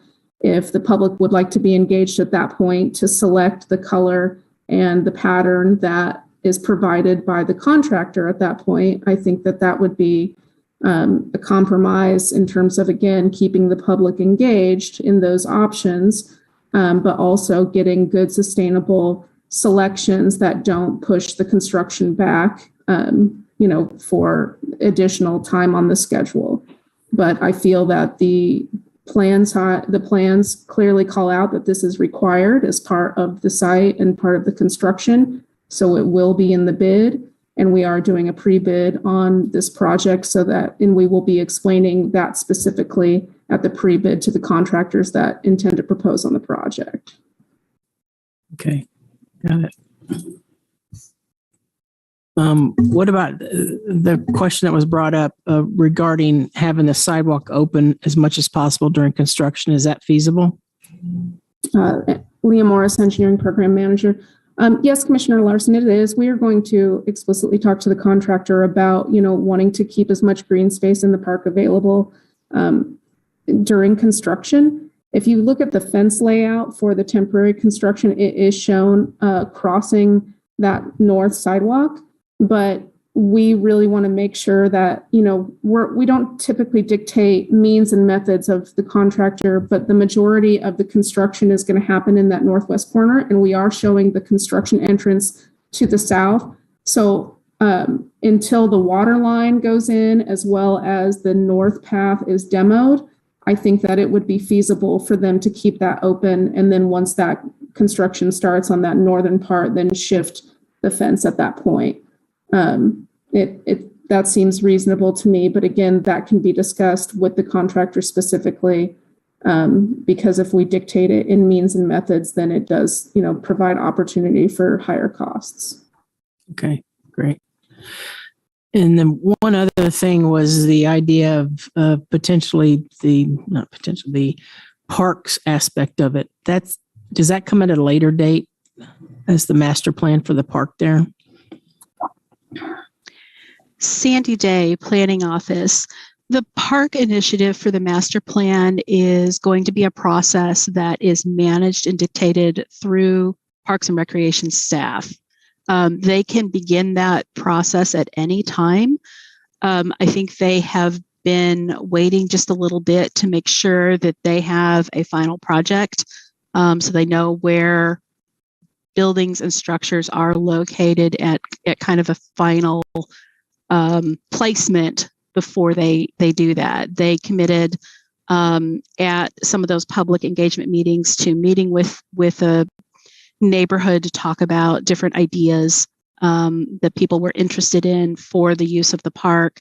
I see Mark Hecker on the line, so I think he may be able to address you more specifically about the plans for that. Mark Hecker, Assistant Director of Parks and Recreation. Yes, we intend to engage the neighborhood here. We're basically kind of waiting for the site plan to settle out a little bit, but we'd like to talk with the neighbors about what they'd like to see as after the water tower is built and as we redevelop the park. Is that put a playground in? Is that sidewalks? Is it lights? What is it? So that process I anticipate will happen in the next month or two. And then there is some budgeted money this year that we may be able to get a start on purchasing whatever we decide we want to do. If we want to purchase playground equipment, we potentially could do that in this year's budget. Thank you. Any other questions?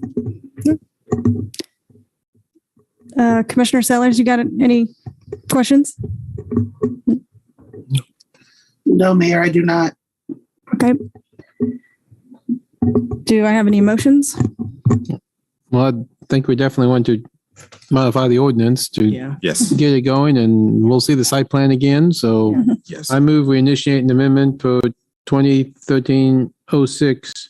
I think that's an L, to modify the conditions set out in the ordinance number 9821 to allow for the west pedestrian path to be reduced from 10 feet to 5 feet and to remove the condition requiring lighting along the west side of the pedestrian pathway. Second. I have a first and a second. All those in favor? Aye. That passes 5-0. Thank you, everyone. Thank you, Sandy. Thank you, Leah. Thank you. And Mr. Scannell, appreciate you. And Mark, thanks for being here for this. Our next item is consider adopting on first reading ordinance 9928 establishing sidewalk and parklet hospitality areas. Good evening, Commissioners. Mark Hecker, Assistant Director of Parks and Recreation. The agenda item tonight comes after about 3 months worth of work with consultant and staff to develop a long-term parklet program for downtown Lawrence. So if you go backwards a little bit to March 22nd, the City Commission requested staff to hire a consultant to come up with a long-range plan to develop a hospitality in downtown. What this ordinance does, it combines our temporary parklet resolution that will expire here August 12th with the sidewalk dining program that's been in place for a number of years. So the Commission authorized us to hire Gould Evans, which is now called Multi Studios. So tonight, what I'd like to do is have John Wilkins kind of introduce his group. Abby Kinney will be walking us through the presentation, and then we'll come back. There's a number of staff online too that have been involved with the process that can jump in for questions after they do their presentation. So I'll turn it over to John. Thanks, Mark, and good evening, commissioners. I'm John Wilkins. I'm the managing principal of Multi-Studio, founded in Lawrence in 1974. We've been working on this for a while, and I'm going to have Abby kind of walk through the process that we went through and the results of that policy. So, Abby. Thanks, John. And then to get started, I'm going to go ahead and share my screen. So if I can just confirm that you all can see it. Good.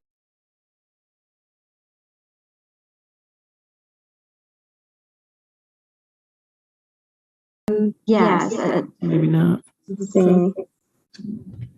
Maybe if I turn it down a little bit, does that help at all?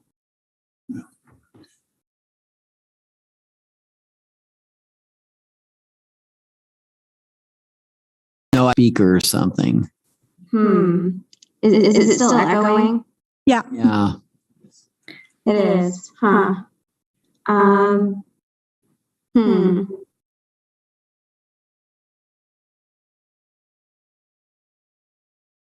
could jump off and get back on the call and see if that works.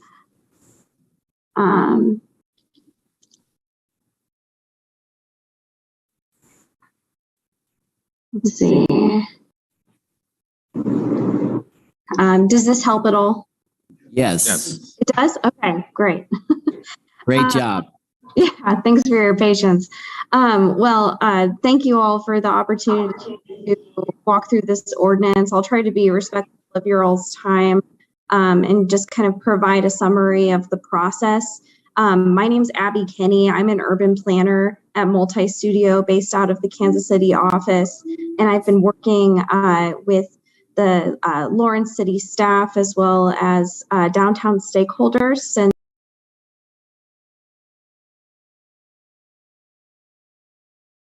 really both engaging with downtown stakeholders on what kind of the big issues are with the pilot program, what they'd like to see in a long-term program, and what kinds of expectations ought to be set for that, as well as to conduct really extensive research on what best practices are, how other cities are regulating parklet programs, what kinds of things that to be looking out for. And so really marrying those two things together throughout this public engagement process.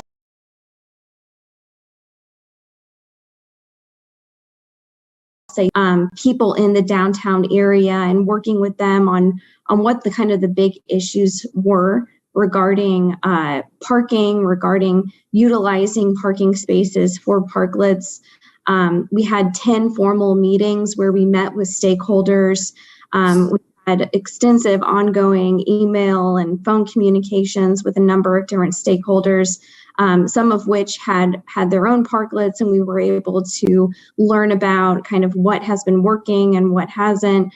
And we've also met with a number of different city staff members to inform us about what kinds of things ought to be addressed moving forward. And so really this is what we're thinking of as a data-informed regulatory approach, where we're not only taking best practices, standards that are typical in parklet ordinances in other cities. We looked at cities both within the region like Bentonville, Tulsa, Manhattan, Kansas City, Clayton, Missouri, but also cities outside of the region to kind of test what kinds of things are being regulated within the region against cities on the coast, both the East and West. And we're also really utilizing any other kinds of data points that we can get to understand the current parking capacity, which I know Brad has a lot of information about and can answer questions regarding parking capacity and operations in the downtown. We've also pulled the Lawrence Listen survey and went through the feedback that we were able to learn from that survey, and there were 2,000 responses for that. It really informed us that parklets from the public perspective are very popular as a concept. And really what this process was intended to do was to dig a little deeper and speak with people who are operating businesses in the downtown area to understand what kinds of things ought to be addressed. So through our engagement and through the feedback that we have received, we heard a lot of different things. This list really shows the feedback points that were related to things that would inform a long-term parklet ordinance, so actual regulatory issues.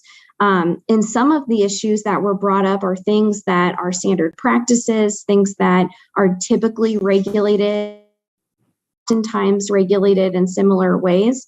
But there are also things that are Lawrence specific, such as the arrangement and shape of parking spaces and defining that through the ordinance, as well as extent limitations, which I'll discuss briefly here.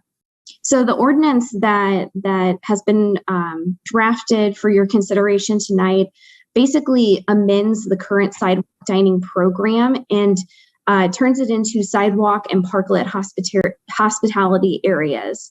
So that creates a program where there's consistency in terms of the licensing and how the application process would work, as well as standards regarding the approval, the renewal, the revocation, and removal. So it creates consistency across both the sidewalk dining licensing as well as parklet dining licensing. It merges those things together. It also creates administrative standards that are specific to parklets, since it does have to do with parking spaces in the right of way, which is a little bit different than sidewalk dining. And I'll go through what those recommendations are, but these are basically the 5 pieces that have been drafted based on our recommendations, based off of both stakeholder engagement as well as research that's been conducted from other cities. So the first has to do with location size and dimensions of parklets. So first, what's been recommended is location limitations. So prohibiting parklets to be established in any ADA parking spaces, as well as public facilities and parks. So that would include those bump out areas that are public parks. Those would not be eligible in this current program for a parklet program. And the reasoning for that is because, at some point in the future, there could be an amendment that could make those spaces eligible. But for the time being, there's some problematic issues that need further consideration in order to utilize those spaces. And if there's any questions about that, I think Mark can speak to that issue. But one of the things being, for example, is being able to put umbrellas up in those spaces closer to the intersections at the ends of the blocks creates some site issues and some traffic safety issues. So there's kind of additional considerations that would need to be worked through in order to make those spaces eligible. So for right now, we're just focusing on spaces that are actual parking spaces. There's also a requirement that parklets need to be set back within 30 feet of an intersection, driveway, or alley, and that really would impact eligibility on east-west streets rather than Massachusetts streets, because most parking spaces are on Massachusetts Street are set back at least 30 feet from an intersection. Also requirements regarding obstructions. So basically creating a standard that licensees need to provide access for any reason for city operations, which take priority. This is a pretty typical standard that we see in every single city, just to make sure that the licensees understand that if they are participating in this program, that they are licensing use of the right of way. And so if city needs to use that space for any reason to do maintenance or make improvements, that there would be a no obstruction rule. The number of spaces that have been recommended for the parklet program are a maximum of 3 for angled spaces and 2 for parallel spaces. And these numbers are pretty typical for other cities. Although most cities focus mainly on parallel spaces and can go up to 4 or 5, because of the concerns about the number of parking spaces utilized for parklets amongst downtown stakeholders and the need to really be equitable about the number of spaces that are being utilized and balancing those considerations amongst businesses, we've recommended the 2 and 3 as kind of a middle point. We've also recommended a program maximum, so making sure that that parking spaces are capped on a per block basis, so the licensing not to exceed 12 spaces per block at any time. Regarding design and composition, so these are pretty typical standards that we see in other cities, recommending a perimeter buffer of a 2-foot setback on all sides, which is the current practice of the pilot program. One thing that would change here is that there wouldn't be the orange barriers, which is the one thing that every downtown stakeholder had consensus on, of wanting to have an alternative to the orange barriers. And luckily, other cities don't use orange barriers either for their parklets, and rather have MSO Public Works install wheel stops and reflective posts in that setback area as a traffic safety as well as visibility measure. Regarding perimeter barrier walls, so this is a standard that's been pulled over from the sidewalk dining program with a limit of 45 inches in height. Creating or adding some standards regarding general stability, fire resistance, materials, making sure that it's compatible with the general downtown area, and also requiring a reflective material to be put along the top outside edges, again, for visibility. And this is a standard that is standard practice. Regarding ADA compliance, we we're able to vet this with staff to ensure that parklets would be fully ADA compliant, from having the platforms flush with the curb to having an ADA table and unobstructed pathways and turning circles within parklets. And then the general composition and materials, some general standards regarding that the materials would be non-combustible, weather resilient, and this would be reviewed by staff as site plans would be submitted. We have provided a section for accessory components. So these are components that may or may not be included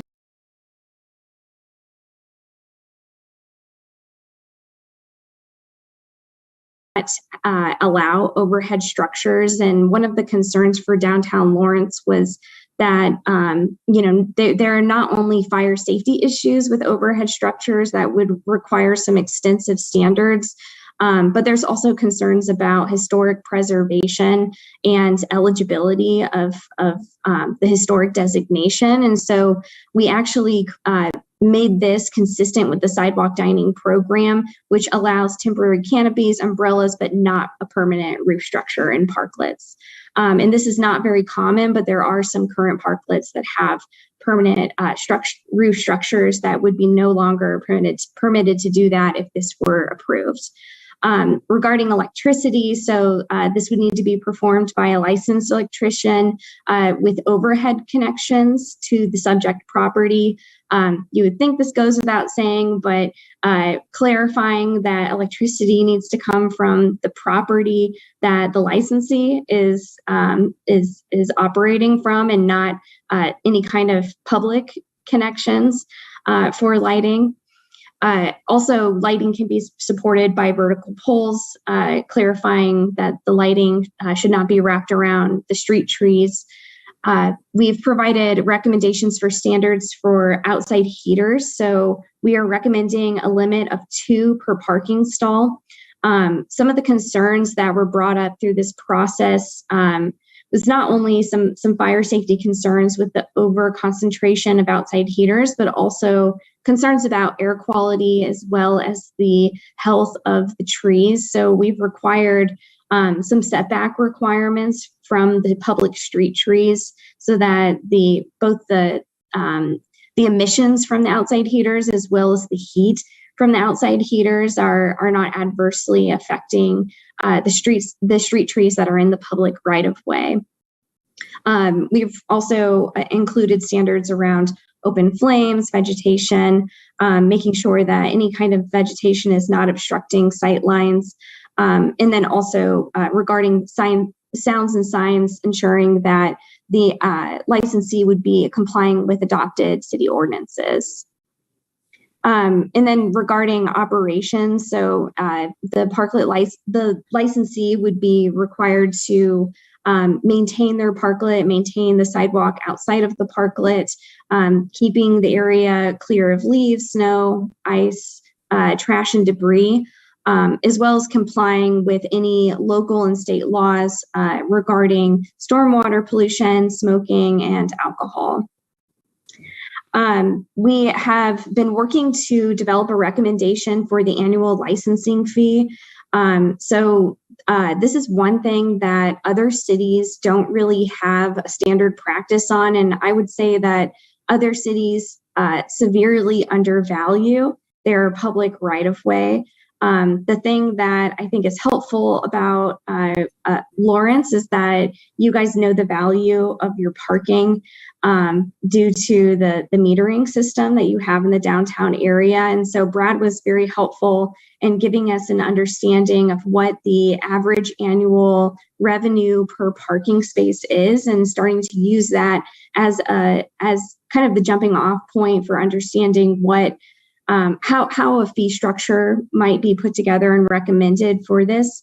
And so at this point, we've put it at a round number that is closest to 100% of the current parking revenue per space. So if a parklet is utilizing one space, that would be $1,000 annually. If a parklet licensee is utilizing 3,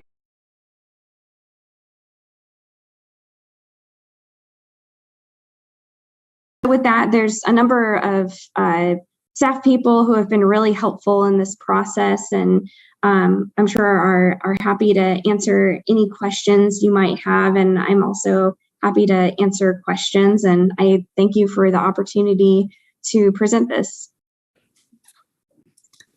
Thank you so much. Any questions? Yeah, I'll start it off. I got a couple. If you could just go ahead and clarify just for all of us in terms of the rental, in terms of the license, how long does that last and is it renewable? Yes. So the license would last 1 year and it would be renewable. I believe if the city clerk is on, she may be able to speak to the specifics of how that is being structured, or the city attorney. Okay, Assistant Director Sherry, could you take that question? Sure. I mean, it's a 1-year license from the time they apply, and we usually start sending out renewals 2 months prior to that.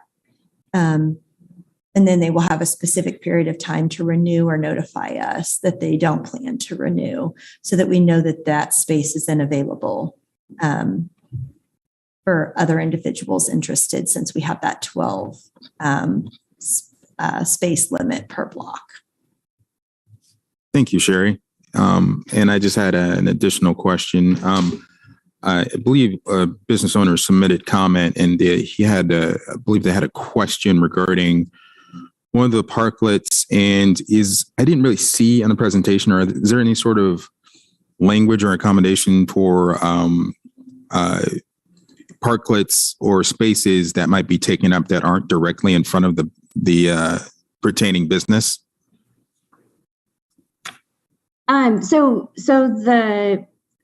on how the ordinance has been written, the business that is licensing the space needs to have doors and windows that are directly in front of the space that, at least a portion of one of the spaces that they are licensing. So there needs to be a direct connection to the parklet. And, I think liquor licensing is really what drives that. And so I think, in downtown Lawrence, there's definitely a unique arrangement where you have the sawtooth design, which means that there's going to inevitably be parking spaces that may be touching more than one business. But hopefully I'm answering your question, and that the storefront needs to have a direct connection to the parking space that it's connected to. But, if they're utilizing 3 spaces, there may be some spillover where it ends up, part of their parklet ends up being in front of an adjacent business. A little bit, yeah, but just a little bit more to that fact that for that parklet or that space that is in front of 2 businesses, as you're saying, I think it would only be fair if they would have to go to that other business and get their permission or they're okay to go ahead and take up that space, since it also services that other business as well. And I didn't really see any language to that in there. So we did not create that kind of language there. I've seen that in a couple of instances in other cities. I think what may be challenging about that is that most parklets will likely have that situation where, the parking spaces will be in front of more than one business, just because many of the storefronts are very narrow and the, angled parking spaces are really wide. And so that's the only thing that I think may be a challenge, and that, we could create some issues actually being able to implement them. But I think that's worth considering. Further questions? Yeah, could you pull up the slide that shows the pricing, please? Yeah. So you have there on the spreadsheet part of it where it says 100%, $1,093. Is that 100%? Is that if somebody was parked there all day long during the 9:30 to 6 o'clock, throughout the year? Is that what that $1,093 is? So I'll let Brad clarify, because I saw that he just unmuted. Hi, this is Brad Harrell, parking supervisor. So how we got this number was we took an average of all of the meters on Massachusetts Street for the revenue that comes in annually, and then divided it by the number of meters we have. So this number does not reflect if you paid 8 hours a day, 365 days a year. It does not do that. This is kind of an average of the city's revenue off of the Massachusetts Street meters, and also through the mobile payment app as well. Okay. So why wouldn't you charge for 8.5 hours a day, since it's going to be used for 8.5 hours a day? Brad Harrell, parking supervisor. This is one of those things that Abby and staff kind of wrestled with a little bit, kind of both ways here. As she had mentioned, many of the other peer cities that we looked at when we were trying to develop this policy and pricing structure, several of these communities did not charge for parking. So in return, they had very, very minimal charges for the use of those right away or those parking stalls. So, we were kind of trying to do that balancing act to, also, figure out the community's needs and wants for a parklet program, but also trying to recoup some of that lost revenue that occurs on Mass Street. So I don't know if that really answers your question, but that's kind of how we came across this scale. Brad, let me ask, maybe she and I are thinking the same thing. Did you generate the number for what stall would be if it was occupied during the hours that if it was continuously occupied? Did you generate that number? I did not. It's about $2,500 a year. So that's about a 60% discount that we're giving them on a parking stall, if we're only going to charge $1,000. Any other questions? Hang on a second. Can retail rent the space? Yeah, so this would be eligible for any establishment in the downtown area.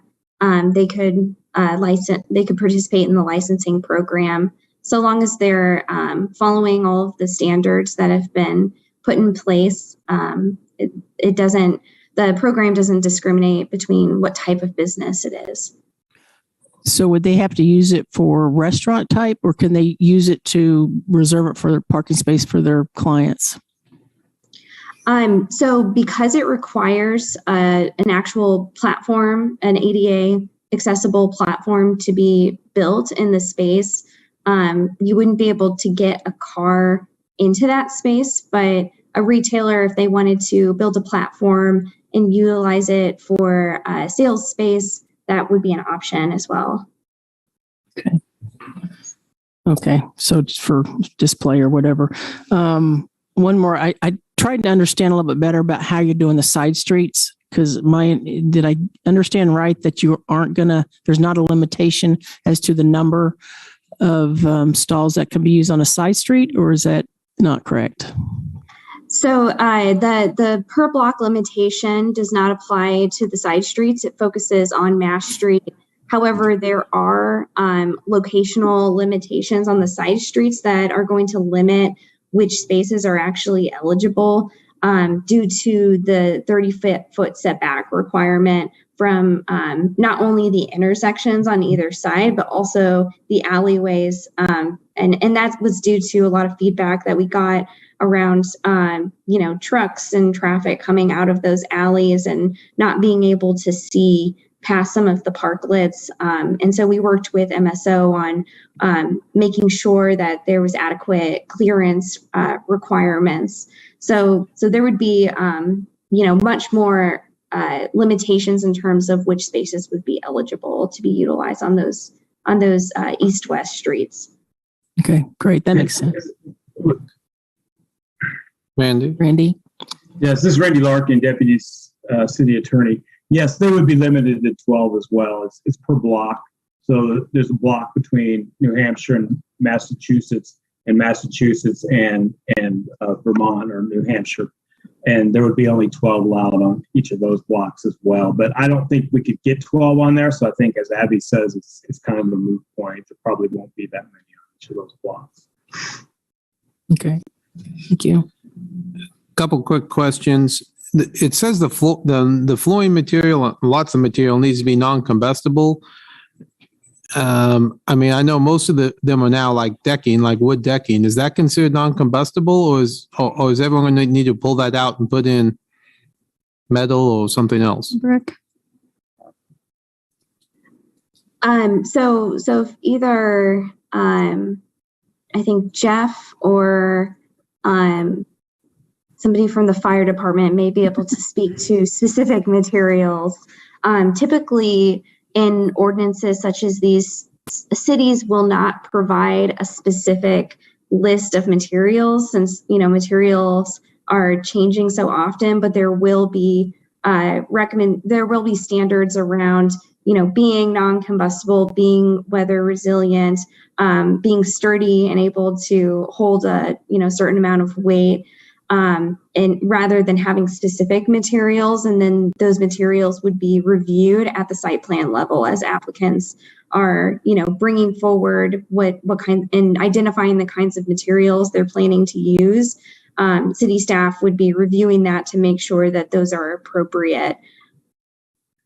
Chris King, did you have a comment on that? I was going to, but Abby did it great. No, I didn't mean to steal your fire. No, you did a great job, really. Chris King, Division Chief of Prevention with Fire and Medical. So there are lots of different design options, right? There's elevated decks that people use on roofs that are non-combustible. Those can be utilized in this instance. It kind of ties into the building code, and the fire separation distance is identified in that code. And that's kind of why we're trying to maintain that those separation distances per that code. And in the administrative regulations that's identified, those would be followed as well. So, but I guess I'm asking, I understand what you're saying, and I understand that, but you've been on you've probably walked through most of ours. Are you thinking, decking material, everyone's going to have to pull those out and put in new decking? Or do you think some of them qualify? Or do you have any idea?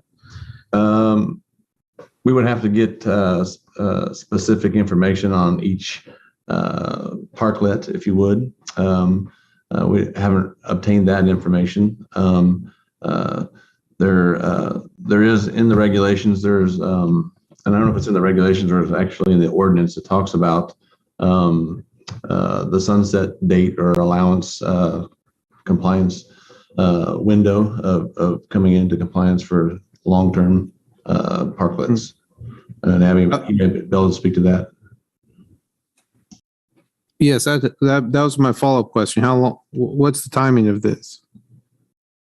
So I think I'll pass it to Sherry to speak to the specific dates, because the dates that have been outlined are intended to basically give people a date, in the fall to submit their applications, to basically say that they're planning to participate in this program, and then give a little bit of a longer window to actually reach compliance. And that's really been structured due to issues of getting contractors out, getting access to materials, and making sure that we're being reasonable with the business owners, with the licensees that may need to make modifications to their parklets or may need to build a new parklet, depending on what level of compliance they're currently at. But I think city staff might be able to speak to those specific dates. Well, this is Randy Larkin, Deputy City Attorney. I think I can answer that. Currently, if you have an existing parklet or existing sidewalk dining, you have until September 2nd to file an application that you want to continue with that. If you do not do that, then you need to remove your materials. And then from that point in time, you would have until January 1 of 2023 to come into compliance with the current or whatever has been proposed or whatever is passed. And then as it goes forward, as other people apply for these types of parklets or sidewalk dining, then they need to pre-apply to determine whether there's any eligible spaces. And then once that has been approved, then they would have 14 days to make a formal application. And then after that, they'd have 60 days to get site plan approval. And if there's other issues, then they can get an additional 60 days beyond that. Would the payment be due on the day of application? Yes, we would hold that currently, and then if something happens, they may get a refund or may not get a refund depending on what happens. But that's to hold it, to hold the space, basically. Last question. I read the section on heaters to say you can have 2 heaters per stall, or if you can meet the distance requirements. But Abby, I thought you said you limited it to 2 people per stall. That's not how I read that paragraph. Am I reading that wrong? So if I understand correctly, you're wondering if there's the ability to expand past 2 heaters per stall based on the draft of this ordinance. Yes. So we've written it to cap it at 2 per stall without the ability to extend it. So it would be 2 per stall, and there would be a requirement to make sure that those heaters are set back at least 5 feet from buildings and 5 feet from vegetation and utility poles and overhead structures. And I may just jump in there real quick. Chris King, Fire Prevention. As we amended that section, so it'd be 2 in the administrative regulations. It talks about 2 heaters per parking space, or as allowed by the spacing requirements of the section. So it also talks about so if they have larger setbacks from the exit doors or those sort of areas, they may be able to have more than 2 in those areas. Okay. And so the key is that they have to maintain, obviously,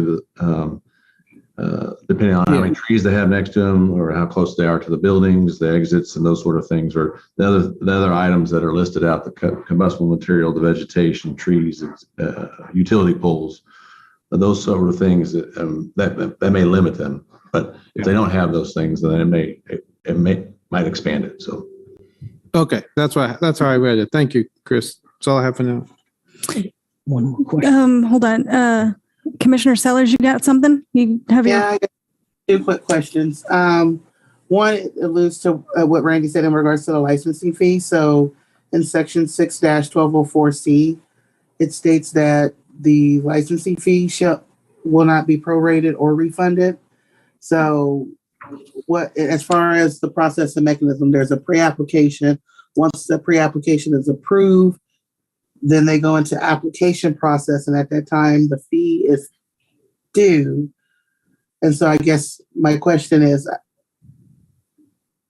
if at some point, if they go into site plan approval and the site plan is not approved, because Randy said that it could be refunded, but as it's written down in the ordinance, there is no refund. So I guess I need some clarification on that piece.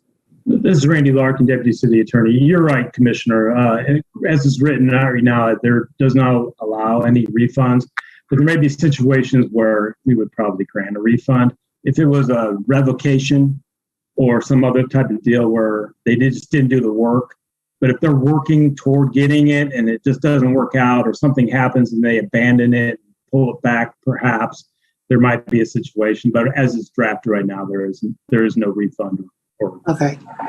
And then looking at the administrative reg, I noticed that we talk about implementing 3 of the angled parking spaces, and then 2 of the parallel. But from a capacity standpoint, what does that mean? I noticed that we don't limit capacity, and I know that Mr. King is on. Was there any discussion within the focus groups around what capacity would look like based on the size of the parklets? To perhaps limit capacity, or to say capacity shall not exceed this many persons? Chris King, Fire Medical, and somebody else can jump in if they need to, or I don't recall any discussions specifically in regards to the capacity or occupant load for the parklets. It would be similar to patios at any other assemblies or outside dining, typically with tables and chairs. If you had an area, you divide it by 15, and that gives you tables and chairs, and that would be your occupant load. And so obviously if you didn't have tables and chairs and if it was a standing room only, that would be 5, right? So but we could definitely look at that. I think that would be if that would be needed. I can step in with this. This is Brad Harrell, parking supervisor. When you compare the square footage of a parallel stall versus an angled stall, they are very, very close within, I think it's 15 or 20 square foot of each other. So when you're talking about overall occupancy, I bet it's very, very close on both of those. Okay. I didn't mean to bring this up now because I do want to try to get to our public comment, but it's sort of related, and I'm sorry I don't see where it is right now, but it does say somewhere where, and I thought it was a little too specific. It does ask that the people be sitting at tables. I wasn't sure how we were going to enforce something like that. Abby, do you know? Could you refer to the specific? I'll find it. What if anybody has any other questions, we can go to the public comment. There's people been waiting a really long time. I got one more question. Oh, I'm sorry. Yes, Vice Mayor. So I'll talk about the back to the pricing part and how equitable it is that, and staff can maybe fill me in on this, is that so we're going to charge businesses at a price that's a 60% discount from other parking stalls that where cars will park. And so if we have somebody park in a stall, go to a retail business or another restaurant in town, they're going to pay a 60% higher price for that parking stall than what we're going to charge businesses. How is that equitable? Well, I think why don't we let staff think about that, because I don't disagree with you, but it's also something we should talk about. And I really do want to let people speak. This is Randy Larkin, Deputy City Attorney. I just want to address that briefly. The idea was to recapture the loss to the city.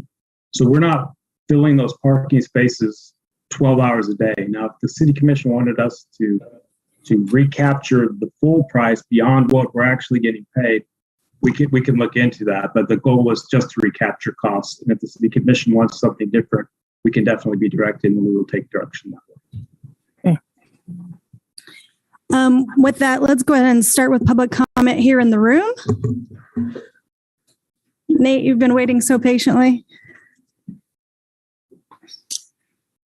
Thank you, Mayor and Commission. My name is Nate Mortius. I'm the president and co-founder of RPG. I also sit on the board of the Lawrence Restaurant Association. Today, I wish to speak on behalf of my company, RPG. My purpose is to urge the City Commission to pass the ordinance to establish this permanency for the Parklet program. RPG stands for Restaurant, Pub, and Games. You can come to our establishment to eat, drink, and play board games together. Our mission statement is to build community through face-to-face interaction. Starting this business 6 months before the pandemic proved challenging. There are many reasons we have survived this far: the level-headedness of our ownership team, the perseverance of our staff, and one of the primary reasons we are still around today is because of the parklets. During the tight restrictions in Douglas County, it essentially doubled the number of customers we could serve in a safe way, bringing in the increased revenue we needed to survive. However, I have heard from others that the time for parklets is over because it has served its purpose and kept restaurants from closing during the pandemic, but that they are obsolete now. This could not be further from the truth. It may not look like it from the outside, as we see many people going out to eat these days, but we restaurants are still suffering. Many of us had to go deep into debt when we were losing around 80% revenue month over month for 2 years. We stayed alive, but we now have much more money going out because of debt service. Add to that the soaring costs of goods, fluctuations in community health, and an impending recession whose inflation is hitting the middle and lower classes the hardest. And you'll see that while cash is flowing much better than it was, we as an industry are not at all recovered yet. Moreover, some of us, including RPG, made the decision to pay our staff a living wage. We took a risk when revenue was flat, as we saw the suffering of our staff during the pandemic. While we are more than willing to continue to take that risk, we ask that you not remove a stream of revenue that allows us to pay that living wage. Many restaurants have not been able to afford to make these changes, and removing the parklets from any restaurant downtown only hurts our ability to continue to fight to bring the Lawrence hospitality industry into the more equitable labor model of the 21st century. Former County Commissioner Nancy Thelman once said that 1 in 5 people in Douglas County work in the hospitality industry. That is 20% of our population. For an industry which impacts the people in our community so comprehensively, it only makes sense that our city offers support where it can. Permanency in the Parklet program will keep restaurants open, staff employed and paid well, and it even makes our downtown area more vibrant and beautiful, promoting even more commerce. I've invested everything into my business, including all of my savings, selling my house, giving of myself into the community, loving my staff, and serving with my and my family's whole hearts. Thank you, City Commission, for your original work to start the temporary Parklet program at the beginning of the pandemic. Please make the Parklet program permanent for the good of my family, my business, my industry, and the entire community. Thank you. Thank you. Any other comment in the room? Did you want to say anything? Mm-hmm. I didn't come up with the original. My name is Beto from Molcajetes and Tacos of Tequila and open local lime here, 2 blocks down. But in regards to the pricing that you guys will probably speak about, right? Like I think City Attorney Randy Larkin said, I get here at 8:30 every morning and everything's empty. Those spaces are empty, right? So with all due respect, is it not a little greedy to ask for full price on, take account those spaces that they're using right now that we're going to use are also producing tax dollars. That sometimes people just park in a space. Yeah, you make a quarter or 2 quarters off of it and they go walk and they don't spend money. And that's only, this just came up in the last 20, 30 minutes when we were talking about it. but it's just something for you guys to consider. That, I mean, I think it's reasonable what they came up with. It's reasonable for us businesses to stay alive, to pay a reasonable price and not have to pay full price. It just seems a little greedy to me, in all honesty, to be asking full price on a thing that you guys don't get full price on anyways. So that's all my comments. Thank you. Thank you. Is there anyone else in the room that wants to say anything? Let's go online. And if you'd like to speak, use the raise your hand function and Sherry will call on you.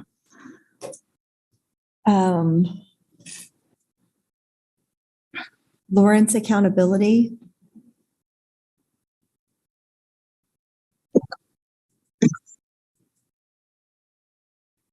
Yeah, I'm here. Here's the video start. Somebody was blocking me out. Are we up? We can hear you. Are you ready? Okay, as far as the parklets go, I understand what the gentleman just said, and I can sympathize with his understanding of how the city gains money off the parking spaces. However, I'd like to see the overall parking gains that the city has compared to this. Because we all know that it's not just quarters going into the meter, it's tickets being paid in the boxes. And I've personally paid some of those tickets, and one of those to Brad Harrell that was for $55. So I would like to see the overall projections and actual statistics on what has been earned off parking as a whole before we make that decision on the price. And again, I sympathize with the gentleman on price, and I understand the struggles that restaurants are going through. But we're in a situation where we're getting close to, and our next topic, where we're going to be going against revenue neutral. Well, we're losing revenue here. We need to be cautious as a city. And the last thing that I want to say, I do find it discouraging that a commissioner is about to ask a question and the mayor stops that question. I think that question was very pertinent to the discussion. You can talk about that at public comment next week. Any more comments on the parklets? Boy, I thank your sarcasm. Emily Peterson. Hello, good evening. I'm Emily Peterson. I'm joining on behalf of the Lawrence Restaurant Association. I'm currently serving as chair of that organization. And I just wanted to read a letter that we drafted with support from other individual businesses in support of the program. So we want to express our continued support for the Parklet program. The benefits are plentiful. Many people have expanded on those tonight. And in particular, the Parklets support the downtown small business economy, providing the opportunity to make the most of demand, which ebbs and flows in our college town. For many, the Parklets have been indispensable to surviving the pandemic. I'm sure you've heard that from others, but this very creative expansion on our normal dining during the restrictions was just wonderful and so appreciated by our hospitality community. Our locally owned hospitality businesses are still recovering from the extreme hardships of pandemic closures and restrictions and face continued challenges with soaring costs of goods, labor shortages, fluctuations in community health, and an impending recession. We're not just looking back and trying to recover, we're also looking forward and trying to plan. Parklets allow our businesses to be responsive and flexible and meet guest expectations for outdoor dining options. This is something that I'm not sure that we've really hit on tonight. Guests are looking for something different. The pandemic has changed all kinds of consumer behavior, especially how people are looking to dine out. And as we talk about Lawrence as a dining destination, and earlier in the meeting when we were talking about downtown Lawrence being such a draw for all kinds of different industry recruiting to get people to live here and work here, it's really important. We're looking at all those aspects. We support the need for structured and consistent approach, both for aesthetics and safe operations. And we encourage the commission to maintain the public space option for parklets. The expanded sidewalk dining is critical for establishments that are located mid-block in front of accessible parking stalls or otherwise without storefront or adjacent parking. I know that was discussed a little bit earlier and Abby expanded on that, but there are many. I think you could probably count at least one or if not two per block that are utilizing those spaces without other opportunities for a direct sight line to a parking space. And we want to take this opportunity to also thank the commission and the city and Multi-Studio for offering the program. It truly has been a lifeline. Our downtown landscape of hospitality businesses would look very different without this program.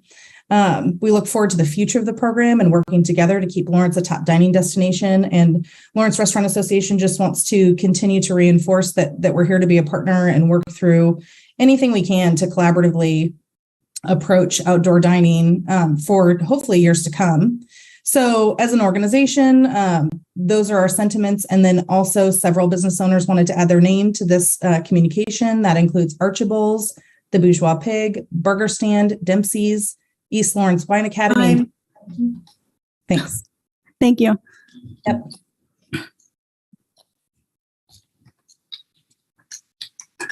Looks like that is all the comments, Mayor. Oh, wow. Okay. Yeah, that's it. Let's bring it back to the commission. Abby, I found it. It's in the guidelines under alcohol. E2. Possession and consumption of alcohol in hospitality areas is limited to patrons sitting at tables.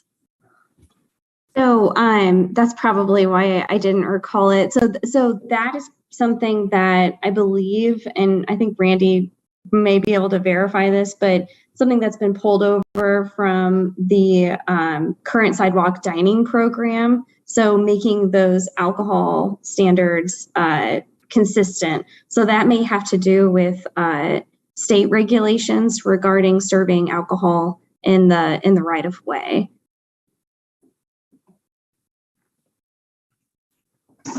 This is Randy Larkin, Deputy City Attorney. I believe Abby's correct in that we don't have just a beer garden, where people stand around and imbibe. So there's tables and they sit. It's not just a party deck per se. Yeah. And actually that leads me to one of my other questions, and maybe for Sherry. It seems like there's kind of two things happening here with the alcohol. If someone were to violate some of those, I feel like, if I saw someone just standing around on the sidewalk in between the white lines, that would be something I would notify Sherry of as our city clerk. But if it's more about the building codes and the safety of the structure, then, and this is something I was asked by some members of downtown, who would they complain to? Would they call code enforcement if they saw an unsafe structure or something that was not according to our changes here?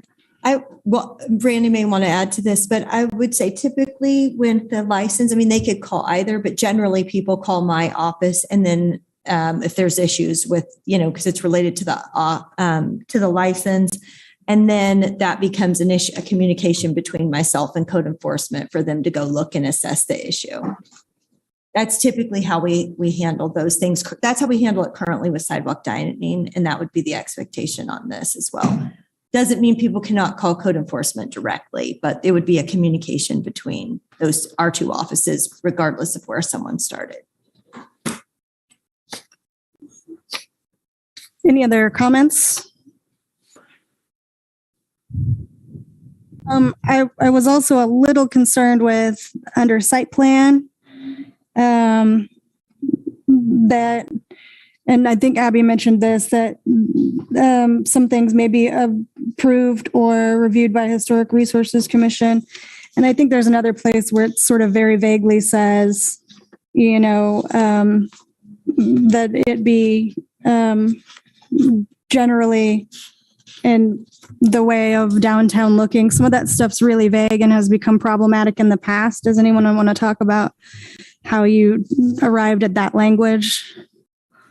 So that was language that, and I guess I'll first say that, we worked with, as many staff people as possible to try to properly vet the standards and revise them based off of staff feedback. And that was a component that was, I believe, brought over the language that's in the sidewalk dining program and brought over. It does create, you could say it's a little bit vague in terms of the materials. It's also intended to provide a little bit of flexibility in what kinds of materials could be utilized, while also creating kind of a barrier that enables staff review for materials so that, materials that are potentially inappropriate are not being implemented for the parklets.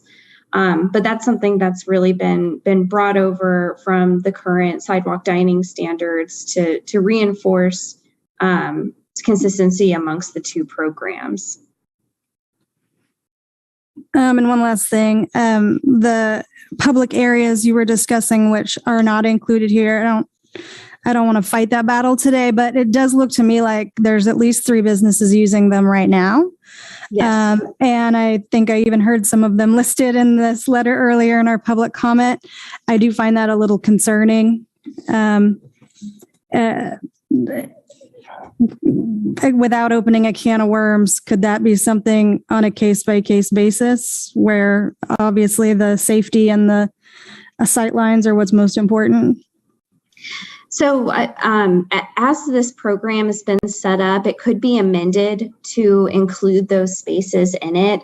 That has not been drafted that way at this time due to, the additional considerations that I think need to be made by staff to have a proper recommendation specifically pertaining to those spaces. There's also an issue of overlapping licensing and licenses that are using those spaces in addition to potentially having dining. I know, Mark, if you wanted to comment on some of the concerns you had as well from the perspective of those spaces being public parks currently. Yeah, Mark Hecker, Assistant Director. So we did discuss those at length. What happens in those public spaces, especially mid-block, if you figure the city's already put in brick pavers and established a nice smooth area for you to operate on, then the city's also maintaining a planter around that. So those businesses would literally have no expense to set up a parklet, whereas all the other businesses would have substantial expense to set up their own containment area. And in those public spaces, those are basically designed as a gathering spot for people to gather and cross the street. So either at the corners or mid blocks. So if you figure you might have a parklet on both sides of that, you're really restricting that flow of traffic or pedestrian traffic. So I think if we go that direction, we need to have a lot more thought on what the fee would be and what the limitations would be, what the setback off the crosswalks would be. It's a little more than we were able to fit into this program with this first run through this ordinance. Thank you all. Any other questions? I would like to go back to that equity issue on pricing, if somebody could address that.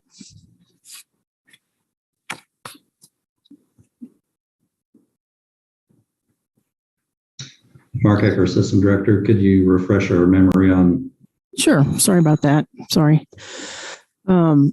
So you have the business that's renting the space and they're getting about a 60% discount on that parking space. So somebody comes up beside that and parks there, goes into a retail store or goes into another restaurant. They are effectively paying a 60% higher price for that same spot or a spot just adjacent to it. And so we're charging businesses less than the average citizen who comes in and wants to shop. How is that equitable? Randy, did you have a thought on that as far as? This is Randy Larkin, Deputy City Attorney. Once again, we were seeking to recapture the cost that would be lost to the city because those parking spaces are not used 12 hours a day. We get about $1,093 a day per parking space or per year per parking space. And we're trying to recapture that cost. If the direction of the City Commission is for us to recapture more costs, then that's fine. But that was the purpose of setting this, was to recapture our costs so we didn't lose any money on it. Well, I did. I'm sorry. Was that all, Randy? Sorry. Yes, that's it. I mean, that was the set. The original price, from what I recall, when we first did a draft, was $650. Then it was $850. Then we determined that the actual cost per what city was obtaining through the parking meters was $1,093 per year. So we set it at $1,000 just to round off the number. Sure. Okay.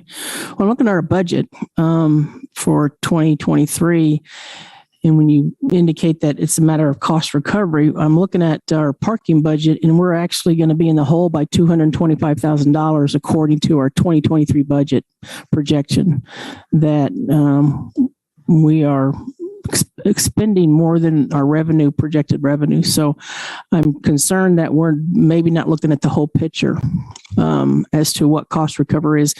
And also, a few years ago, we did a parking plan and there was 19 points out of that of items that was recommended to enhance our parking situation.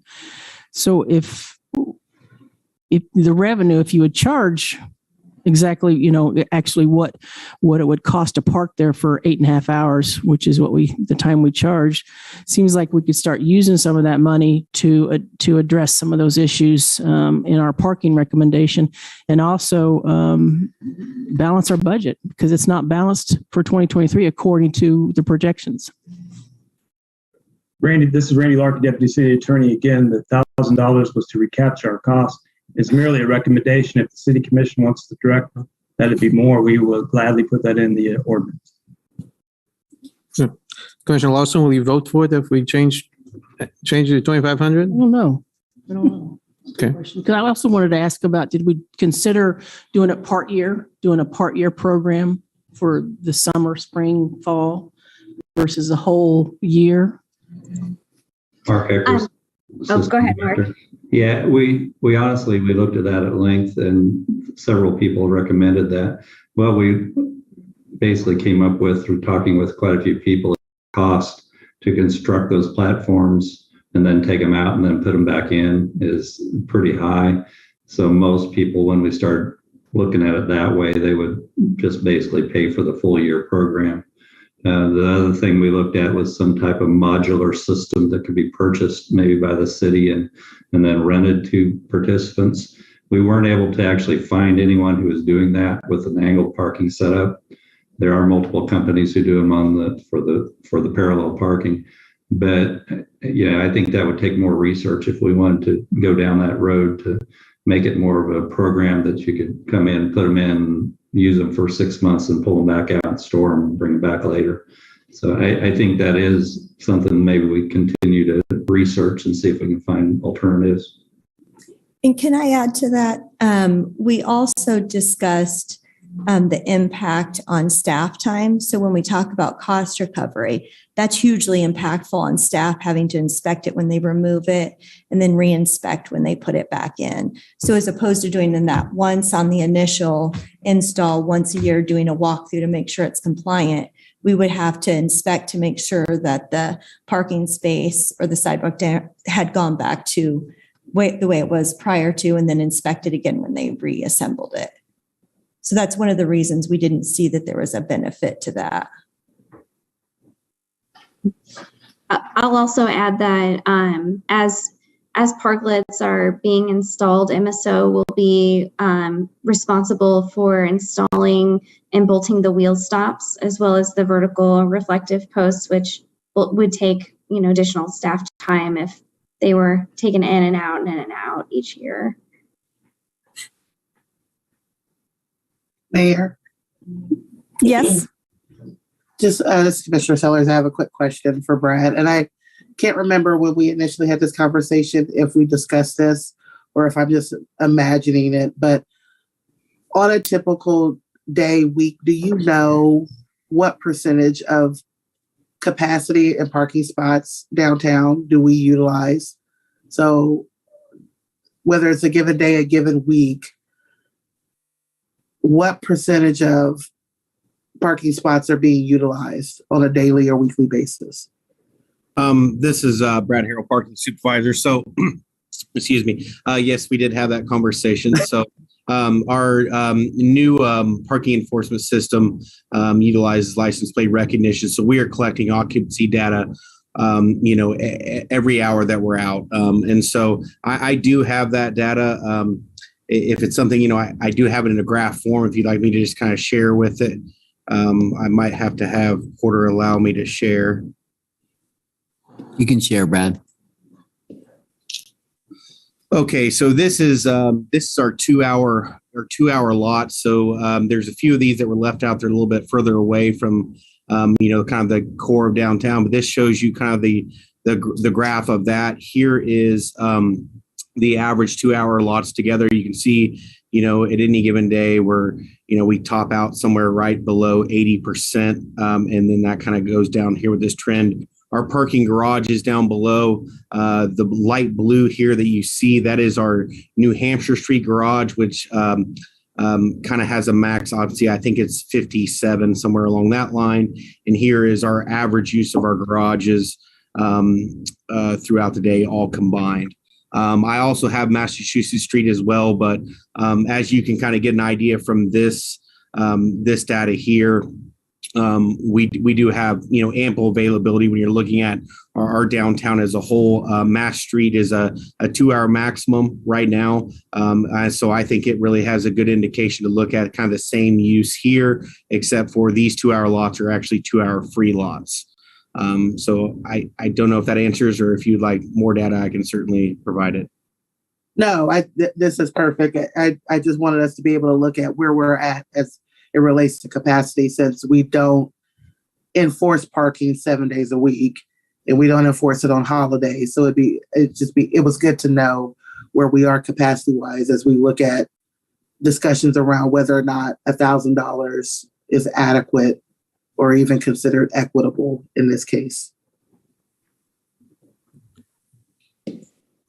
Randy, this is a question for you. I mean, I think with these regulations, which I'm not saying this in a bad way, but in a good way, I think there's going to be quite a few people who have their current parklets that are going to decide they're not going to comply with these regulations. They'll take $15,000, $20,000, $25,000 to build something in compliance here.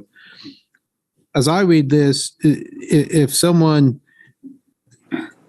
has to pull out the parklet by September 2nd, unless they submit an application and pay the fee. I mean, what if what are we talking about in the application? I mean, I've kind of read those things, but if they have to have a fully compliant plan notating what each of those structures are going to be, how they're going to comply with it.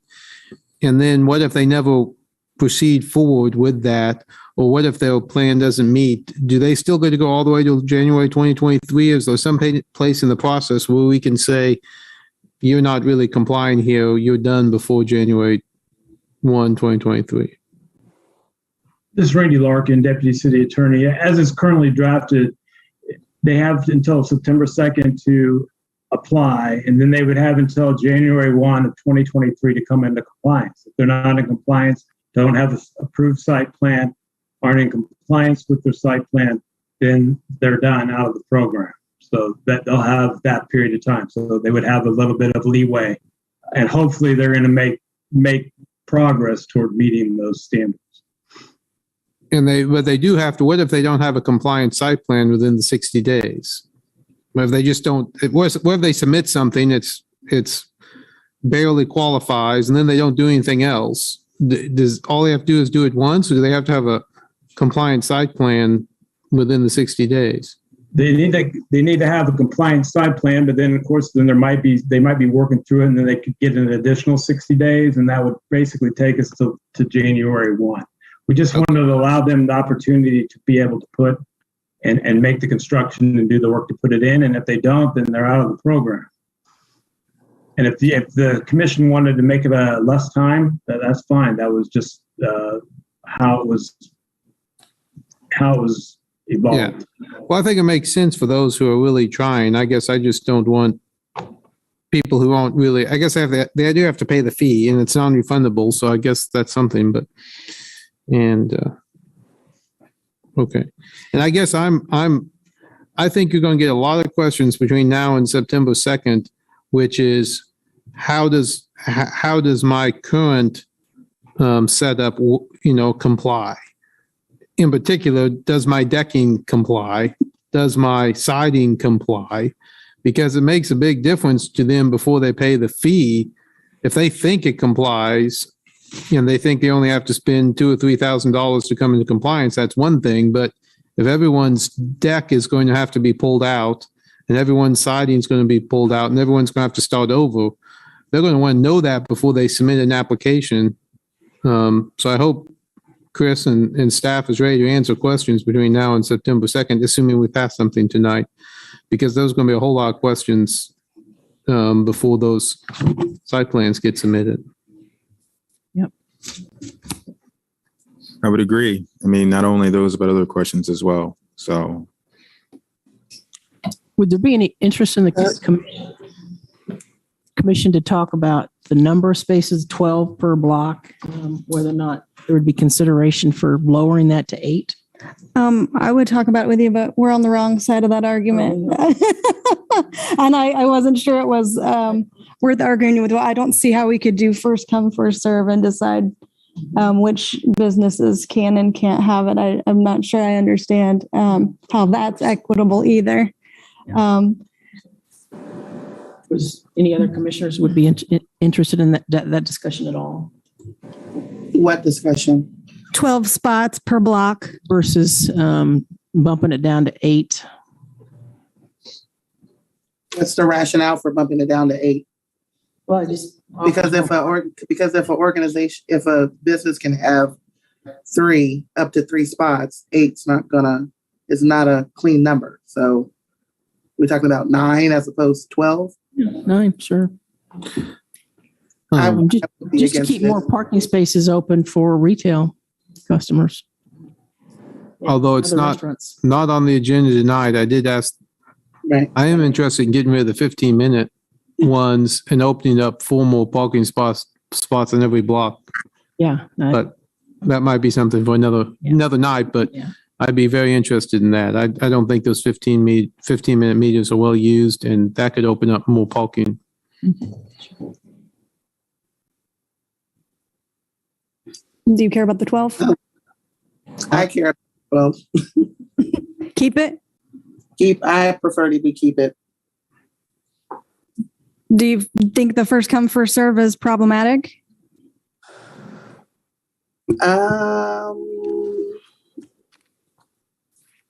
I'm really not comfortable with the process as whole, as also as it relates to the pre-application application. Like, I get it, but the mechanism with the licensing fee, and I guess I'm trying to associate it with what we do with childcare licensing, where you pay for backgrounds and you pay for your license when you apply, but there's also a site plan that's reviewed with a surveyor or a regional administrator or a district specialist who reviews your site plan. And yes, it's not refundable, but you're working towards approving the person. So unless we are going to approve someone, unless the goal is not to get the entity to approval, then I feel like there needs to be a mechanism in place for the refund. The first come, first serve, I don't know. Something's not driving with me on it, but I'd like to know your concerns about equity on it.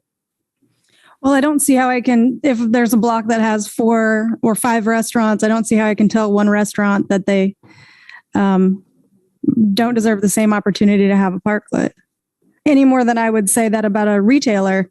Maybe 4 retailers want to get together and put decking up and make a whole space. You're limiting what other people can do. So what would be the alternative? Unlimited parklets? Unlimited parklets. I don't think I could go there. I don't think.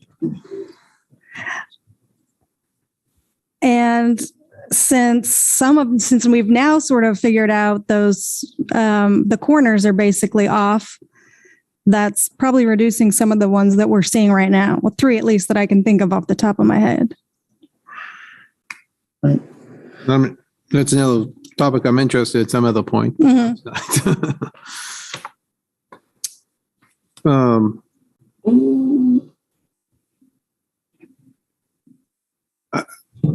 not a big fan of the first come, first serve, but I've yet to come up with a better way to do it. Yeah.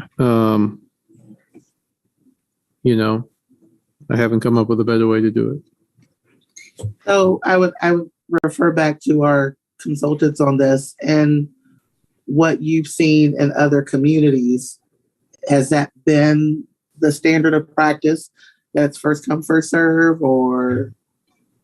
So actually, no. Typically, parklet programs are dealing with the scope of the program is citywide.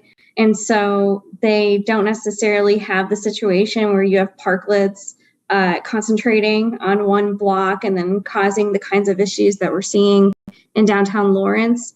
We did see in one program, and I believe it was Benton, Arkansas, where they had a maximum on the downtown scale for the program. So rather than a per block scale, it was, for the downtown area. And so that's where we've seen it. It's not really a standard practice, but it's something that we recommended based off of the feedback that we got from stakeholders and really trying to consider the concerns that some of the retailers had about over concentration of parklets and concerns about, what if the entire block becomes parklets? That was a concern of some of the retailers. And so we wanted to recommend that as kind of a stopgap in order to ensure that wouldn't happen and that parklets would be able to coexist with the parking in the downtown area. Right.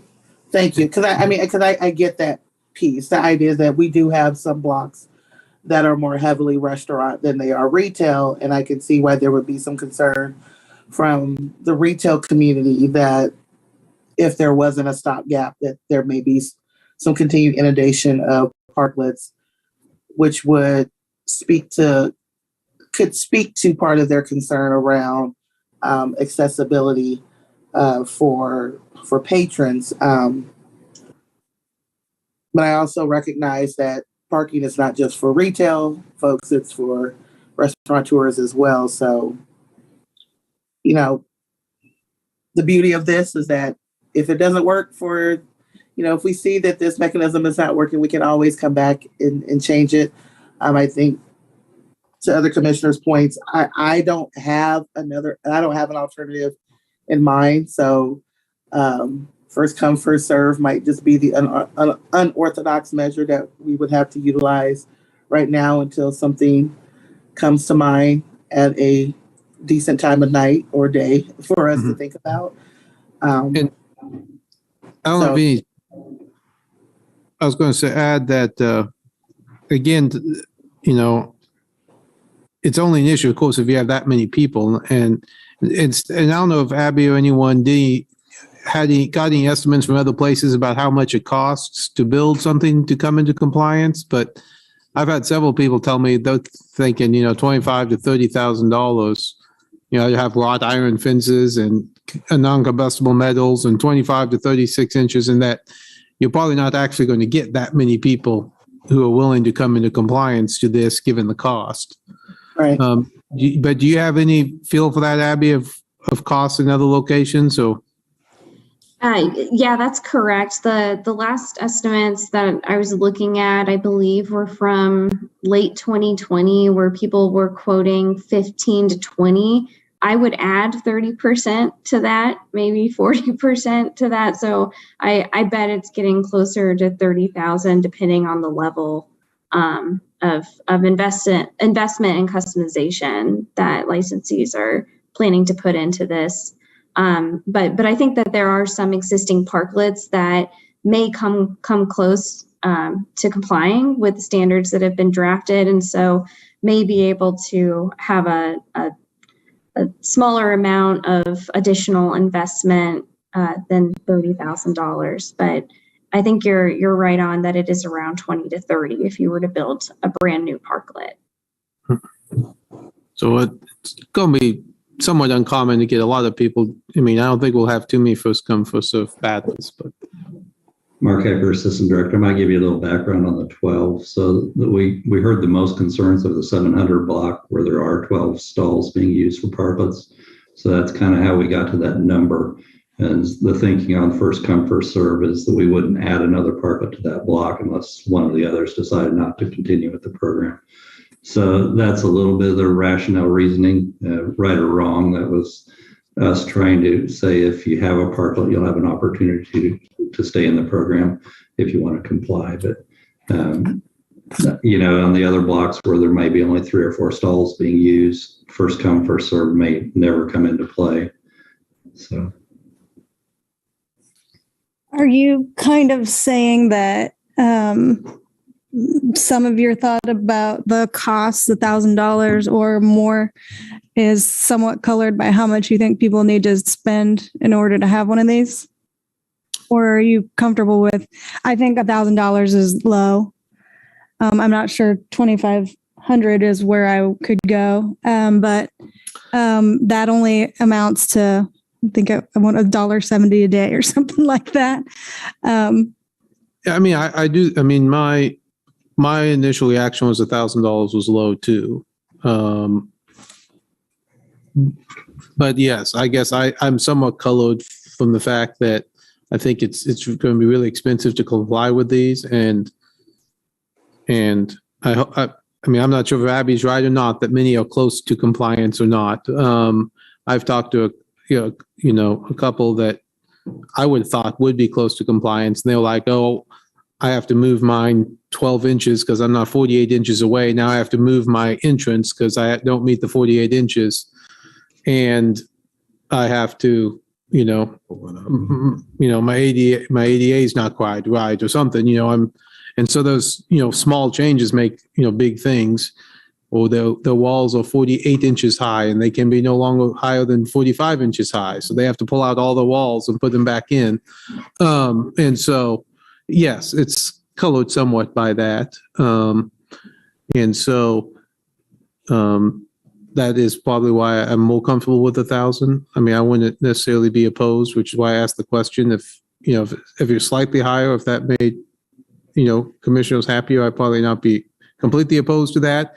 And frankly, like I said, if you're going to spend $30,000 on the spot, the fee is not as big. I mean, it's a fraction of what else you're spending. And so I might be okay with something slightly higher, but I'm pretty comfortable with what's recommended as well. Commissioner Sellers, I didn't hear you say anything particularly about the cost. You asked about some stuff about parking, but was $1,000 low to you, reasonable to you? The $1,000 was reasonable only because we haven't put mechanisms in place to kind of, that alludes to what Commissioner Finkel brought up, to do that initial assessment with business owners who are interested in a parklet and those who have existing parklets, of what it will look like to bring them into compliance. And so, I would entertain a motion, I would entertain discussion around maybe a slight increase. I don't want us to meet that $2,500 threshold because I don't think that's equitable.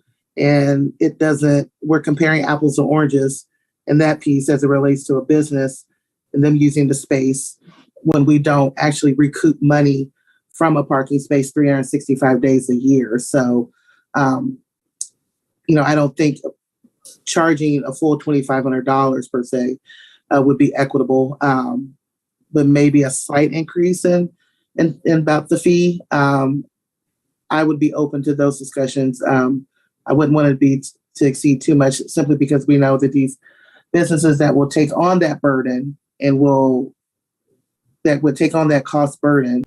I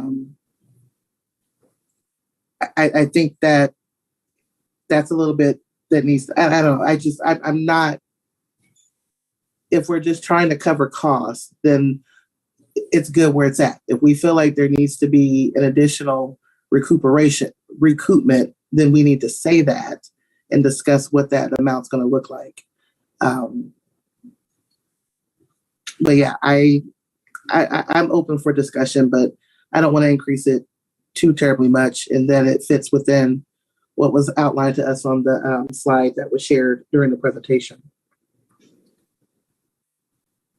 How about half? Like 1,250, 2,500, like my brain is slowly working, whatever is above that. Well, I would note, by the way, and maybe I did see in one of we're actually raising the sidewalk dining license as part of this from Right. $3.50 a square foot to $5 a square foot. Is that true? That's correct. Okay. It's been the same since it was implemented. So I don't want that to, Beyond that. I mean, that hasn't been too public out there that we're raising the fee. But I mean, but my point of bringing that up, besides one, making sure it's clear that fee is going up as well, as we can always change the fee in future years. I mean, it's a yearly license and we can change the fee. Maybe we start where we're at now and then, reconsider later because it is a yearly fee. And I think that makes sense. We haven't given this opportunity to breathe and be implemented. I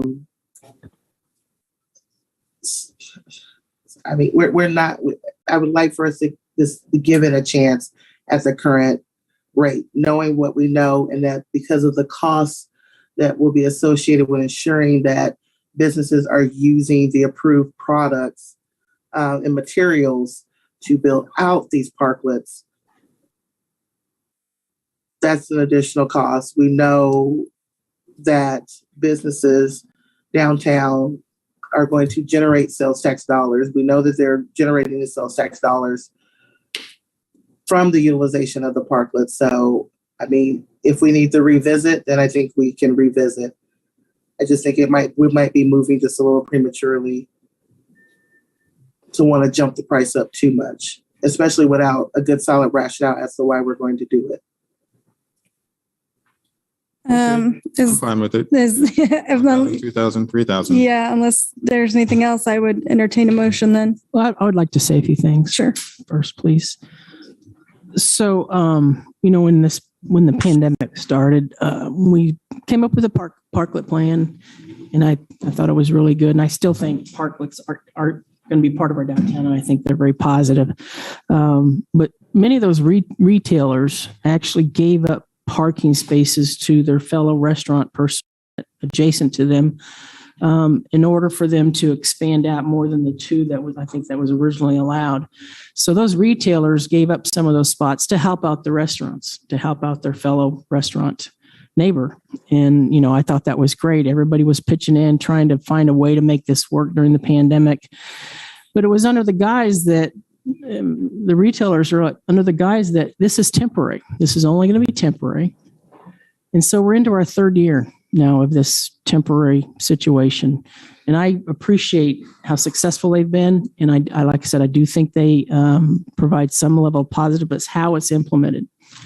And so now if we implement the plan that's brought before us, we're essentially telling the retailers that we're going to give the businesses a pretty steep discount on that parking space, but your customers are going to still have to pay the going rate for parking.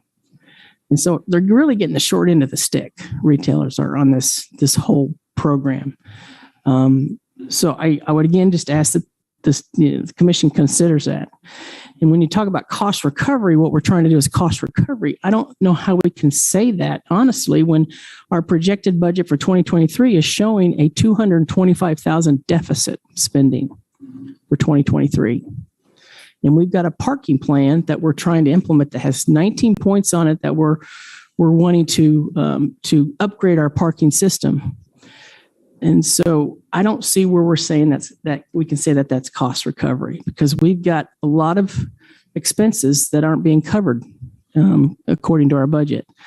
So I would just ask the commission to consider that. Our retailers are really getting the short end of this if we go through with this. I would only point out that people who dine in restaurants also theoretically have to park somewhere. Right. Brad, not to take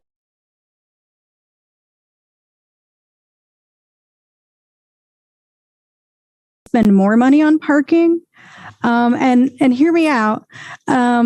If I park in a spot and I use the app, I pay $1.25, I leave early, the next person coming in using the app cannot tell that I have prepaid. They pay another $1.25. Whereas when you're using quarters, that's not the case. I can see that I've got 20 minutes left. Lucky me, I use the 20 minutes. Do you anticipate, as I do, that we will actually make more money than we anticipated? When you say make more money than we anticipated, I know at times, people that, but I would kind of show this to you in a little bit different way. So if you park en masse in the 900 block and you drive down to the 800 block and you happen to pull up to that meter that's not paid, you would have to pay there with coin as well. And so I think it's negligible when you're thinking about the overall revenue that comes from it, because like I said, yes, some people pay with coin still, but they have the ability to pay with the app, and most of those minimums on there is all those are kind of set by our vendors through the mobile apps.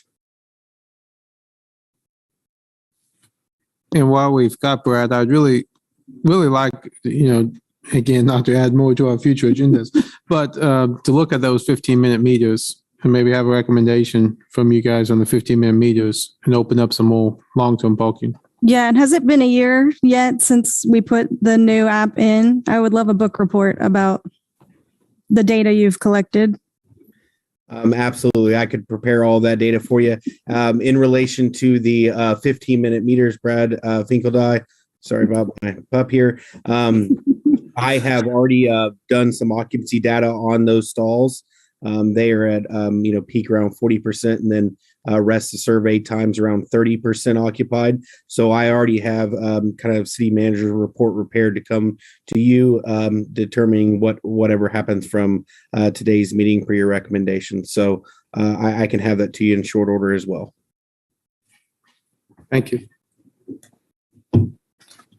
With that, it is 11:50, and we do have one actual item after this, which we actually have to do. Yes. So do I have any motions? I'd move adoption of on first reading ordinance number 9928, establishing the sidewalk park with hospitality areas in the city of Lawrence, Kansas downtown district. Second. I have a first and second. All those in favor? Aye. Nay. I have that passes 4-1. Thank you, everyone. Thank you, Brad. Thank you, Abby. Where'd everyone else go? Oh, thank you, Mark. Let's move on to our last item. And Jeremy, I see you're on there. I'll let you take it away.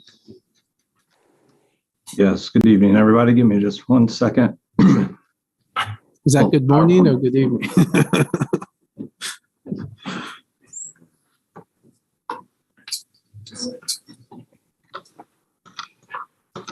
You have to vote. You need to extend. We need to. Oh, I'm sorry. Yes, I apologize. If you start it It's already. Oh. It's way past 11. So, Oh. Sorry. It's all right. Yes, you do. Do I have any motions?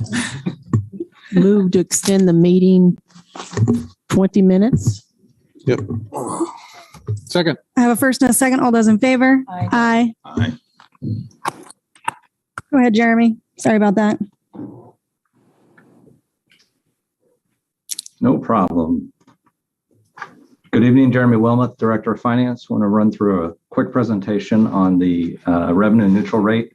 At the end, we'll be asking that the City Commission authorize us to inform Douglas County of our desire to exceed the revenue neutral rate per the state law.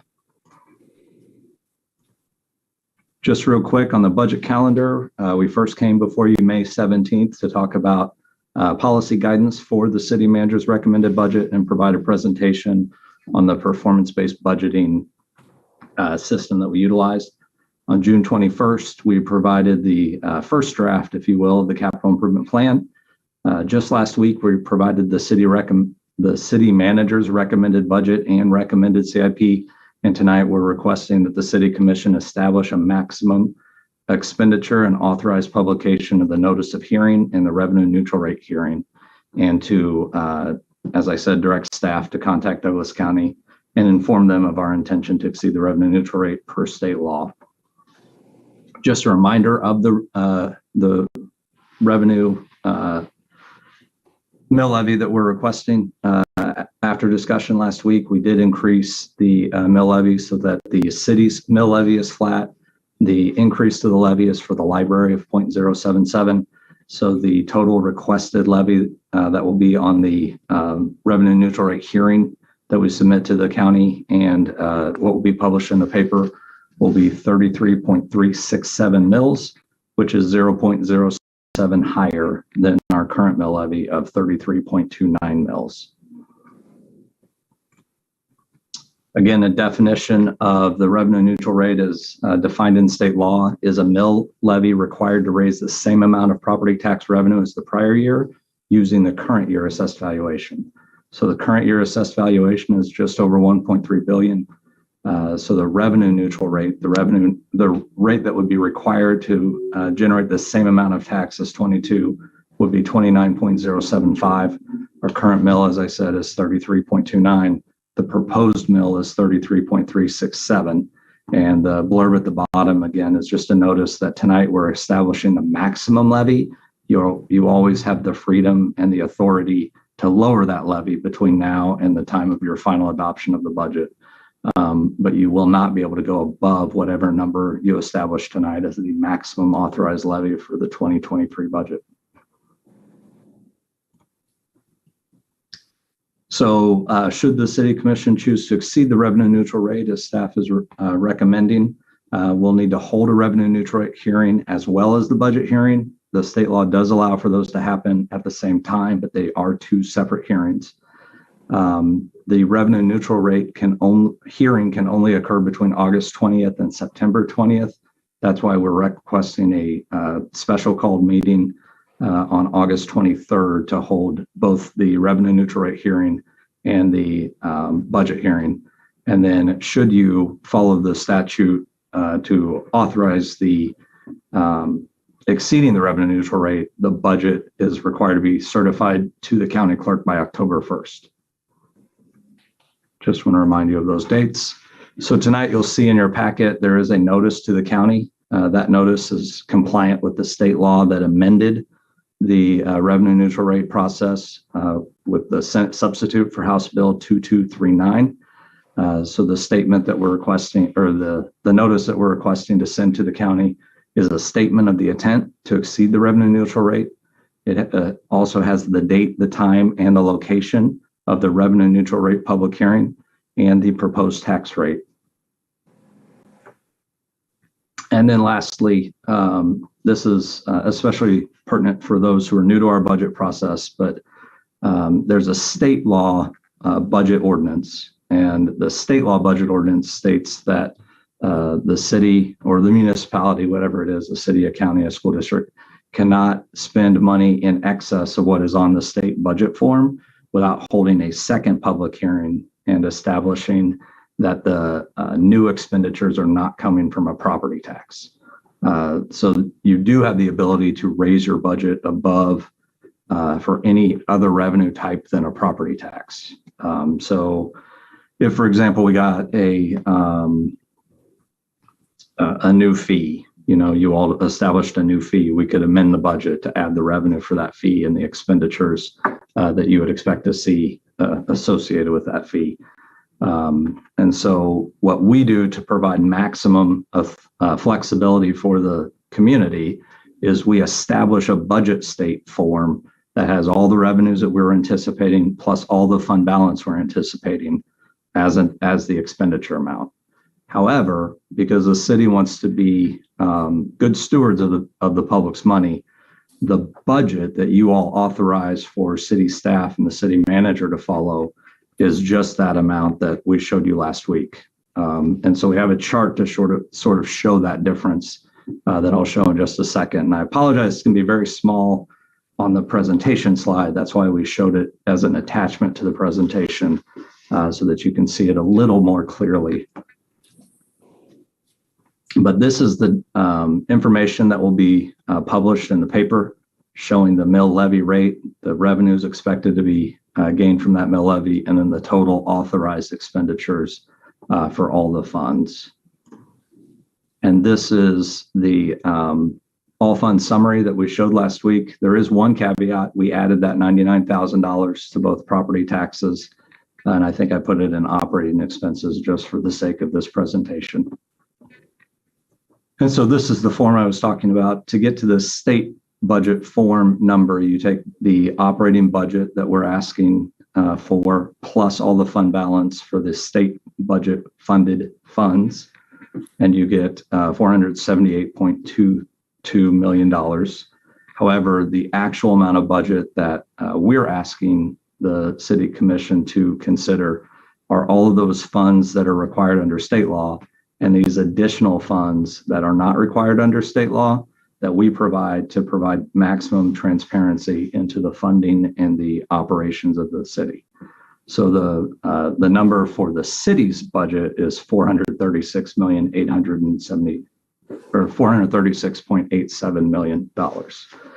And so this chart here is really just to show you that crosswalk between what's on the state form and what's not. All these funds, the airport, the equipment reserve, the capital project fund, et cetera, there's state law that does not require that those be budgeted from a state law perspective. So we simply budget those for a transparency of public dollars perspective, not a legal requirement to the state of Kansas. Finally, we want to hear from the public. We obviously heard from a lot of people last week. We do have our public comment system set up through Lawrence Listens. We also have more information on the budget on our website. So that I provided the hyperlink there for anybody who'd like to go check out our website. We also have through our OpenGov system, the portal is active now for people that want to go out and look fund by fund on revenues and expenditures. All of that's available now on our website. So that is my presentation. I'd be happy to answer any questions you all may have. Any questions?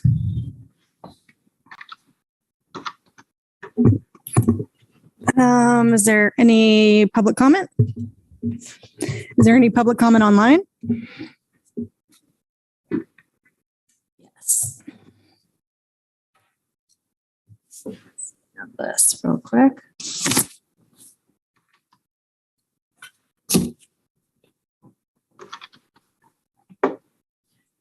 Lawrence Accountability. And can you state your name this time, please? Michelle, mute. Got it. All right. I'm new to the whole Zoom thing. All right. We just went through talking about taxing. We're basically talking about taxing more than what we need to operate, if I'm understanding this correct. We're exceeding revenue neutral. Now, I want to point out to all the taxpayers in Douglas County and Lawrence, everywhere around here, in the last 2 years, the property that I reside in has had 20.2% increase in assessed tax value on the forms that were sent. 20.2% increase in 2 years to our assessed values. And now you want to increase that mill levy more. Now, I can tell you that the city finance people may not realize that there's citizens out here that understand budgeting process, but I actually do have a finance background, and I'm a little better at that than I am with police policy. So we're going to be going through the budget and identifying some of the wasteful spending that we're finding and talking about why we need to waste spending while we're increasing mill levies on property taxes that have already been increased the values of the homes, mine more than 20%. That's the epitome of tax and spend. And we can't, the citizens of Lawrence aren't going to tolerate that. That's about all I have to say. Sarah Teal.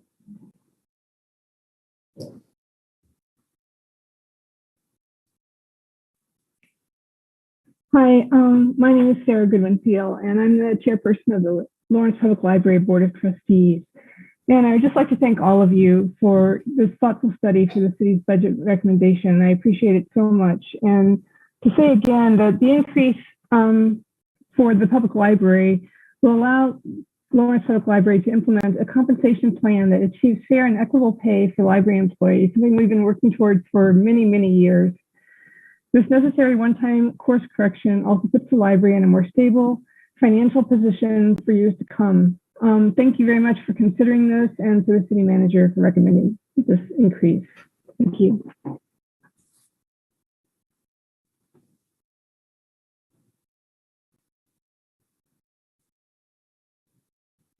Is there anyone else on Zoom who would like to provide comment on this item? If so, please raise your hand. It's all the public comment there. All right, let's bring it back to us because I wasn't paying attention to what 20 minutes looked like. Who wants to start? Fine with it. Yes, I am. I'll just say, as we talked about last week, I'd rather stay at the 33.29 than not the 0.077. Understand we can lower it later, but that's just my thought process.